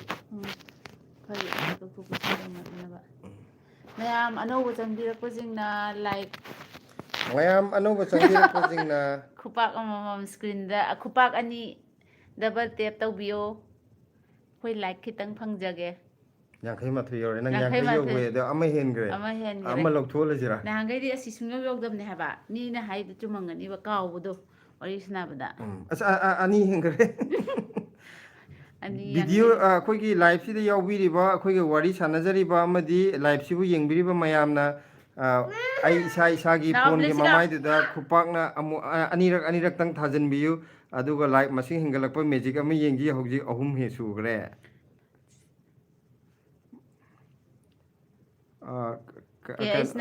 केएस नाउचा को लेप त्रिफाव अदुम थागदबनी कका अखोइसु अदुम येंगदोइनी थागदबने मा 55 सुग्रे तो अमुमुक एनाउंस तौदबे यादे मी कामनो लेसी तुमम दाइजे कई जादोइनो कई नोम ते पीसे मपान मरोन ꯑꯗꯨꯗꯤ ꯂꯥꯛ ꯁꯤ ꯐꯝꯃꯨ ꯂꯥꯛ ꯃꯌꯥꯏꯗ ꯐꯝꯒꯗꯕꯅꯤ ꯁꯦ ꯃꯌꯥꯝ ꯍꯜꯂꯣ ꯁꯤꯗꯒꯤ ꯂꯥꯛ ꯀꯀꯥ ꯍꯣꯏ ꯅꯦꯅꯦ ꯍꯣꯏ ꯃꯌꯥꯝ ꯌꯦꯡꯉꯤꯁꯤꯗ ꯍꯜꯂꯣ ꯑꯝꯇ ꯍꯥꯏꯔꯝꯃꯣ ꯅꯪ ꯉꯁꯥꯏꯗꯩ ꯉꯥꯏꯕ ꯃꯌꯥꯝ ꯌꯥꯎꯔꯤꯅꯦ ꯕ꯭ꯂꯦꯁꯤꯅ ꯆꯤꯡꯊꯣꯛ ꯊꯣꯛꯂꯛꯇꯕꯗ ꯍꯜꯂꯣ ꯑꯩꯅ ꯄꯤꯔꯛꯈꯤꯒꯦ ꯅꯪ ꯅꯨꯡꯉꯥꯏꯕ ꯑꯃ ꯌꯥꯎꯔꯦ ꯈꯟꯗꯅ ꯉꯁꯤꯒꯤ 3 ꯁꯨꯔꯕꯅꯦ ꯍꯌꯦꯡꯗꯤ ꯆꯥꯕ ꯌꯥꯔꯔꯣꯏꯗꯕꯅꯤ ꯑꯩ ꯁꯥꯎꯗꯧꯔꯕꯅꯤ ꯆꯥꯛ ꯆꯥ ꯇꯣꯛꯑꯒ ꯑꯆꯥꯄꯣꯠ ꯆꯥꯅꯤꯡꯉꯦ ꯍꯥꯏꯁꯦ ꯀꯃꯥꯏꯅ ꯇꯧꯔꯤꯅꯣ ꯑꯁ ꯅꯠꯇꯦ. ꯑꯗꯨꯗꯤ ꯍꯧꯖꯤꯛ ꯆꯥꯔꯨꯅꯣ ꯃꯦꯁꯤ ꯑꯊꯨꯝꯕ ꯆꯥꯕ ꯌꯥꯔꯣꯏ ꯂꯣꯛ ꯈꯨꯏ ꯍꯥꯏꯕ ꯐꯔꯀꯥꯟ ꯆꯥꯔꯣ ꯅꯪ ꯆꯥ ꯌꯥꯕ ꯑꯝꯇ ꯌꯥꯎꯗꯦꯗ ꯑꯊꯨꯝꯕ ꯉꯥꯛꯇꯅꯦꯗ ꯑꯗꯨꯁꯨ ꯌꯥꯔꯣꯏ ꯑꯇꯣꯞꯄ ꯌꯦꯡꯉꯣ ꯌꯦꯂꯣ ꯀꯂꯔꯒꯤ ꯑꯃ ꯌꯥꯎꯔꯗꯤ ꯀꯩꯅꯣ ꯁꯤꯗꯤ ꯂꯣꯏꯈ꯭ꯔꯕ ꯃꯥꯜꯂꯦ ꯂꯣꯏꯈ꯭ꯔꯦ ꯁꯤꯁꯦ ꯁꯤ ꯆꯥꯒꯦꯔꯣ ꯑꯦꯄꯜꯒꯤꯅꯦꯗꯣ ꯄꯤꯔꯛꯑꯣ ꯑꯗꯨ ꯆꯥꯔꯣ ꯑꯗꯨꯒ ꯑꯇꯩ ꯍꯌꯦꯡ ꯌꯥꯔꯦꯀꯣ? ꯆꯥꯔꯣ ꯌꯥꯔꯦꯀꯣ ꯄꯄꯥ ꯀꯣꯛꯄꯤꯔꯣ ꯌꯥꯗ꯭ꯔꯣ ꯑꯩ ꯃꯃꯥꯅ ꯀꯩ ꯍꯥꯏ ꯑꯆꯥꯄꯣꯠꯅ ꯄꯨꯛ ꯁꯦ ꯊꯟꯕ ꯌꯥꯗꯦ ꯃꯦꯁꯦꯖ ꯑꯝꯇ ꯄꯥꯒꯦꯁꯦ ꯃꯦꯁꯦꯖ ꯃꯌꯥꯝ ꯂꯥꯛꯈ꯭ꯔꯦꯁꯦ ꯑꯆꯥꯄꯣꯠꯅ ꯄꯨꯛ ꯊꯟꯕ ꯌꯥꯗꯦ ꯑꯆꯥꯄꯣꯠꯇꯤ ꯆꯥꯔꯁꯨ ꯌꯥꯏ ꯆꯥꯗ꯭ꯔꯁꯨ ꯌꯥꯏ ꯆꯥꯛ ꯌꯥꯝ ꯆꯥꯒꯗꯕꯅꯤ ꯁꯤ ꯀꯩꯅꯣꯒꯤ ꯁꯃꯨꯛꯆꯝ ꯕꯤꯟꯗꯤꯌꯥꯅ ꯍꯥꯏ ꯇꯧꯕꯤꯔꯛꯑꯦ ꯁꯃꯨꯛꯆꯝ ꯕꯤꯟꯗꯤꯌꯥꯗ ꯍꯥꯏ ꯇꯧꯈ꯭ꯔꯣ ꯊꯣꯏꯊꯣꯏ ꯏꯟꯅꯐꯤ ꯑꯅ ꯊꯣꯟꯕꯁꯤꯅ ꯄꯨꯡ ꯀꯌꯥꯗ ꯌꯣꯟꯕ ꯄꯨꯡ 3 ꯂꯥꯛꯀꯗꯣꯏꯅꯣ ꯄꯨꯡ 3ꯇ ꯁꯟꯗꯦꯁꯤꯕꯨ ꯑꯩꯈꯣꯏꯗꯤ ꯑꯗꯨꯝ ꯅꯍꯥꯟ ꯂꯥꯛꯄ ꯃꯇꯝꯗꯨꯅꯤ ꯄꯨꯡ 3 ꯆꯞ ꯆꯥꯅ ꯑꯗꯨ ꯃꯌꯥꯝ ꯄꯨꯡ 3ꯇ ꯌꯣꯟꯕꯅꯤꯅ मिनिट 10 5-10 ꯊꯦꯡꯗꯔ ꯂꯥꯛꯀꯦꯒ ꯍꯥꯏꯕꯗꯣ ꯑꯗꯨꯗꯤ ꯑꯗꯨꯝ ꯐꯪꯍꯧꯔꯣꯏ ꯑꯗꯒꯤ ꯁ꯭ꯀ꯭ꯋꯥꯏꯗꯣ ꯅꯠꯇꯦ ꯐꯪꯍꯧꯔꯣꯏꯗꯤ ꯑꯇꯩ ꯅꯠꯇꯕ ꯃꯥꯅꯦ ꯃꯤ ꯌꯥꯝꯅ ꯍꯦꯛꯇ ꯉꯥꯏꯔ ꯂꯩꯕꯤꯔꯝꯃꯦꯕ ꯍꯥꯏꯗꯤ ꯃꯃꯥꯡꯒꯤ ꯌꯣꯟꯕ ꯍꯟꯗꯛ ꯈꯨꯗꯤꯡꯒꯤ ꯌꯣꯟꯈꯤꯕꯗꯨꯁꯨ ꯑꯩꯈꯣꯏꯗꯤ ꯂꯥꯛꯑꯔꯣꯏꯗ꯭ꯔꯥ ꯃꯤ ꯌꯥꯝꯃꯝꯃꯣꯏꯗ꯭ꯔꯥ ꯑꯩꯈꯣই ꯀꯨꯏꯅ ꯉꯥꯏꯔꯅꯤꯅ ꯈꯟꯕꯅꯦꯕꯀோ ꯑꯗꯣ ꯑꯩꯈꯣꯏꯅ ꯊꯣꯛꯄꯗ ꯃꯤ ꯃꯌꯥꯝ ꯌꯣꯝꯁꯤꯟꯕꯤꯔꯝꯃꯦ ꯑꯗꯣ ꯂꯩꯔꯝꯃꯤꯕ ꯃꯤꯗꯨꯅ ꯑꯗꯨꯝ ꯈꯨꯗꯛꯇ ꯑꯗꯨꯝ मिनिट 5-10ꯗ ꯑꯗꯨꯝ ꯂꯣꯏꯁꯤꯟꯈ꯭ꯔꯦꯕ ꯄꯣꯠ ꯇꯝꯕꯗꯨꯗ ꯇꯨꯃꯤꯟꯅ ꯐꯝꯃꯨꯀꯣ ꯑꯩꯈꯣꯏꯅ ꯄꯨꯡ 3ꯇꯔ ꯍꯥꯏꯖꯕꯗꯣ ꯑꯩꯈꯣꯏ ꯍꯟꯗꯛ ꯄꯨꯡ 3ꯇ ꯊꯣꯛꯄꯗꯣ ꯃꯤ ꯄꯨꯡ 5ꯗꯒꯤ ꯂꯥꯛꯑꯦ ꯍꯥꯏꯔꯛꯄ ꯉꯥꯏꯔꯤꯅꯦ ꯍꯥꯏꯕꯁꯨ ꯌꯥꯎꯋꯦꯀꯣ ꯌꯥꯝꯃꯕꯗ ꯄꯨꯡ 3ꯒ ꯃꯤꯅꯤꯠ 35ꯗ ꯄꯣꯠ ꯂꯣꯏ ꯍꯥꯏꯕ ꯑꯗꯨ ꯀꯩꯅꯣꯗꯒꯤ ꯗ꯭ꯋꯥꯔꯀꯥꯗꯒꯤ ꯂꯥꯛꯄꯤꯕ ꯌꯥꯎꯋꯦ ꯑꯗꯣ ꯃꯣꯏꯁꯨ ꯑꯥꯗꯩꯗꯤ ꯉꯟꯅ ꯂꯥꯛꯑꯝꯗꯣꯏꯅꯦꯕ ꯇ꯭ꯔꯥꯐꯤꯛ ꯖꯥꯝ ꯀꯩꯀꯩ ꯂꯩꯕꯅꯤꯅ ꯌꯧꯔꯛꯄꯗ ꯃꯣꯏ ꯐꯪꯗꯅ ꯆꯠꯈꯤꯕꯗꯣ ꯅꯨꯡꯉꯥꯏꯇꯦꯕꯀꯣ ꯑꯗꯨꯃꯥꯏꯅ ꯀꯩꯒꯨꯝꯕ ꯕꯦꯁꯤ ꯆꯥꯛ ꯅꯞꯄꯅꯤ ꯊꯣꯏꯊꯣꯏ ꯐꯥꯕꯨꯡꯗꯣ ꯑꯩꯈꯣꯏ ꯀꯩꯅꯣ ꯇꯧ ꯇꯥꯔꯗꯤ ꯂꯥꯛꯄꯤꯗꯣꯏ ꯑꯣꯏꯇꯥꯔꯗꯤ ꯃꯇꯝ ꯆꯥꯅ ꯂꯥꯛꯄꯤꯌꯣ ꯍꯥꯏꯗꯤ ꯈꯤꯇꯪ ꯊꯦꯡꯅ ꯂꯥꯛꯑꯀꯥꯟꯗ ꯑꯃꯨꯛ ꯀꯩꯅꯣ ꯇꯧꯕꯗꯣ ꯐꯪꯉꯤ ꯁꯦ ꯐꯪꯗꯦ ꯅꯪ ꯇꯧꯕꯗꯣ ꯑꯩꯈꯣꯏꯁꯨ ꯌꯥꯝ ꯅꯨꯡꯉꯥꯏꯖꯗꯦ ꯈꯪꯉꯦꯕ ꯖꯌꯦꯟꯇꯤꯅꯅꯦ ꯕ꯭ꯂꯦꯁꯤ ꯁꯥꯎꯕ ꯐꯔꯕ꯭ꯔꯥꯌꯦ ꯐꯔꯦ ꯐꯔꯦ ꯐꯖꯅ ꯍꯥꯏꯒꯔꯣ ꯑꯩ ꯁꯥꯎꯕ ꯐꯔꯦ ꯃꯌꯥꯝꯅ ꯄꯩꯁꯥꯕ ꯐꯔꯦ ꯅꯣꯔꯥ ꯅꯣꯛꯂꯛꯑꯦ ꯕ꯭ꯂꯦꯁꯤ ꯁ꯭ꯃꯥꯏꯜ ꯇꯧꯔꯦ ꯑꯔꯤꯕꯝ ꯔꯤꯇꯥ ꯗꯦꯕꯤ ꯍꯥꯏ ꯍꯥꯏꯌꯣ ꯍꯥꯏ ꯑꯕꯣꯏ BRS ꯀꯟꯇꯦꯛ ꯅꯝꯕꯔ ꯄꯤꯕꯤꯌꯨ ꯇꯥꯃꯣꯒꯤ ꯍꯥꯏ ꯀꯟꯇꯦꯛ ꯅꯝꯕꯔꯁꯦ ꯁꯨꯃꯥꯏꯅ ꯁꯤꯗꯩꯗ ꯍꯥꯏꯕꯗꯤ ꯅꯨꯡꯉꯥꯏꯇ꯭ꯔꯦꯀꯣ ꯑꯗꯣ ꯀꯩꯅꯣ ꯇꯧꯔꯒꯅ ꯐꯦꯁꯕꯨꯛꯇ ꯆꯪꯕꯤꯔꯣ RK ꯁꯨꯁꯤꯂꯥ ꯑꯅ ꯑꯃ ꯌꯥꯎꯔꯝꯒꯅꯤ ꯐꯦꯁꯕꯨꯛꯇꯀꯣ RK ꯁꯨꯁꯤꯂꯥꯗꯨꯒꯤ ꯃꯦꯁꯦꯟꯖꯔꯗ ꯊꯥꯕꯤꯔꯛꯑꯣ ꯑꯗꯨꯒ ꯑꯩꯈꯣꯏ ꯀꯟꯇꯦꯛ ꯅꯝꯕꯔꯗ ꯑꯗꯨꯗ ꯐꯥꯎꯅꯔꯁꯤ ꯐꯦꯁꯕꯨꯛ ꯄꯥꯏꯔꯝꯗ꯭ꯔꯗꯤ ꯁꯟꯗꯦ ꯑꯃꯨꯛ ꯄꯥꯏꯔꯝꯒꯅꯤꯗ ꯐꯔꯛ ꯇꯥꯗꯣꯏꯔꯥ ꯑꯌꯨꯛꯇ ꯅꯠꯇꯦ ꯅꯨꯡꯗꯥꯡ ꯋꯥꯏꯔꯝꯒꯤ ꯑꯌꯨꯛꯇꯗꯤ ꯐꯔꯛ ꯇꯥꯏꯀꯣ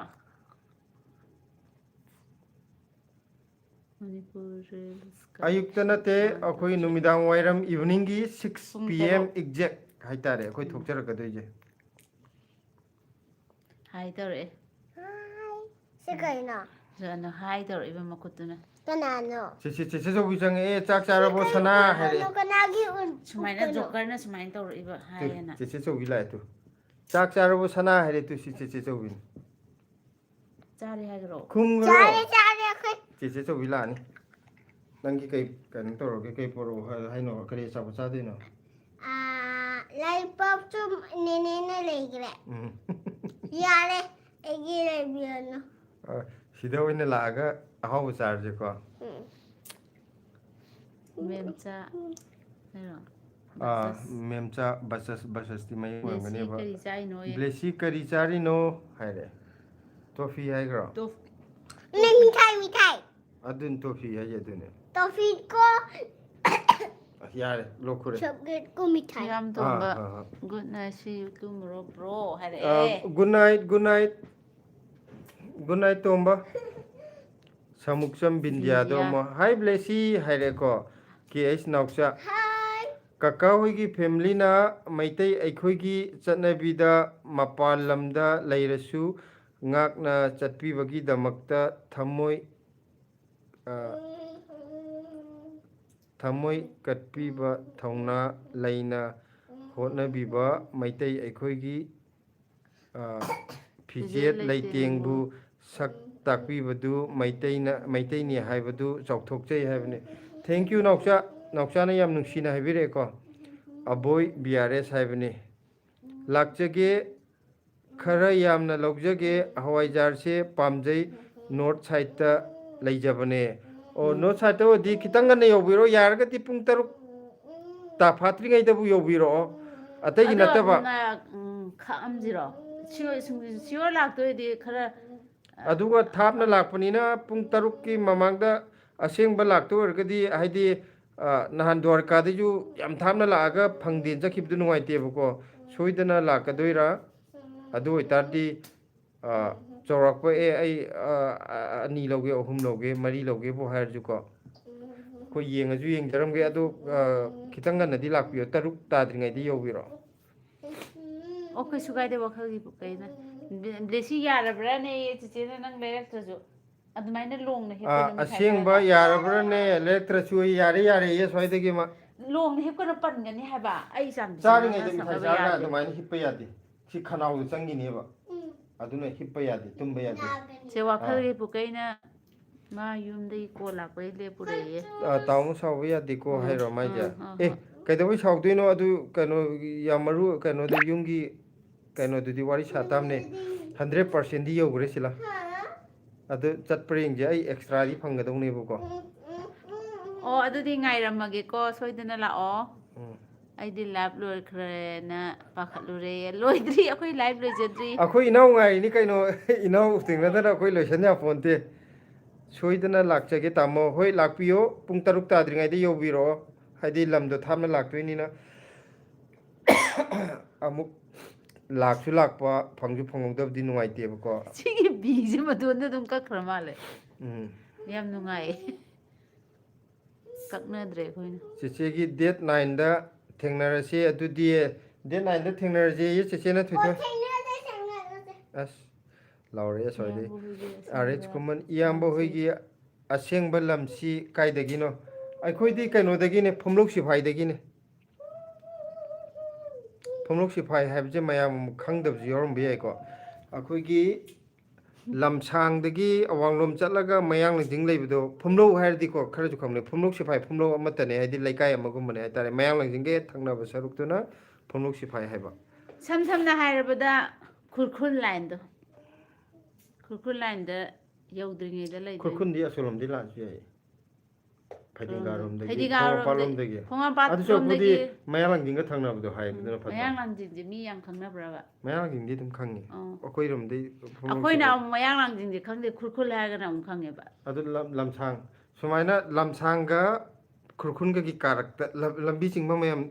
ꯂꯥꯏꯟ. ꯈꯨꯔꯈꯨꯜꯗꯒꯤꯅ ꯂꯝꯁꯥꯡꯐꯥꯎ ꯁꯨꯃꯥꯏꯅ ꯂꯥꯏꯟ ꯆꯤꯡꯉꯛꯄ ꯃꯇꯝꯗ ꯃꯌꯥꯏꯗ ꯗꯣꯠ ꯑꯃ ꯗꯛ ꯂꯥꯎꯅ ꯅꯝꯃꯗꯤ ꯐꯨꯝꯂꯧ ꯁꯤꯐꯥꯏ ꯇꯥꯗꯣꯏꯕ.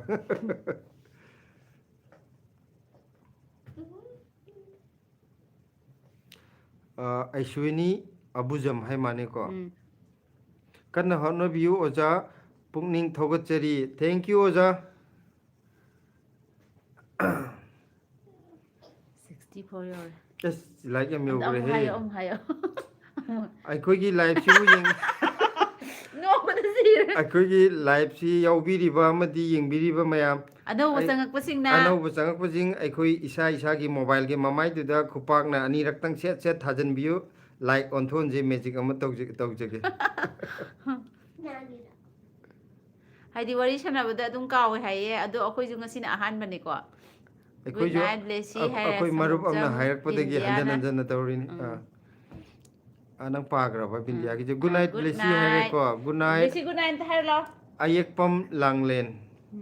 ꯕ꯭ꯂꯦꯁꯤ ꯆꯦꯆꯦ ꯂꯥꯡꯂꯦꯟꯗꯤ ꯒꯨꯍꯥꯇꯤ ꯆꯠꯈ꯭ꯔꯦ. ꯃꯕꯣꯛꯅ ꯄꯥꯏꯍꯧꯔꯦ ꯍꯥꯏ ꯃꯥꯅꯦ. ꯀꯥꯏꯗ? ꯒꯨꯍꯥꯇꯤ ꯆꯠꯈ꯭ꯔꯦꯌꯦ. ꯑꯗꯨꯒ ꯀꯅꯥꯅꯣ? ꯆꯦꯆꯦ ꯂꯥꯡꯂꯦꯟꯅ ꯒꯨꯍꯥꯇꯤ ꯆꯤꯆꯦ ꯆꯠꯈ꯭ꯔꯦ. ꯂꯥꯡꯂꯦꯟꯗꯣ, ꯆꯤꯆꯦ ꯂꯥꯡꯂꯦꯟꯗꯣ ꯒꯨꯍꯥꯇꯤ ꯑꯗꯨꯒ ꯆꯠꯈ꯭ꯔꯦ ꯍꯥꯏꯕ. ꯐꯣꯟꯁꯤꯅ ꯕꯣꯕꯣꯛꯅ ꯄꯥꯏꯍꯧꯔꯦ ꯍꯥꯏꯕ ꯃꯥꯜꯂꯦꯀꯣ. Okay, bobo. Hoi, bobo hayo. ꯑꯗꯣ ꯆꯦꯆꯦ ꯍꯣꯏ, ꯆꯠꯈ꯭ꯔꯕꯅꯤꯅ ꯕꯣꯕꯣꯛ ꯑꯣꯏꯅ ꯋꯥꯔꯤ ꯁꯥꯟꯅ ꯇꯥꯔꯦꯀꯣ Bobo ꯆꯥꯛ ꯆꯥꯔꯕ꯭ꯔꯣ ꯍꯪꯉꯣ. ꯕꯣꯕꯣꯛ ꯀꯔꯤ ꯌꯦꯟꯖꯥꯡ ꯆꯥꯔꯒꯦ ꯆꯥꯛꯇꯤ ꯉꯁꯥꯏ ꯆꯥꯔꯝꯃꯅꯤ ꯊꯦꯡꯉꯦ ꯑꯗꯣ ꯀꯔꯤ ꯌꯦꯟꯖꯥꯡ ꯆꯥꯕꯤꯔꯒꯦ Sinangang kananongang. ꯑꯁꯤꯅꯤ ꯀꯔꯤ ꯌꯦꯟꯖꯥꯡ ꯆꯥꯔꯒꯦ ꯕꯣꯕꯣꯛ 하이그러 Bubuk kanjang chage. funny girl funny gang 하이바 아시 girl 하이젤레 funny gang 세 코이시 까이데 레게 하이바 아이네 기도 Oh, mane Delhi gi hai ne Delhi gi kai wai da lege INA market to INA market ki opposite to ne khoina lai sina Delhi hat le thang ba side to Delhi hat ki ne hek na kan da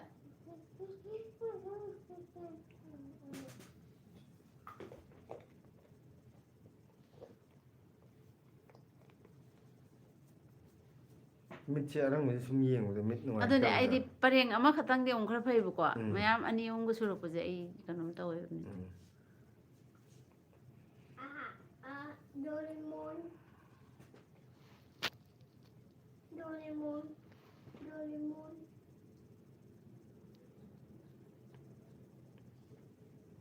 jingkal mai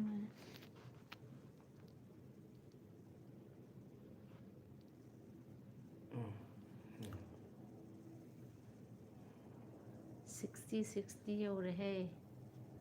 ꯂꯥꯏꯔꯤꯛ ꯌꯥꯝ ꯌꯥꯝꯃꯦ ꯉꯁꯤꯗꯤ ꯃꯌꯥꯝꯅ ꯈꯨꯄꯥꯛ ꯊꯥꯖꯤꯟꯕꯤꯔꯛꯇꯅ ꯐꯅꯤ gang ꯍꯥꯏꯕꯅꯤ ꯃꯊꯪꯁꯨ ꯌꯣꯟꯕ ꯂꯥꯛꯇꯣꯏꯔꯣ ꯍꯟꯗꯛꯀꯤ ꯁꯟꯗꯦꯁꯦ ꯍꯌꯦꯡ ꯍꯪꯆꯤꯠ ꯍꯌꯦꯡ ꯃꯊꯪ ꯍꯪꯆꯤꯠꯁꯦ ꯌꯣꯟꯅꯤ ꯑꯗꯨꯗꯨꯒꯤꯅꯦ ꯃꯌꯥꯝ ꯂꯥꯏꯚ ꯊꯥꯖꯔꯛꯏꯁꯦ ꯑꯗꯣ ꯍꯋꯥꯏꯖꯥꯔ ꯈꯛꯇꯅꯦ ꯑꯇꯣꯞꯄꯗꯤ ꯀꯩꯝ ꯌꯥꯎꯔꯔꯣꯏ ꯃꯃꯥꯡꯗꯁꯨ ꯂꯩꯈ꯭ꯔꯕ ꯅꯥꯎꯆꯥꯒꯤ ꯃꯦꯁꯦꯖ ꯂꯥꯛꯑꯦ ꯃꯅꯤꯄꯨꯔꯗ ꯀꯔꯝ ꯀꯥꯟꯗ ꯊꯣꯛꯇꯣꯏꯅꯣ ꯃꯅꯤꯄꯨꯔ ꯂꯥꯛꯄꯗ ꯍꯋꯥꯏꯖꯥꯔ ꯑꯝꯇ ꯂꯣꯟꯕꯤꯌꯨ ꯑꯩꯈꯣꯏ ꯀꯀꯥ ꯍꯣꯏ ꯎꯅꯕ ꯂꯥꯛꯄ ꯑꯣꯏꯅ ꯂꯥꯛꯆꯒꯦ ꯀꯀꯥꯒ ꯏꯆꯦꯒꯅ ꯂꯣꯟꯕꯗꯣ ꯆꯥꯅꯤꯡꯉꯤ ꯌꯥꯝꯅ ꯑꯩꯈꯣꯏꯁꯨ ꯈꯜꯂꯤꯅꯦꯕꯀꯣ ꯍꯧꯖꯤꯛꯀꯤ ꯏꯅꯥꯎꯅ ꯍꯥꯏꯔꯛꯏꯕ ꯑꯥꯏꯗꯤꯌꯥꯁꯦ ꯑꯩꯈꯣꯏ ꯀꯩꯒꯣ ꯍꯟꯗꯛ ꯌꯨꯝ ꯍꯦꯛ ꯊꯣꯛꯄ ꯃꯇꯝꯗꯨꯗ ꯍꯥꯏꯗꯤ ꯀꯔꯝ ꯀꯥꯟꯗ ꯍꯧꯖꯤꯛ ꯊꯣꯛꯇꯣꯏꯅꯣꯗꯤ ꯐꯤꯛꯁ ꯑꯣꯏꯗ꯭ꯔꯤꯀꯣ ꯌꯨꯝꯗ ꯁꯨꯇꯤ ꯊꯣꯛꯂꯛꯄ ꯃꯇꯝꯗꯨꯗ ꯍꯋꯥꯏꯖꯥꯔ ꯁꯤꯂꯥꯅ ꯂꯣꯜꯂꯒ ꯑꯩꯈꯣꯏꯒꯤ ꯌꯨꯇ꯭ꯌꯨꯕꯀꯤ ꯐꯦꯃꯤꯂꯤ ꯃꯌꯥꯝ ꯁꯨꯝ ꯊꯦꯡꯅꯕꯒꯨꯝꯕ ꯌꯥꯔꯗꯤꯀꯣ ꯃꯥꯅꯦ ꯅꯣꯡꯃ ꯑꯃꯇꯪꯗꯅ ꯃꯌꯥꯝ ꯄꯨꯟꯕ ꯌꯥꯕ ꯖꯒꯥ ꯑꯃꯗ ꯃꯐꯝ ꯑꯃ ꯍꯥꯏꯅꯔꯦꯗꯅ ꯃꯌꯥꯝꯒꯤꯁꯨ ꯄꯨꯟꯕ ꯌꯥꯕ ꯖꯒꯥ ꯑꯃ ꯑꯗꯨꯒ ꯉꯥꯏꯍꯥꯛ ꯊꯦꯡꯅꯔꯒ ꯃꯌꯥꯝ ꯄꯨꯟꯅ ꯀꯩꯅꯣꯝꯃ ꯆꯥꯃꯤꯟꯅꯔꯒ ꯍꯥꯏꯇꯥꯔꯦ ꯅꯠꯇ꯭ꯔꯒ ꯍꯩ ꯃꯍꯤꯗ ꯑꯣꯏꯔꯁꯨ ꯊꯛꯃꯤꯟꯅꯔꯒ ꯆꯥ ꯒ꯭ꯂꯥꯁ ꯑꯃꯃꯝꯇ ꯑꯣꯏꯔꯁꯨ ꯊꯛꯃꯤꯟꯅꯔꯒꯀꯣ ꯁꯤꯂꯥꯅ ꯂꯣꯟꯕ ꯍꯋꯥꯏꯖꯥꯔꯗꯣ ꯃꯌꯥꯝꯗ ꯃꯌꯨꯝ ꯑꯃꯃꯝꯇꯪ ꯒꯤꯐꯠ ꯇꯧꯁꯤꯔꯥꯅ ꯑꯗꯨꯃꯥꯏꯅ ꯈꯜꯂꯤꯌꯦ ꯁꯤꯁꯦ ꯍꯧꯖꯤꯛꯇꯤ ꯍꯧꯅ ꯈꯜꯂꯤ ꯂꯥꯛꯀꯗꯕꯒꯤꯗꯤ ꯀꯔꯝ ꯀꯥꯟ ꯊꯣꯛꯇꯣꯏꯅꯣꯗꯤ ꯑꯩꯈꯣꯏ ꯈꯪꯗ꯭ꯔꯤꯕꯀꯣ ꯑꯗꯨꯒ ꯀꯀꯥ ꯑꯩꯈꯣꯏꯅꯤꯅ ꯁꯤꯃꯗꯤ ꯑꯗꯨꯝ ꯈꯟꯅꯔꯤ ꯍꯥꯏꯇꯥꯔꯦ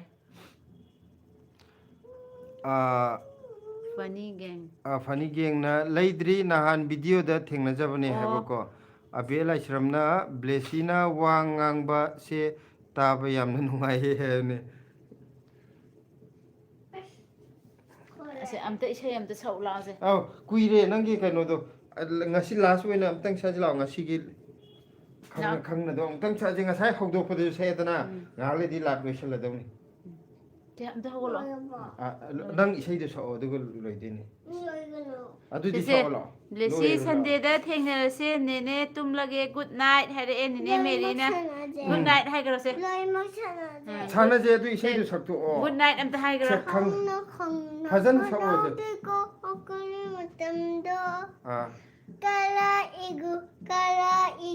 ꯀꯂꯛꯏꯗ ꯍꯥꯏꯕꯗꯥꯏ Kala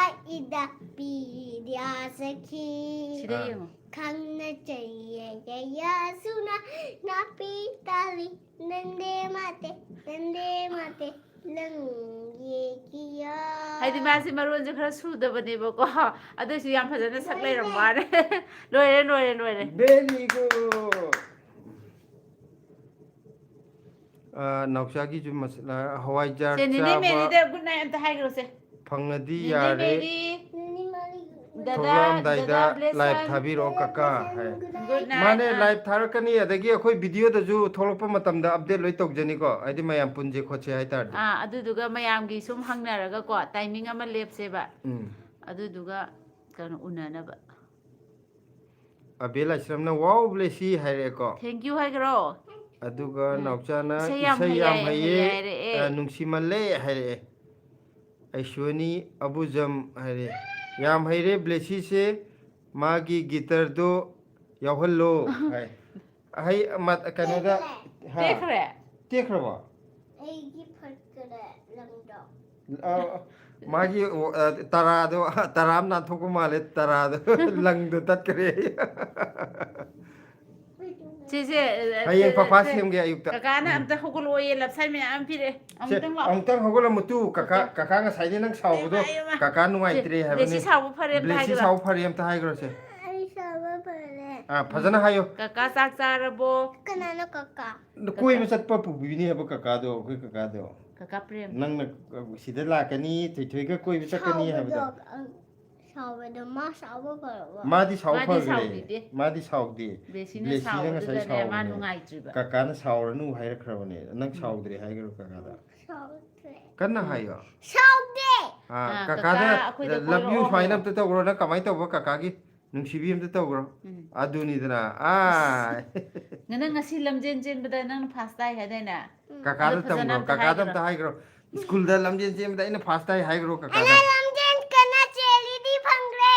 ꯑꯗꯨꯒ ꯃꯦꯝꯅ ꯁꯨꯃꯥꯏꯅ ꯇꯧꯔꯦ ꯃꯈꯨꯠ ꯄꯥꯏꯔꯒ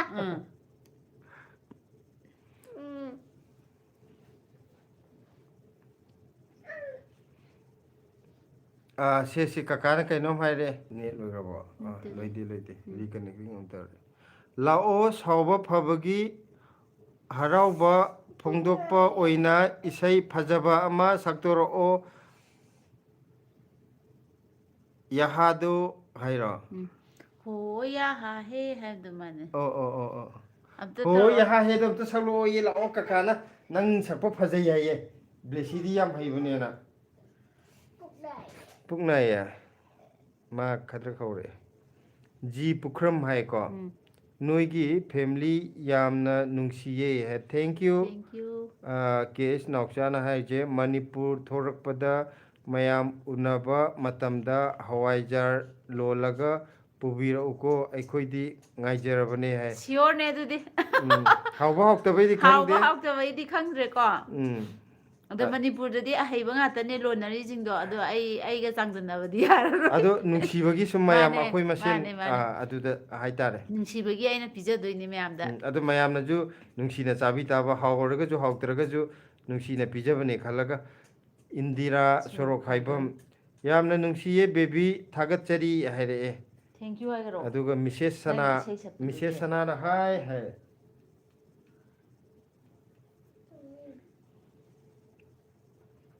9:47 10 ꯕꯨꯛ ꯃꯌꯥꯝ ꯇꯧꯔꯤꯁꯦ ꯑꯅꯧꯕ ꯆꯪꯉꯛꯄꯁꯤꯡꯅ ꯑꯩꯒꯤ ꯁ꯭ꯀ꯭ꯔꯤꯟꯁꯤꯗ ꯃꯌꯥꯝꯒꯤ ꯐꯣꯟ ꯁ꯭ꯀ꯭ꯔꯤꯟꯗꯨꯗ ꯑꯅꯤꯔꯛꯇꯪ ꯇꯦꯞ ꯇꯧꯕꯤꯌꯣ. ꯑꯗꯨꯒ ꯂꯥꯏꯛ ꯑꯣꯟꯊꯣꯛꯍꯟꯁꯦ ꯂꯥꯏꯛ ꯑꯣꯟꯊꯣꯛꯍꯟꯁꯦ ꯑꯗꯨꯗꯨꯒ. ꯑꯗꯨꯗꯤ 9:47 ꯇꯥꯔꯦꯀꯣ ꯑꯗꯨ 10 ꯕꯨꯛ ꯇꯧꯔꯤꯁꯤꯔꯥ ꯂꯥꯏꯚꯁꯦ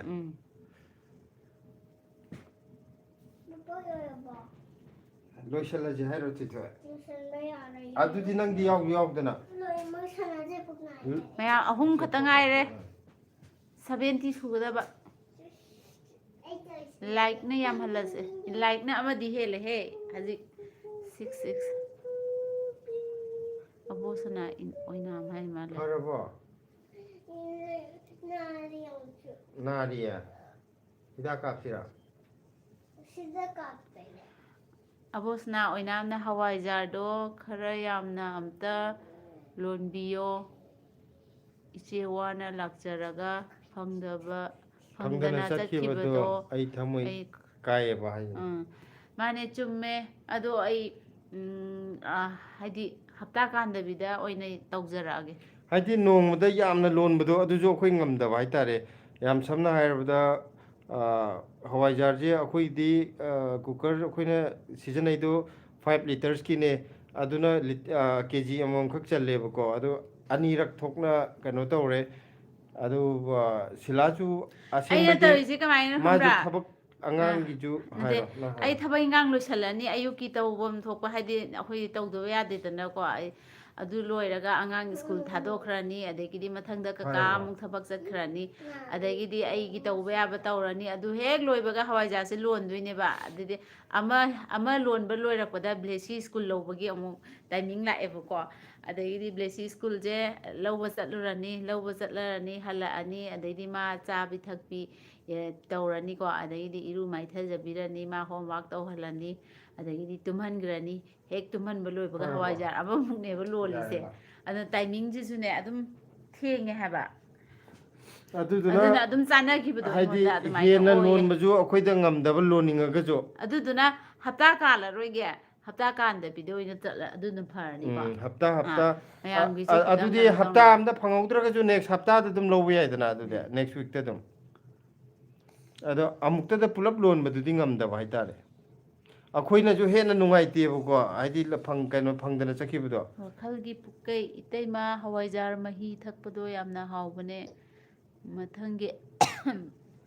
ꯕ꯭ꯂꯣꯛꯇꯗꯤ ꯍꯋꯥꯏꯖꯥꯔ ꯃꯍꯤ ꯌꯥꯎꯕꯒꯤ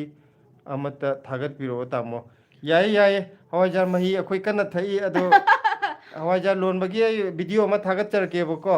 ꯑꯗꯨꯒꯤꯗꯁꯨ ꯍꯋꯥꯏꯖꯥꯔ ꯃꯍꯤ ꯂꯧꯕꯒꯤ ꯍꯥꯄꯛꯀꯗꯣꯏꯅꯤ ꯑꯗꯣ ꯑꯩꯅ ꯍꯋꯥꯏꯖꯥꯔ ꯃꯍꯤ ꯂꯧꯕꯒꯤꯗꯤ ꯚꯤꯗꯤꯑꯣꯗ ꯅꯝꯍꯧꯔꯒ ꯊꯛꯄꯗꯨ ꯅꯝꯍꯧꯗ꯭ꯔꯦ ꯊꯛꯄ ꯍꯦꯛ ꯂꯣꯏꯕꯒ ꯅꯤꯡꯁꯤꯡꯉꯦ ꯑꯁ ꯊꯛꯄ ꯃꯇꯥꯡꯒꯤ ꯌꯥꯎꯔꯝꯃꯗꯤꯅ ꯈꯜꯂꯒ ꯑꯗꯣ ꯑꯗꯨꯝ ꯆꯥꯛꯑ ꯂꯩꯍꯧꯔꯦ ꯍꯥꯏꯇꯥꯔꯦ ꯃꯥ 70 ꯌꯧꯈ꯭ꯔꯦ ꯂꯥꯏꯛ 70 ꯌꯧꯈ꯭ꯔꯦ ꯀꯩꯅꯣꯅꯦꯍꯦ ꯉꯁꯤꯁꯤꯕꯣ ꯑꯕꯤ ꯂꯥꯏꯁ꯭ꯔꯝ ꯑꯕꯦ ꯍꯥꯏꯌꯣ ꯑꯕꯦ ꯍꯥꯏꯔꯣ ꯍꯥꯏ ꯍꯥꯏꯔꯛꯑꯦ ꯍꯥꯏ ꯕ꯭ꯂꯦꯁꯤ ꯍꯥꯏ ꯇꯧꯔ ꯂꯥꯛꯑꯣ ꯑꯗꯨꯒ ꯅꯥꯎꯆꯥꯒꯤ ꯂꯥꯏꯔꯦꯟ ꯃꯊꯛꯀꯤꯁꯦ ꯂꯥꯛꯄꯝ ꯍꯥꯎꯅꯤ ꯑꯩꯈꯣꯏꯗꯤ ꯉꯥꯏꯔꯕꯅꯦ ꯍꯥꯏꯀꯣ ꯎꯝ ꯑꯗꯨꯒ ꯂꯥꯏꯔꯦꯟ ꯂꯥꯛꯄꯝ ꯁꯅꯥꯊꯣꯏ ꯗꯦꯜꯂꯤꯗ ꯑꯁꯤ ꯍꯩꯕꯣꯡ ꯃꯅꯥ ꯐꯪꯕ꯭ꯔꯣ ꯕ꯭ꯔꯗꯔ ꯍꯋꯥꯏꯖꯥꯔ ꯂꯣꯟꯕꯗ ꯍꯥꯞꯄꯗꯣ ꯑꯁꯤ ꯍꯩꯕꯣꯡ ꯃꯅꯥ ꯐꯪꯗꯦꯀꯣ ꯑꯗꯨ ꯐꯪꯗꯕꯅꯤꯅ ꯑꯩꯈꯣꯏ ꯂꯥ ꯑꯣꯏꯅ ꯍꯥꯞꯄꯦ ꯁꯦ ꯏꯁꯝ ꯁꯝꯅ ꯍꯥꯏꯔꯕꯗ ꯑꯩ ꯍꯋꯥꯏꯖꯥꯔ ꯂꯣꯟꯕ ꯍꯩꯇꯦꯕꯀꯣ ꯍꯋꯥꯏꯖꯥꯔꯁꯦ ꯆꯥꯅꯤꯡꯉꯛꯄ ꯍꯥꯏꯇꯥꯔꯦ ꯑꯗꯩꯗꯤ ꯌꯨꯇ꯭ꯌꯨꯕꯇ ꯌꯦꯡꯉꯒ ꯃꯤꯗꯤ लाꯗꯒ ꯑꯝꯇ ꯍꯥꯞꯇꯦ ꯀꯣꯇꯟꯒꯤ ꯐꯤꯗꯨꯗ ꯑꯗꯨꯝ ꯇꯧꯅꯩꯌꯦꯕꯀꯣ ꯑꯗꯨꯗ ꯏꯍꯥꯟ ꯍꯥꯟꯅ ꯁꯦꯝꯕꯗꯣ ꯑꯩꯈꯣꯏꯁꯨ ꯀꯣꯇꯟꯒꯤꯗꯅꯤ ꯇꯧꯔꯤꯗꯣ ꯑꯗꯨꯗ ꯃꯊꯪꯗ ꯂꯥ ꯍꯥꯞꯄꯒ ꯌꯦꯡꯁꯤ ꯀꯀꯥ ꯅ ꯇꯧꯔꯒ ꯂꯥꯗꯣ ꯍꯥꯞꯄꯗꯒꯤ ꯑꯦꯛꯁꯇ꯭ꯔꯥ ꯃꯅꯝ ꯑꯃ ꯊꯣꯛꯄ ꯍꯥꯏꯇꯥꯔꯦ ꯍꯩꯕꯥ ꯃꯅꯥ ꯍꯋꯥꯏꯖꯥꯔꯒꯤ ꯃꯅꯥꯗꯨꯗꯤ ꯐꯪꯗꯕꯅꯤꯅ ꯑꯗꯩ ꯑꯗꯨꯃꯥꯏꯅ ꯀꯔꯤꯝ ꯇꯧꯔꯒ ꯍꯥꯞꯇꯕꯗꯩ ꯂꯥ ꯍꯥꯞꯄꯅꯗꯤ ꯑꯃꯨꯛ ꯍꯦꯜꯂꯦꯕꯀꯣ ꯃꯅꯝꯗꯣ ꯑꯗꯨꯒ ꯑꯦꯛꯁꯇ꯭ꯔꯥ ꯍꯋꯥꯏꯖꯥꯔ ꯃꯅꯥꯅꯗꯤ ꯏꯍꯦꯟ ꯍꯦꯟꯗꯣꯏꯅꯦꯕ ꯎꯝ ꯑꯗꯣ ꯍꯋꯥꯏꯖꯥꯔ ꯃꯅꯥꯗꯨꯒꯤꯗꯤ ꯑꯣꯞꯁꯟ ꯂꯩꯇ꯭ꯔꯦ ꯑꯗꯣ ꯀꯣꯇꯟꯒꯤ ꯐꯤꯅ ꯑꯗꯨꯝ ꯌꯥꯕꯅꯦ ꯀꯩꯝ ꯌꯥꯎꯗ꯭ꯔꯁꯨ ꯍꯥꯏꯕꯗꯣ ꯀꯣꯇꯟ ꯐꯤꯗꯁꯨ ꯇ꯭ꯔꯥꯏ ꯇꯧꯋꯦ ꯑꯗ ꯂꯥ ꯍꯥꯞꯄꯗꯨꯅ ꯑꯃꯨꯛ ꯀꯩꯝ ꯍꯥꯞꯇꯕꯗꯩꯗꯤ ꯈꯔ ꯐꯩꯌꯦꯕ ꯑꯗꯣ ꯍꯋꯥꯏꯖꯥꯔ ꯃꯅꯥꯗꯨꯅ ꯑꯃꯨꯛ ꯍꯦꯟꯅ ꯐꯗꯣꯏꯅꯦꯕ ꯑꯕꯦꯁꯅ ꯑꯣꯏꯅ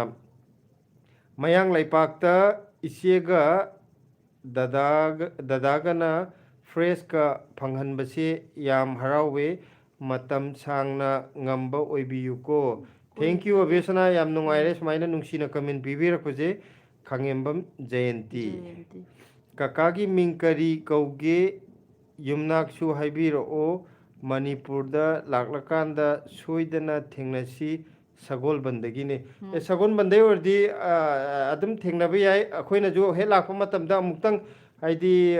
ꯕꯖꯥꯔ ꯑꯦꯔꯤꯌꯥ ꯑꯩꯈꯣꯏ ꯀꯪꯂꯥꯗꯅꯤ ꯈꯪꯗꯦꯀꯣ ꯃꯌꯥꯝꯅ ꯂꯣꯏꯅ ꯄꯨꯟꯕ ꯌꯥꯕ ꯁꯦꯟꯇꯔ ꯑꯣꯏꯕ ꯑꯝꯗ ꯑꯗꯨꯝ ꯊꯦꯡꯅꯕ ꯌꯥꯏ ꯑꯩꯒꯤ ꯃꯤꯡꯗꯤ ꯑꯩ ꯃꯤꯡꯗꯤ ꯍꯥꯏꯈ꯭ꯔꯁꯤꯔꯣ ꯍꯥꯏꯕꯅ ꯏꯁꯅ ꯐꯥꯒꯤ ꯃꯃꯜ ꯇꯧꯅꯦꯗ ꯂꯩꯕꯗꯥꯏ ꯐꯥꯒꯤ ꯇꯧꯅꯦꯗ ꯃꯃꯜ ꯂꯩꯇꯕꯅꯤ ꯃꯥ ꯃꯈꯥꯏꯐꯧꯛꯇꯤ ꯄꯤꯕ ꯌꯥꯏꯗ ꯃꯃꯜ ꯀꯩꯁꯨ ꯂꯩꯇꯕꯅꯤ ꯃꯥ ꯑꯩ ꯃꯤꯡꯁꯦ ꯁꯤꯂꯥ ꯑꯣꯏ ꯍꯥꯏꯍꯜꯂꯒꯦ ꯏꯀꯥꯏꯔꯦ ꯍꯥꯏꯕ ꯁꯤꯂꯥꯅ ꯀꯔꯦꯝꯅꯈ꯭ꯔꯦ ꯕꯁꯟꯇꯒꯤ ꯅꯣꯡꯉꯥꯜꯂꯝꯗꯥꯏ ꯑꯥ ꯑꯗꯨꯒ ꯂꯩꯐꯝ ꯌꯨꯝꯅꯥꯛ ꯍꯪꯕ꯭ꯔꯥ ꯅꯣꯡꯊꯣꯡꯕꯝ ꯕꯁꯟꯇ ꯕꯁꯟꯇꯒꯤ ꯅꯣꯡꯉꯥꯜꯂꯝꯗꯥꯏ ꯕꯁꯟꯇꯗꯨꯅ ꯃꯤꯡ ꯂꯩꯔꯦ ꯅꯣꯡꯉꯥꯜꯂꯝꯗꯥꯏꯗꯨꯅ ꯑꯩ ꯌꯨꯝꯅꯥꯛ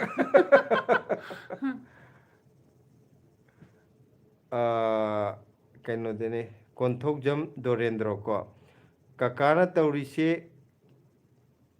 ꯀꯔꯤꯒꯤꯅꯣ ꯀꯀꯥꯅ ꯇꯧꯔꯤꯁꯦ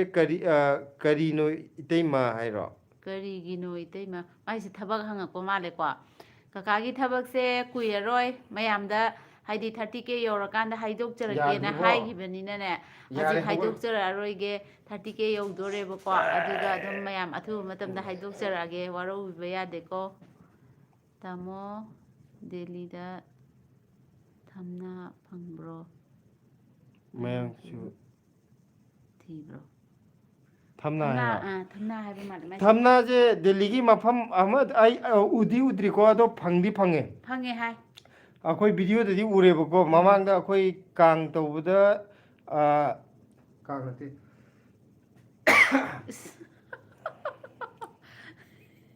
ꯋꯥꯈꯜꯒꯤ ꯄꯨꯀꯩꯒꯤ ꯑꯗꯨꯗꯤ ꯏꯇꯩꯃꯒꯤ ꯃꯤꯡꯗꯤ ꯑꯣꯖꯥ ꯀꯩꯅꯣ ꯁꯔꯂꯥ. ꯁꯔꯂꯥ ꯀꯧꯔꯗꯤ ꯐꯅꯤꯅꯦ ꯇꯥꯃꯣ ꯍꯥꯏꯅꯦ ꯍꯦꯟꯅ ꯐꯅꯤꯅꯦ ꯑꯣꯖꯥ ꯁꯔꯂꯥ ꯐꯔꯝꯒꯗꯧꯕ ꯖꯥꯠꯅꯦ ꯑꯗꯩ ꯑꯣꯖꯥ ꯁꯔꯂꯥ ꯀꯧꯗ꯭ꯔꯦ ꯑꯩꯗꯤ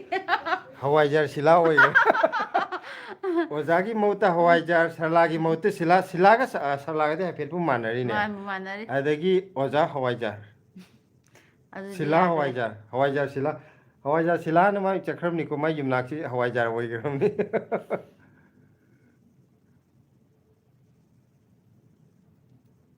ꯆꯨꯡ ꯌꯥꯔꯦ ꯄꯨꯛꯁꯦ ꯏꯪꯒꯅꯤ ꯍꯥꯏꯕ ꯀꯩꯅꯣ ꯇꯧꯔꯒ ꯏꯪꯍꯟꯒꯅꯣ ꯍꯥꯏꯕ ꯏꯪꯉꯗꯤ ꯑꯅꯧꯕ ꯆꯪꯕꯤꯔꯛꯄꯁꯤꯡꯅ ꯏꯁꯥꯒꯤ ꯁ꯭ꯀ꯭ꯔꯤꯟꯗ ꯗꯕꯜ ꯇꯦꯞ ꯇꯧꯕꯤꯌꯣ ꯂꯥꯏꯛ ꯑꯣꯟꯊꯣꯛꯍꯟꯁꯦ ꯃꯌꯥꯝ 74 ꯌꯥꯝꯃꯦꯍꯦ ꯑꯗꯨꯅꯦ ꯁꯤꯂꯥ ꯃꯁꯤꯅ ꯌꯥꯡꯈꯩꯗꯪꯒ ꯌꯧꯔꯗꯤ 50 ꯀꯩ ꯍꯥꯏꯔꯝꯕꯅꯦ ꯈꯜꯂꯝꯕꯅꯦ ꯑꯝꯇ ꯌꯦꯡꯉꯣ ꯍꯧꯖꯤꯛ ꯑꯩꯒꯤ ꯑꯁꯥꯗꯤ ꯈꯤꯇꯪꯒ ꯑꯁꯥꯗꯤ ꯅꯤꯡꯕ ꯊꯨꯡꯈ꯭ꯔꯦ ꯍꯦꯜꯂꯦ ꯌꯦꯡꯉꯣ ꯑꯗꯨꯐꯧꯗ ꯑꯁꯥ ꯆꯥꯎ ꯍꯥꯏꯔꯤꯅꯦꯕ ꯑꯗꯨꯐꯧꯗ ꯄꯦꯟꯗꯗꯅ ꯌꯦꯡꯕꯤꯔꯤꯕ ꯃꯌꯥꯝꯗ ꯈꯨꯄꯥꯡ ꯍꯧꯖꯤꯛꯁꯨ ꯂꯥꯏꯐꯁꯤꯗ ꯃꯤ 83 ꯆꯪꯕꯤꯔꯤꯀோ ꯀꯔꯤ 83ꯁꯤꯅ ꯋꯥꯈꯜꯒꯤ ꯄꯨꯀꯩꯅ ꯀꯔꯤ ꯊꯥꯔꯤꯒꯦ ꯍꯥꯏꯌꯦ ꯑꯩꯈꯣꯏꯒꯤꯁꯦ ꯍꯧꯖꯤꯛꯇꯤ ꯄꯣꯠ ꯆꯩꯁꯦ ꯀꯩꯅꯣꯅꯦꯕꯀꯣ ꯑꯩꯈꯣই ꯃꯃꯥꯡ ꯆꯍꯤꯗꯗꯤ ꯁꯨꯝ ꯀꯥꯟꯁꯨ ꯀꯣꯕꯤꯒ ꯍꯪꯒꯥꯝꯒ ꯌꯥꯝ ꯐꯔꯕꯅꯦ ꯀꯣꯕꯤ ꯂꯩ ꯀꯣꯕꯤ ꯐꯨꯜ ꯍꯪꯒꯥꯝ ꯑꯗꯣ ꯍꯟꯗꯛꯇꯤ ꯍꯦꯛ ꯊꯥꯕꯒ ꯈꯤꯇꯪ ꯍꯦꯛ ꯆꯥꯎꯕ ꯋꯥꯍꯣꯡꯅ ꯑꯃꯨꯛ ꯆꯥꯊꯣꯛ ꯍꯦꯛ ꯊꯥꯕꯒ ꯋꯥꯍꯣꯡꯅ ꯑꯃꯨꯛ ꯆꯥꯊꯣꯛ 5ꯔꯛ ꯁꯨꯔꯦ ꯊꯥꯕꯒ ꯑꯃꯨꯛ ꯈꯔ ꯆꯥꯎꯔꯒ ꯋꯥꯍꯣꯡ ꯁꯨꯝ ꯆꯥꯕ ꯁꯨꯝ ꯇꯧꯕꯁꯦ ꯑꯗꯨꯅ ꯍꯧꯖꯤꯛꯀꯤ ꯑꯣꯏꯅꯗꯤ ꯍꯧꯔꯤꯕ ꯄꯣꯠ ꯍꯥꯏꯔꯗꯤ ꯍꯥꯟꯅ ꯎ ꯃꯣꯔꯣꯛ ꯊꯥꯈꯤꯕꯗꯨꯒꯤ ꯎ ꯃꯣꯔꯣꯛ ꯑꯩꯈꯣꯏꯒꯤ ꯈꯣꯛꯃꯟ ꯍꯥꯏꯒꯗ꯭ꯔꯥ ꯍꯧꯖꯤꯛ ꯈꯔ ꯍꯧꯔꯤ ꯍꯥꯟꯅ ꯈꯣꯡꯃꯟꯅꯗꯤ ꯀꯩꯅꯣ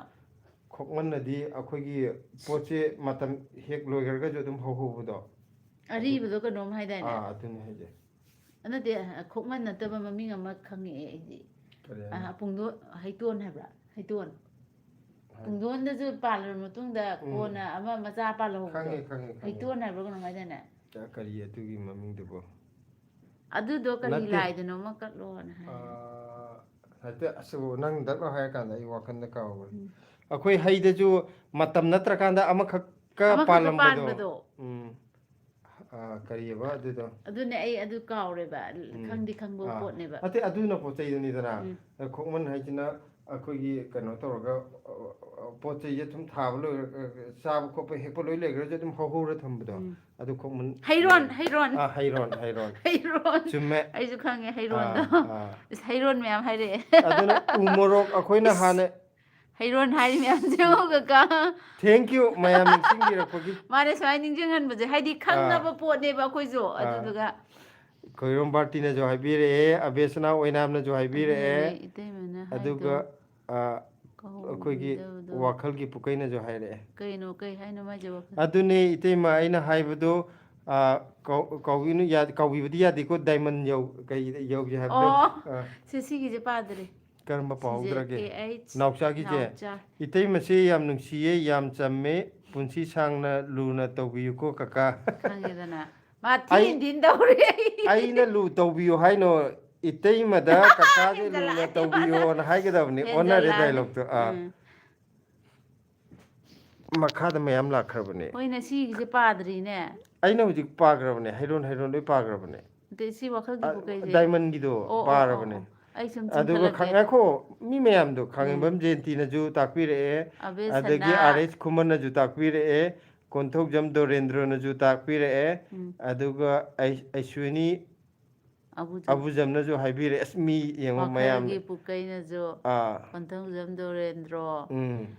ꯑꯗꯒꯤ ꯔꯤꯅꯥ ꯁꯤꯅꯥꯝꯅꯁꯨ ꯒꯚꯔꯟꯃꯦꯟ ꯖꯣꯕ ꯇꯧꯕ ꯃꯥꯜꯂꯤ ꯒꯚꯔꯟꯃꯦꯟ ꯀ꯭ꯋꯥꯇꯔꯁꯨ ꯃꯥꯜꯂꯤ ꯑꯗꯨꯗꯤ ꯃꯌꯥꯝ ꯀꯣꯟꯅ ꯍꯥꯏꯖꯔꯒꯦ ꯀꯔꯤꯅꯣꯗꯨꯗꯤꯀꯣ ꯑꯗꯨꯝ ꯃꯌꯥꯝꯅ ꯒꯦꯁ ꯇꯧꯍꯜꯂꯛꯇꯣꯏꯅꯤꯀꯣ ꯒꯦꯁ ꯇꯧꯈꯤꯗꯣꯏꯅꯦ ꯑꯗꯨꯒꯤꯁꯨ ꯂꯥꯏꯚ ꯑꯃ ꯇꯧꯖꯔꯛꯇꯣꯔꯤꯅꯤ ꯑꯌꯦꯛꯄꯝ ꯂꯥꯡꯂꯦꯟ ꯍꯥꯏ ꯑꯌꯦꯛꯄꯝ ꯂꯥꯡꯂꯦꯟ ꯏꯔꯣꯟꯕ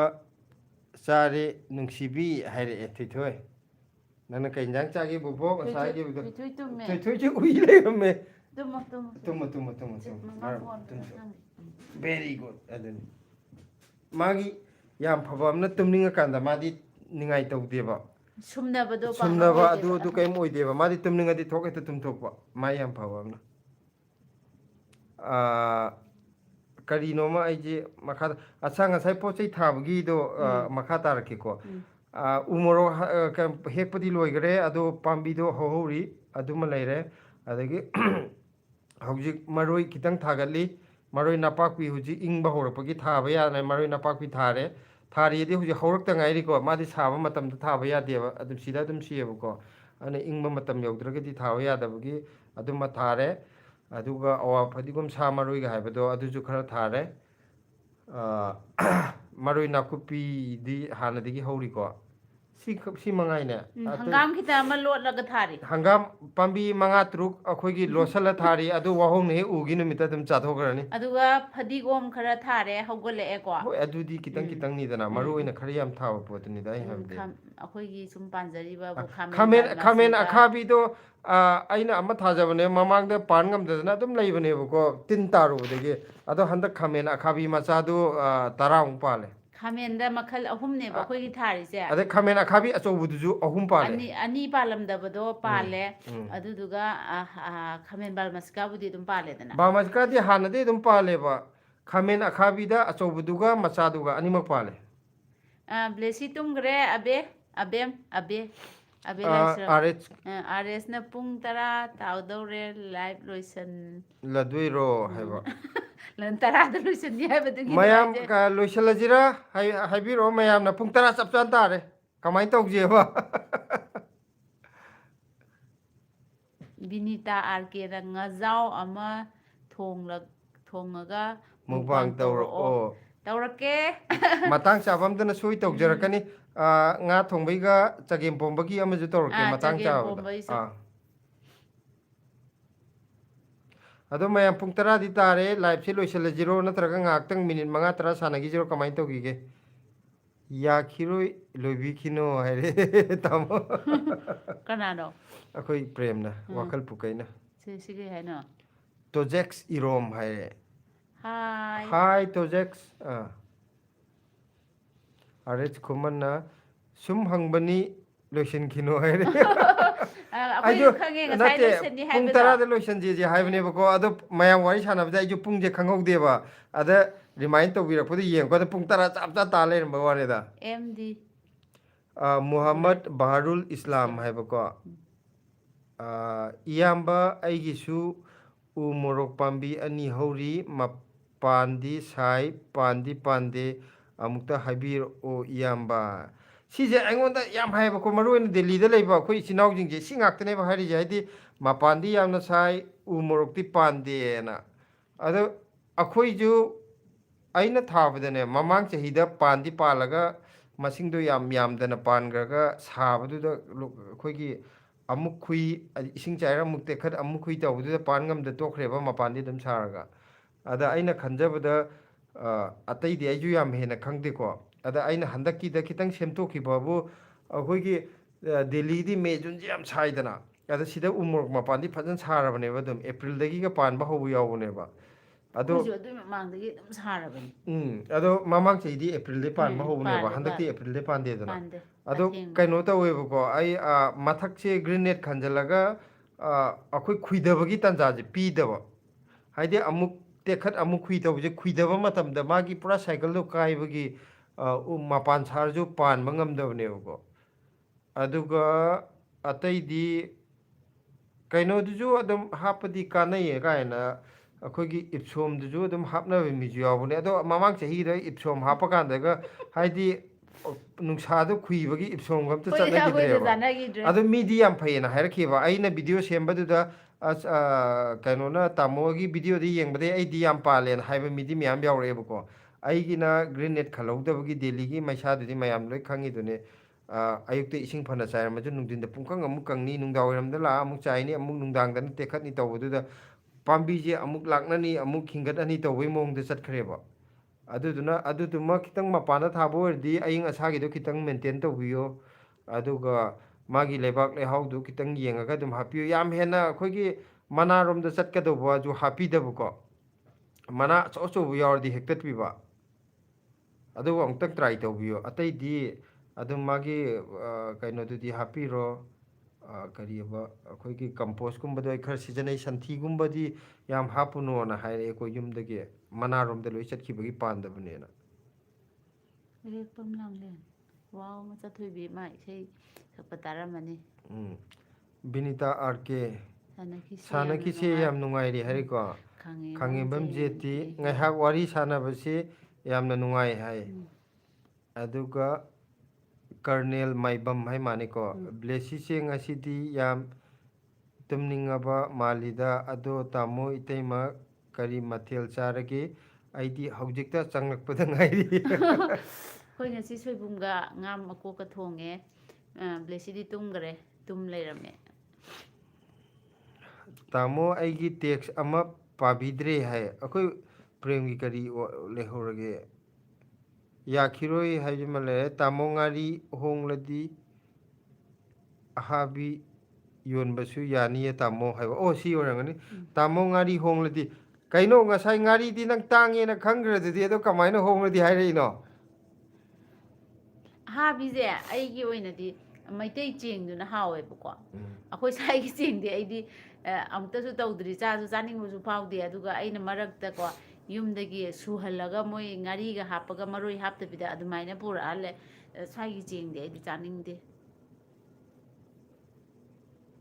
ꯄꯣꯠꯁꯦ ꯌꯣꯟꯕꯗꯕꯨꯗꯤ ꯌꯣꯟꯕ ꯌꯥꯕꯨꯗꯤ ꯃꯌꯥꯝ ꯂꯩꯌꯦꯕꯀꯣ ꯑꯗ ꯑꯩꯈꯣꯏꯅꯁꯨ ꯃꯐꯝ ꯑꯃ ꯅꯥꯏꯔꯒ ꯌꯣꯟꯕ ꯅꯠꯇꯕꯅꯤꯅ ꯑꯗꯒꯤ ꯃꯐꯝ ꯅꯥꯏꯔꯒ ꯌꯣꯟꯕꯁꯨ ꯉꯝꯃꯣꯏꯗꯧꯕ ꯃꯇꯝꯁꯦ ꯁꯪꯗꯕ ꯁꯤꯂꯥꯁꯨ ꯃꯥꯒꯤ ꯌꯨꯝꯒꯤ ꯁꯤꯗ ꯃꯥꯒꯤ ꯇꯧꯖꯔꯤꯕ ꯊꯕꯛꯁꯤꯗ ꯃꯇꯝ ꯑꯃꯇ ꯀꯥꯏꯊꯣꯛꯄ ꯉꯝꯗꯦꯕ ꯑꯩꯔ ꯑꯗꯨꯝ ꯀꯣꯏꯆꯠ ꯆꯠꯂ ꯂꯩꯔꯦꯀꯣ ꯑꯗꯨꯅ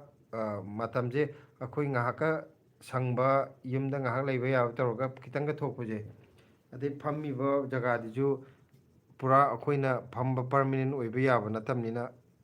ꯁꯨꯝ ꯌꯦꯡꯉꯤꯅꯦ ꯃꯌꯥꯝ ꯑꯗꯣ ꯁꯥꯟꯇꯤ 100 ꯁꯨꯍꯟꯈꯤꯁꯦ ꯂꯥꯏꯛꯁꯦ ꯍꯟꯗꯛ ꯁꯨꯍꯟꯈꯤꯁꯦ ꯑꯁ ꯑꯗꯨꯗꯤ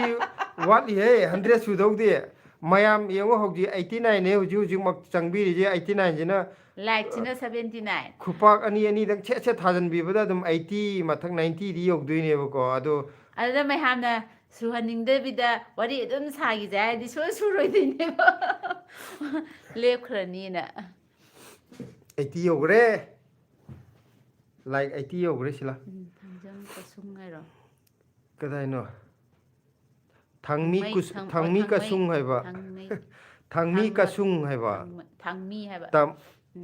ꯊꯥꯡꯃꯤ ꯀꯁꯨꯡ ꯇꯥꯃꯣꯒ ꯏꯇꯩꯃꯁꯦ ꯃꯅꯤꯄꯨꯔ ꯀꯩ ꯂꯝꯗꯒꯤꯅꯣ ꯍꯥꯏꯕ ꯍꯥꯏꯔꯣ ꯅꯪꯅ ꯑꯩꯈꯣꯏꯁꯦ ꯀꯩꯅꯣꯅꯦ ꯐꯝꯂꯣꯛ ꯁꯤꯐꯥꯏꯗꯒꯤ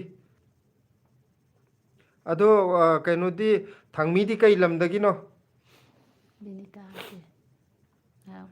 ꯕꯤꯅꯤꯇꯥ ꯉꯥꯏꯍꯥꯛ ꯋꯥꯔꯤ ꯁꯥꯁꯦ ꯆꯥꯕ ꯇꯨꯝꯅꯕ ꯌꯥꯏꯌꯦ ꯌꯥꯏꯌꯦ ꯑꯩꯈꯣꯏꯗꯤ ꯀꯨꯏꯔꯦ ꯋꯥꯔꯤ ꯁꯥꯔꯛꯏꯁꯦ ꯆꯥꯕ ꯂꯣꯏ ꯇꯨꯝꯈ꯭ꯔꯦ ꯑꯃꯨꯛ ꯆꯥꯕ ꯆꯪꯕ꯭ꯔꯥ ꯈꯪꯄꯣꯟꯇꯦ ꯅꯕ ꯈꯦꯇ꯭ꯔꯤꯃꯌꯨꯝ ꯅꯆꯥꯅꯨꯄꯥ ꯑꯃ ꯄꯣꯛꯑꯣ ꯀꯀꯥ ꯁꯤꯂꯥ ꯍꯣꯏ ꯏꯟꯗꯤꯔꯥ ꯁꯣꯔꯣꯛꯈꯥꯏꯕꯝ ꯀꯣ ꯀꯔꯤ ꯃꯊꯦꯜ ꯆꯥꯔꯒꯦ ꯁꯣꯏꯕꯨꯝ ꯁꯤꯂꯥꯅ ꯊꯣꯡꯉꯦ ꯉꯁꯤꯗꯤ ꯉꯥ ꯃꯀꯣꯛ ꯍꯥꯞꯄꯒ ꯏꯟꯗꯤꯔꯥꯗꯤ ꯀꯩ ꯌꯦꯟꯖꯥꯡ ꯆꯥꯔꯒꯦ ꯀꯩꯁꯥꯝ ꯔꯦꯕꯤꯀꯥ ꯀꯔꯤ ꯊꯕꯛ ꯇꯧꯕꯤꯒꯦ ꯀꯀꯥꯁꯦ ꯍꯥꯏꯕꯤꯔꯛꯄ ꯌꯥꯒꯗ꯭ꯔꯣ ꯂꯥꯟꯅꯗꯤ ꯂꯧꯕꯤꯅꯨ ꯂꯥꯟꯅ ꯂꯧꯗꯦꯗ ꯀꯔꯤꯝ ꯂꯧꯗꯦ ꯊꯕꯛ ꯀꯩ ꯇꯧꯒꯦ ꯍꯥꯏꯕꯁꯤꯗ ꯀꯔꯤ ꯂꯥꯟꯅ ꯂꯧꯅꯤꯡꯉꯥꯏ ꯂꯩꯒꯦ ꯑꯗ ꯑꯩꯅ ꯍꯥꯏꯖꯗ꯭ꯔꯤꯁꯤꯁꯨ ꯍꯥꯏꯅꯤꯡꯗꯕꯩ ꯋꯥ ꯅꯠꯇꯦ ꯑꯩꯈꯣꯏꯒꯤ ꯚꯤꯗꯤꯑꯣ ꯃꯃꯥꯡꯗ ꯕ꯭ꯂꯣగ్ ꯁꯨꯝ ꯌꯦꯡꯕꯤꯈꯤꯕ ꯃꯤ ꯑꯣꯏꯔꯒꯗꯤ ꯈꯪꯉꯝꯒꯅꯤ ꯑꯅꯧꯕ ꯑꯣꯏꯔꯒꯗꯤ ꯈꯪꯉꯝꯈꯤꯔꯣꯏꯀꯣ ꯍꯥꯏꯗꯤ ꯑꯩꯈꯣꯏꯒꯤ ꯌꯨꯇ꯭ꯌꯨꯕ ꯐꯦꯃꯤꯂꯤ ꯍꯥꯏꯗꯤ ꯚꯤꯗꯤꯑꯣ ꯌꯦꯡꯕꯤꯔꯤꯕ ꯃꯌꯥꯝꯒ ꯑꯩꯒ ꯁꯨꯝ ꯍꯥꯏꯅꯈꯤꯕꯒꯤ ꯃꯇꯨꯡ ꯏꯟꯅ ꯑꯩꯅ ꯀꯔꯤ ꯄ꯭ꯔꯣꯐꯦꯁꯟꯗ ꯂꯩꯒꯦ ꯍꯥꯏꯁꯦ ꯑꯩꯒꯤ ꯀꯩꯅꯣꯁꯤꯒꯤ 30K ꯁꯕꯁꯀ꯭ꯔꯥꯏꯕꯔ ꯍꯦꯠ ꯌꯧꯕꯒ ꯃꯌꯥꯝꯗ ꯔꯤꯚꯤꯜ ꯇꯧꯖꯒꯦꯅ ꯑꯗꯨꯃꯥꯏꯅ ꯑꯩꯈꯣꯏ ꯍꯥꯏꯅꯈꯤꯕ ꯍꯥꯏꯅꯈꯤꯕꯅꯦꯕꯀꯣ ꯑꯗꯨꯗꯨꯒꯤꯅꯦ ꯑꯗꯨꯗꯨꯒꯤ 30K ꯌꯧꯗ꯭ꯔꯤꯐꯥꯎꯗꯤ ꯑꯩ ꯍꯥꯏꯖꯈꯤꯔꯣꯏꯒꯦ ꯂꯥꯟꯅ ꯂꯧꯕꯤꯅꯨ ꯑꯗꯣ 30K ꯍꯦꯠ ꯌꯧꯕꯒ ꯑꯩ ꯃꯌꯥꯝꯗ ꯂꯣꯏ ꯔꯤꯚꯤꯜ ꯇꯧꯖꯔꯛꯀꯦ ꯑꯩꯈꯣꯏꯅ ꯄꯣꯠ ꯆꯩ ꯌꯣꯟꯕ ꯄꯣꯠ ꯆꯩ ꯊꯥꯕꯁꯤ ꯅꯠꯇꯕ ꯑꯇꯣꯞꯄꯅ ꯀꯔꯤ ꯇꯧꯒꯦ ꯍꯥꯏꯗꯣ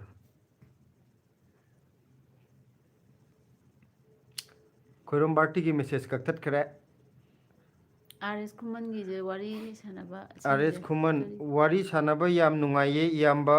ꯅꯣꯏ ꯑꯅꯤꯁꯦ ꯅꯨꯡꯁꯤꯌꯦ ꯍꯥꯏ ꯊꯦꯡꯛ ꯌꯨ ꯑꯥꯔ.ꯑꯦꯁ ꯈꯨꯃꯟ ꯅꯣꯏꯅꯁꯨ ꯅꯨꯡꯁꯤꯅ ꯀꯃꯦꯟ ꯄꯤꯔꯛꯄꯒꯤꯅꯦ ꯑꯩꯈꯣꯏꯅꯁꯨ ꯍꯔꯥꯎ ꯍꯔꯥꯎꯅ ꯄꯥꯊꯣꯛꯆꯕ ꯍꯥꯏꯗꯤ ꯆꯪꯕꯤꯔꯛꯏꯕ ꯃꯌꯥꯝꯁꯤꯅ ꯅꯨꯡꯁꯤꯅ ꯄꯤꯕꯤꯔꯛꯇ꯭ꯔꯒꯗꯤ ꯂꯥꯏꯐꯁꯦ ꯅꯨꯡꯉꯥꯏꯕ ꯑꯣꯏꯔꯣꯏꯗꯣꯏꯅꯤꯀꯣ ꯁꯅꯥꯇꯣꯝꯕꯤ ꯁꯒꯣꯜꯁꯦ Hi. Sanatombi Sagolsem. Hi, Sanatombi. Sanatombi. Inama nungsiye. Thank you.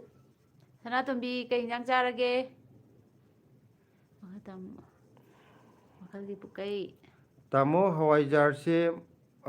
maron tauradi fajana karbar oina taurasu yabjani.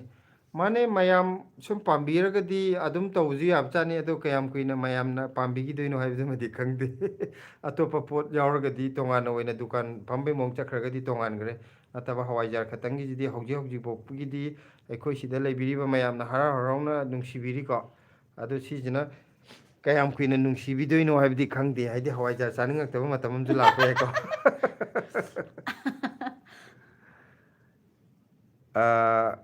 Kari haino middle pakang hairo. Tamo Delhi da kai thabak tauge sigi jai hojik yam khumjagre ko. Amsu hairage ba. Hairo.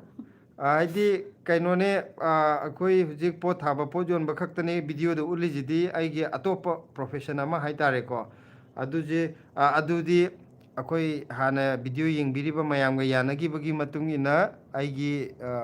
subscriber 30k है जो बगे reveal तो जगह ना मैं आमदा हाइजगी बनी को अदु ना 30k है जो बगे मैं आम मांगदा हाइजर के हाइदी कोई सीजु तौरगा लेई है बदो अतोप थबक तो अदु पोक्तंग दिंगाई बियो लाना लौबी गनो ना तुम भी सगोल से होनब कंजे ये हैबनी इनमा दादागा जे है उपाय लेते सन कनो मैं आम तौरे कोई जो सुंपंग तौरी बाइदने खितंग होटनाये चरा हेनगे तौरे हवाईजारदो याम लोलो कोनद्री से है होय लोनगे अदु यामना लोन बंगमदबा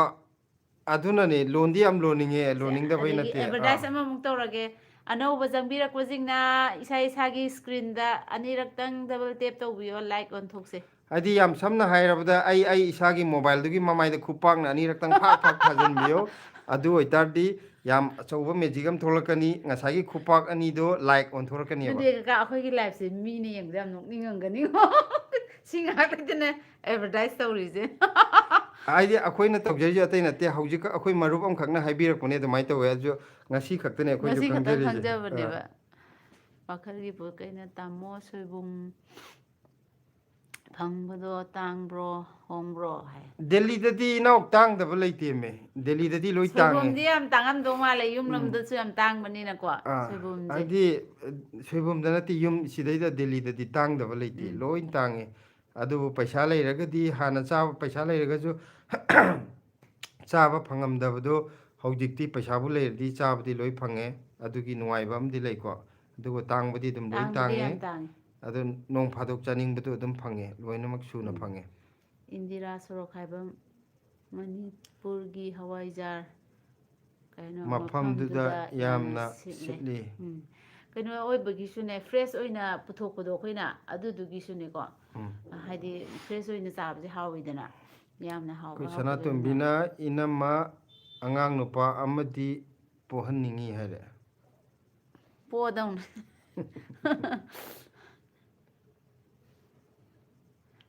पोदौनी सनातोंबि इंदिरा के मुंग मैसेज आइदि येन थुंग जारे बगर माय अस कगिनो अदम हावक्तना जारिदि वो हचांग नुवाइ तब मालिदा सनातोंबि की को कांगसुइनी कांगसुइ चाइ इनमा हेबा दाबा संत होई नुंगाइरिबो उबदा उदबो कुइगरे इमा होइसु दाबा संत दि लेरे दाबा संत दि पुराम तो उलओने इमा दि युम लोम द लेरे को कइनोने अखोइजु अना ये कैम यावदे अदुम नुंगाइना लेरी नंजु अना ये यावदब नत्रो अदो हयेंग युम थोलकप मतमदा अमुक्तंग उनरगा चाकचारा अम चामिनजे रेबिका कैसाम रेबिका यामना चम्मे इदुम चासी यामना सुनुंगसी लुना तौबियु कका नंग नंगांगी डायलॉग तो ओनै लुना तौदे को माना खरा खरा जाइरो नोय मया कका तो लुना तौबियु इदुम चा हाइदौदा नंग ओन्ना तैना इ नोय कमेंट अखोय कका नने इंगोंदा ngangi jingdo aigi thongna hapine ngasi aina hawaijar loli sisu magi thongna nani ko namana sei do nang nei ngon thin thin jaidra blog ta adu dugi neba mayan haiji nang sairabani na aiji thin thin tawbireng khalline haba ꯑꯗꯣ ꯑꯩꯅ ꯑꯃꯨꯛ ꯁꯦꯡꯗꯣꯛꯏꯁꯤꯅꯤ ꯉꯁꯤ ꯃꯥꯅ ꯊꯤꯅ ꯆꯩꯕꯒꯤ ꯑꯩ ꯄꯥꯡꯒꯟ ꯍꯥꯏꯔꯣ ꯍꯥꯞꯄꯤꯅꯦꯅ ꯍꯥꯏꯔꯣ ꯃꯈꯥ ꯇꯥ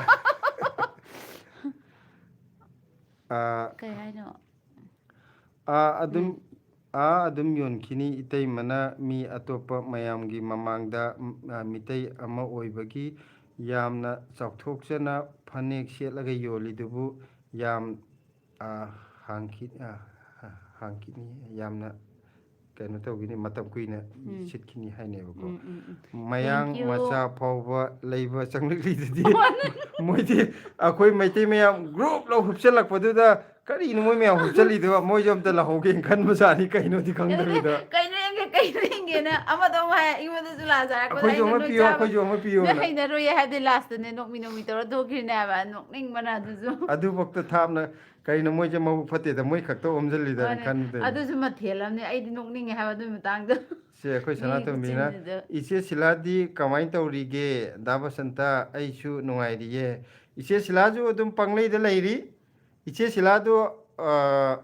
ꯅꯣꯡꯃ ꯑꯩꯈꯣꯏꯔꯣꯝꯗ ꯀꯩꯅꯣ ꯇꯧꯁꯦ ꯑꯩꯈꯣꯏ ꯊꯣꯛꯂꯛꯄ ꯃꯇꯝꯗ ꯊꯦꯡꯅꯁꯦ ꯏꯆꯦ ꯁꯤꯂꯥꯒ ꯌꯥꯎꯔꯒ ꯆꯥꯛ ꯆꯥꯃꯤꯟꯅꯁꯦ ꯏꯆꯦ ꯁꯤꯂꯥꯗꯤ ꯑꯗꯨꯝ ꯃꯇꯝ ꯆꯨꯞꯄꯗ ꯅꯨꯡꯉꯥꯏꯗꯅꯗ ꯂꯩꯕꯅꯤꯗ ꯃꯥꯗꯤ ꯋꯥꯕ ꯈꯪꯗꯝꯅꯤ ꯀꯩ ꯍꯥꯏꯅꯣ ꯁꯤꯂꯣꯅꯤ ꯍꯥꯏꯔ ꯁꯤꯂꯣꯅꯤ ꯕꯤꯗꯤ ꯍꯥꯏ ꯃꯥꯅꯦꯀꯣ ꯀꯁꯇꯃꯔ ꯀꯁꯇꯃꯔ ꯍꯦꯟꯅ ꯐꯪꯅꯅꯕ ꯍꯦꯟꯅ ꯐꯪꯕ ꯑꯣꯏꯔꯣ ꯒꯣꯗ ꯕ꯭ꯂꯦꯁ ꯌꯣꯔ ꯐꯦꯃꯤꯂꯤ ꯆꯦꯆꯦ ꯑꯦꯟ ꯗꯗꯥ ꯊꯦꯡꯛ ꯌꯨ ꯁꯤꯂꯣꯅꯤ ꯑꯩꯈꯣꯏ ꯅꯥꯎꯆꯥꯒꯤ ꯂꯥꯛꯑꯦ ꯀꯀꯥ ꯏꯇꯩꯃ ꯃꯊꯪꯒꯤ ꯂꯥꯏꯐꯇ ꯑꯃꯨꯛ ꯊꯦꯡꯅꯔꯁꯤ ꯉꯥꯏꯔꯝꯒꯦ ꯉꯁꯤꯒꯤꯗꯤ ꯒꯨꯗ ꯅꯥꯏꯠ ꯀꯀꯥ ꯒꯨꯗ ꯏꯇꯩꯃ ꯅꯥꯏꯠ ꯌꯥꯔꯦ ꯀꯨꯏꯁꯨ ꯅꯥꯎꯆꯥ ꯀꯨꯏꯔꯦ ꯄꯨꯡ 2:30 ꯇꯥꯔꯦ ꯂꯣꯏꯁꯤꯟꯕꯗꯤ ꯌꯥꯔꯕꯅꯤ ꯂꯣꯏꯁꯤꯜꯂꯗꯝ ꯑꯩꯈꯣꯏꯗꯤ ꯌꯥꯝ ꯀꯨꯏꯔꯦ ꯇꯧꯔꯛꯏꯁꯦ ꯀꯩꯅꯣꯅꯦ ꯃꯌꯥꯝ ꯀꯃꯦꯟ ꯄꯤꯔꯛꯏꯕꯁꯤꯡꯁꯦ ꯄꯥꯊꯣꯛꯑꯒ ꯉꯁꯤꯒꯤꯗꯤ ꯂꯣꯏꯁꯤꯜꯂꯁꯦ ꯀꯨꯏꯔꯦ ꯀꯩ ꯍꯥꯏꯅꯣ ꯁꯤꯅ ꯌꯦꯡꯈꯣꯝ ꯃꯥꯔꯛꯁ ꯃꯤꯇꯩ ꯄꯨꯡ 12 ꯇꯥꯔꯐꯥꯎ ꯇꯥꯔꯐꯥꯎ ꯂꯥꯏꯞ ꯂꯥꯏꯚ ꯊꯥꯏꯗꯣ ꯊꯥꯔꯤꯗꯣ ꯀꯔꯤꯅꯣꯅꯦ ꯍꯥꯏꯌꯦ ꯄꯨꯡ 12 ꯇꯥꯔꯕ ꯈꯪꯗꯦꯗ ꯑꯩ ꯁꯤꯗꯗꯤ ꯄꯨꯡ 10 ꯈꯔ ꯍꯦꯟꯗ ꯉꯥꯏꯔꯤꯗ ꯇꯨꯜꯖꯤꯠ ꯑꯦꯁ ꯇꯥꯃꯣ ꯆꯥꯛ ꯆꯥꯔꯕꯣ ꯑꯁ ꯆꯥꯛꯇꯤ ꯀꯨꯏꯔꯦ ꯆꯥꯕ ꯑꯩꯈꯣꯏꯗꯤ ꯇꯨꯝꯈ꯭ꯔꯦ ꯑꯃꯨꯛꯄꯨ ꯆꯥ ꯌꯥꯔꯛꯀꯗꯧꯔꯦ ꯁꯔꯖꯤꯠ ꯁꯔꯖꯤꯠ ꯅꯤꯡꯊꯧꯖꯝ ꯀꯣ ꯀꯥꯏ ꯂꯩꯈ꯭ꯔꯦ ꯃꯈꯥ ꯂꯩꯁꯤꯅꯤꯀꯣ ꯀꯩ ꯀꯔꯤ ꯑꯦꯟꯁꯥꯡ ꯆꯥꯔꯒꯦ ꯏꯅꯝꯃ ꯗꯗꯥ ꯏꯕꯦꯝꯃꯗꯨ ꯇꯨꯝꯈ꯭ꯔꯕꯣ ꯇꯨꯝꯈ꯭ꯔꯦ ꯏꯕꯦꯝꯃ ꯇꯨꯝꯈ꯭ꯔꯦ ꯉꯁꯤ ꯁꯣꯏꯕꯨꯝꯒ ꯉꯥ ꯃꯀꯣꯛꯀ ꯊꯣꯡꯉꯦ ꯂꯨꯂꯨ ꯅꯕꯈꯦꯇ꯭ꯔꯤꯃꯌꯨꯝ ꯂꯨꯂꯨ ꯄꯤ ꯃꯥꯗꯤ ꯄꯤꯖ ꯀꯛꯈ꯭ꯔꯦ ꯆꯠꯈ꯭ꯔꯦ ꯀꯩꯅꯣꯅ ꯅꯕꯈꯦꯇ꯭ꯔꯤꯃꯌꯨꯝꯅ ꯍꯥꯏꯔꯛꯏꯁꯦ ꯍꯋꯥꯏꯖꯥꯔꯗꯨ ꯌꯥꯝꯅ ꯂꯣꯜꯂꯣ ꯊꯨꯝꯃꯣꯛ ꯐꯪꯗ꯭ꯔꯁꯨ ꯐꯤ ꯑꯊꯥꯕꯗ ꯌꯣꯝꯃꯣ ꯍꯥꯏꯕꯅꯦꯕꯀꯣ ꯁꯅꯥꯇꯣꯝꯕꯤ ꯍꯣꯏ ꯁꯒꯣꯜꯁꯦꯝ ꯏꯅꯝꯃꯁꯦ ꯆꯝꯖꯩꯌꯦ ꯑꯗꯣ ꯐꯅꯦꯛ ꯑꯗꯨꯝ ꯁꯦꯠꯂꯨꯀꯣ ꯍꯋꯥꯏꯖꯥꯔ ꯌꯣꯟꯕꯗ ꯃꯩꯇꯩ ꯅꯨꯄꯤ ꯑꯣꯏꯕꯩ ꯁꯦꯠꯂꯨꯀꯣ ꯍꯣꯏ ꯀꯔꯅꯦ ꯑꯗꯨꯒ ꯃꯥꯏꯕꯝ ꯀꯔꯅꯦꯟ ꯃꯥꯏꯕꯝꯅ 100 ꯂꯥꯏꯛ ꯁꯨꯍꯜꯂꯁꯦ ꯇꯥꯃꯣ ꯑꯗꯣ ꯂꯣꯏꯁꯤꯜꯂꯒꯦ ꯉꯁꯤꯒꯤꯗꯤ ꯊꯦꯡꯉꯦ ꯃꯤꯅ ꯆꯩꯔꯛꯑꯦ ꯃꯤ ꯑꯃ ꯄꯨꯡ 12 ꯇꯥꯔꯦꯕꯨ ꯍꯥꯏꯔꯝꯃꯤꯗ ꯀꯅꯥꯅꯣ ꯈꯪꯗꯦ ꯁꯤ ꯃꯥꯗꯤ ꯍꯥꯞꯄꯒ ꯉꯁꯥꯏꯒꯤ ꯉꯥꯏꯔꯝꯃꯤ ꯃꯥꯅꯦ ꯔꯤꯇꯥ ꯊꯣꯛꯆꯣꯝꯅ ꯀꯀꯥ ꯏꯇꯩꯃ ꯇꯨ ꯍꯥꯏꯔꯛꯑꯦꯀꯣ ꯋꯥꯈꯜꯒꯤ ꯄꯨꯈꯩꯁꯦ ꯑꯣ ꯀꯅꯥꯅꯣ ꯑꯩꯈꯣꯏ ꯄ꯭ꯔꯦꯝꯒꯤ ꯀꯅꯥꯅꯣ ꯀꯥꯏ ꯆꯠꯂꯤ ꯅꯠꯇꯦꯗ ꯋꯥ ꯑꯣꯟꯅꯔꯤꯅꯦ ꯍꯥꯏꯕ ꯑꯣ ꯑꯗꯣ ꯃꯊꯪꯗꯗꯤ ꯂꯩꯒꯦ ꯍꯥꯏꯔꯗꯤ ꯄꯤꯊꯣꯛꯑꯣ ꯃꯣꯏꯁꯦ ꯇꯝꯕꯤꯔꯗꯤ ꯃꯣꯏꯅ ꯍꯦꯟꯅ ꯆꯥꯕꯅꯤ ꯅꯍꯥꯟꯈꯩ ꯉꯥꯔꯤ ꯑꯃꯨꯛ ꯅꯍꯥꯟ ꯉꯥꯔꯤ ꯑꯃꯨꯛ ꯄꯤꯖꯔꯨꯕꯗꯩ ꯑꯩꯉꯣꯟꯗ ꯄꯦꯀꯦꯠ ꯑꯃ ꯄꯤꯔꯛꯑꯣ ꯍꯥꯏꯗꯅ ꯃꯇꯥ ꯆꯥꯏ ꯃꯥꯅꯦ ꯃꯥꯅꯦ ꯃꯣꯏꯁꯨ ꯄꯤꯖꯈ꯭ꯔꯗꯤ ꯔꯤꯇꯥ ꯍꯩꯅꯈ꯭ꯔꯗꯤ ꯆꯥꯗꯤ ꯊꯣꯛꯆꯣꯝ ꯆꯥꯏ ꯀꯀꯥ ꯏꯇꯩꯃ ꯁꯅꯥꯇꯣꯝꯕꯤꯅ ꯌꯨꯝꯒꯤ ꯏꯃꯥꯗꯣ ꯎꯗꯕ ꯀꯨꯏꯔꯦꯗ ꯗꯥ ꯕꯁꯟꯇ ꯕꯕꯥꯒꯤ ꯑꯅꯥ ꯑꯌꯦꯛ ꯌꯥꯎꯗꯦꯀꯣ ꯐꯦꯃꯤꯂꯤ ꯄꯨꯟꯅ ꯎꯗꯕ ꯀꯨꯏꯈ꯭ꯔꯦ ꯆꯦ ꯁꯤꯂꯥꯗꯣ ꯑꯇꯩꯗꯣ ꯏꯇꯩꯗꯣ ꯑꯉꯥꯡ ꯆꯥꯎꯔꯝꯃꯅꯤ ꯀꯩꯅꯣꯗꯤ ꯑꯩꯈꯣꯏ ꯁꯅꯥꯇꯣꯝꯕꯤꯗꯤ ꯈꯪꯗ꯭ꯔꯤ ꯃꯥꯅꯦ ꯕꯕꯥꯗꯤ ꯂꯩꯈꯤꯗ꯭ꯔꯦ ꯁꯅꯥꯇꯣꯝꯕꯤꯁꯦ ꯀꯥꯏꯋꯥꯏꯗꯩꯅꯣ ꯃꯥꯁꯦ ꯀꯥꯏꯋꯥꯏꯗꯩꯅꯣꯕ ꯀꯔꯤꯕ ꯃꯥꯏ ꯂꯝꯗꯣ ꯑꯩ ꯀꯩꯅꯣꯗꯣ ꯂꯥꯡꯖꯤꯡ ꯑꯆꯧꯕ ꯑꯁꯣꯟꯗꯒꯤ ꯀꯩꯅꯣ ꯍꯥꯏꯗꯥꯏꯅꯦ ꯃꯥꯅ ꯃꯔꯥꯏ ꯍꯥꯏꯖꯔꯛꯑꯅꯤ ꯑꯗꯨꯝ ꯅꯛꯅꯔꯦ ꯑꯗꯨꯗꯤ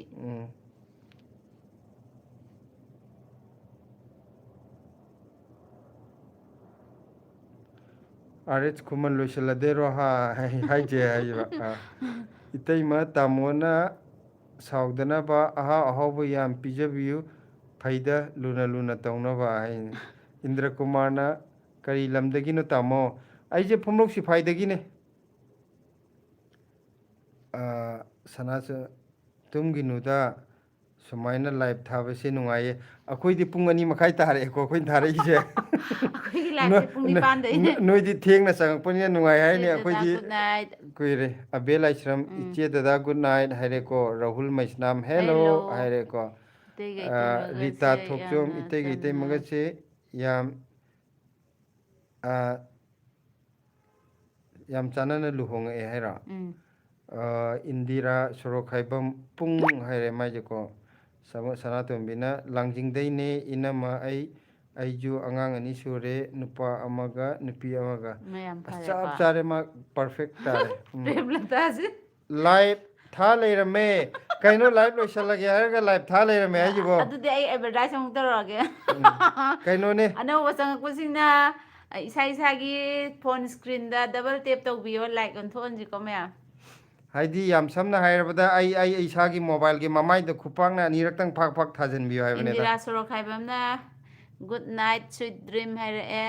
अखो अतै लाइरी अखोई प्रेमलता जे हक्चांग कमाई तौरगे खितंग फरबो हंदा हक्चांग यम नुंगाइते हाइबदो ꯃꯥꯅ ꯑꯩꯁꯦ ꯐꯣꯟ ꯇꯧꯔꯛꯀꯦ ꯇꯧꯔꯒ ꯑꯗꯨꯝ ꯆꯤꯟꯕꯣꯏ ꯀꯔꯤꯕꯣꯏ ꯑꯗꯨꯝ ꯇꯧ ꯂꯩꯔꯦ निंगोम थोइबीगीजु यावरिये लेरमिये ब्लेसीदी तुमख्रबो ꯗꯦꯁꯤ ꯇꯨꯝꯈ꯭ꯔꯦ ब्लेसीदी तुमग्रे अखोई लाइव सिदा ngasi कइनो तौरगा स्टक तौर लैगरे हाइदी परमानेंट ओइरेजिरा खल्ले ꯁꯅꯥꯇꯣꯝꯕꯤ ꯁꯒꯣꯜꯁꯦꯝꯅ ꯏꯅꯝꯃꯁꯦ ꯅꯨꯡꯁꯤꯌꯦ ꯊꯦꯡꯛ ꯌꯨ ꯏꯟꯗꯤꯔꯥ ꯁꯣꯔꯣꯈꯥꯏꯕꯝꯅ good night good sweet dream है night good night Chirom Somendro Somendro दानाव नुंगाइरिबो हाय चिरोम सोमेंद्रो नुंगाइरिये प्रेमलता थिया ꯌꯥꯈꯤꯔꯣꯏ याखिरोय कइनो याहो अदुक याम थेंगना लागा अखोइदि पुंग 9 दैने तौरइजे हौजिकते पुंग 12 तारमदाइदे कदाइदे उरइनो आरएस कमन 100 सुदोरे ꯑꯩꯁꯦ 50ꯗ ꯌꯥꯔꯝꯕꯅꯤꯀꯣ 90 40 सुरे अदो मयाम खुपांगना अमता थाजनबिरमो आई मोबाइल स्क्रीन दा लाइक से ngasi 100 अमता योनगे तौने 90 40 यौरे ꯑꯍꯜꯅꯤ ꯀ꯭ꯂꯥꯁ 1 ꯇꯝꯃꯦ ꯅꯨꯡꯉꯥꯏꯔꯤꯌꯦ ꯑꯣ ꯁꯅꯥꯇꯣꯝꯕꯤꯒꯤꯁꯦ ꯃꯆꯥꯅꯨꯄꯥ ꯑꯍꯜꯅꯦ ꯍꯥꯏꯕ ꯀ꯭ꯂꯥꯁ 1 ꯇꯝꯃꯦ ꯍꯥꯏꯕ ꯑꯣ ꯑꯩꯈꯣꯏ ꯕ꯭ꯂꯦꯁꯤꯗꯤ ꯅꯔꯁꯔꯤ ꯈꯛꯇꯪ ꯇꯝꯗ ꯉꯥꯏꯔꯤꯀꯣ Rita Thoksom good night bro. Brother and sister good good night night Rita खरदी फरे है फरे फरे खितंग फगले हाबदा नुंगाइको हाइदी याम नुंगाइते हक्चांग ngamde हाबजे ꯗꯣꯛꯇꯔ ꯀꯅꯥꯗ ꯌꯦꯡꯒꯦ ꯏꯕꯣꯕꯤꯗ ꯍꯥꯏꯐꯦꯠꯇꯪ ꯌꯦꯡꯉꯨꯅꯦ ꯑꯩꯈꯣꯏ ꯃꯥꯁꯨ ꯏꯕꯣꯕꯤꯗ ꯌꯦꯡꯉꯦꯕꯀꯣ ꯑꯗꯨ ꯌꯦꯡꯉꯕ ꯃꯇꯨꯡꯗ ꯃꯥꯗꯤ ꯍꯧꯔꯛꯇ꯭ꯔꯤꯕ कर्नेल माइबम आईडी थाख्रेको अनिरक ꯑꯣ ए खुपाक थागिबगैदी यारे थाद्रिबो कांगु अमता ꯊꯥꯗ꯭ꯔꯤꯕ थाजनबियो ꯀꯥꯡꯕꯨꯁꯦ ꯑꯩꯈꯣꯏ ꯑꯦꯗꯚꯔꯇꯥꯏज ꯇꯧꯖꯔꯛꯏꯅꯦ आउ S95 अमे गले मंगा खक्ता गाइरे अखोइगी प्रेमगी तामो आई ऑफ लेरगे तामो गुड नाइट तामो इतैमा एक्स्ट्रा ऑर्डिनरी कपल मयामगी थमोय सुमटपा ngamba ngakतनी इसै यामना हैबा ब्यूटीफुल क्यूटी नंबर 1 ना हेन मयामबु ngauhalle hai गुड नाइट नंजो हयेंग थबक कनो लेरंगनी को हाई को ना मुक थेंगनरजे हयेंग छंगगदी आइजो थारके लाइव नुंगदांगदा गुड नाइट पोथारुरो कोइगी सनातोंबिगिना इनम्मा थेंगना ꯌꯨꯝ ꯄꯥꯜꯂꯦ इनम्मा थेंगना युम पाले आइदी नोंमा आइगा नोंमा पुंसिको इनम्मा उजबा फंगे याम नुंसिये हायरे ꯄꯨꯟꯁꯦ ꯁꯅꯥꯇꯣꯝꯕꯤ प्रेमलता ना हाय हायरे रीताना तामोगा इतैमगा से याम नुंसिये है थैंक यू रीता दा बसंतगी ममाना ममानबगी मसल नुपीने आई इनम्मा नोंमा सोइदना उनसी इनम्मा है ꯍꯣꯏ ꯁꯣꯏꯗꯅ ꯎꯅꯁꯦ ꯑꯩꯈꯣꯏꯅ ꯎꯅꯅꯕꯒꯤ ꯅꯨꯃꯤꯠ ꯑꯃ ꯊꯥꯔꯛꯀꯅꯤꯕꯀꯣ ꯑꯗꯨꯗꯁꯨ ꯂꯥꯛꯎꯀꯣ नंग खंगबने लोइनमक आइदी इमानबई मचन नुपीने तो लोइ खंगबने हबा निंगोम थोइबी हयेंग अमुक थेंगनरसे अयुक पुंग 8 नंगननबा ब्रेकफास्ट लंच नंगननबा होनबा अदुना तुमलगको good night bro and sis good night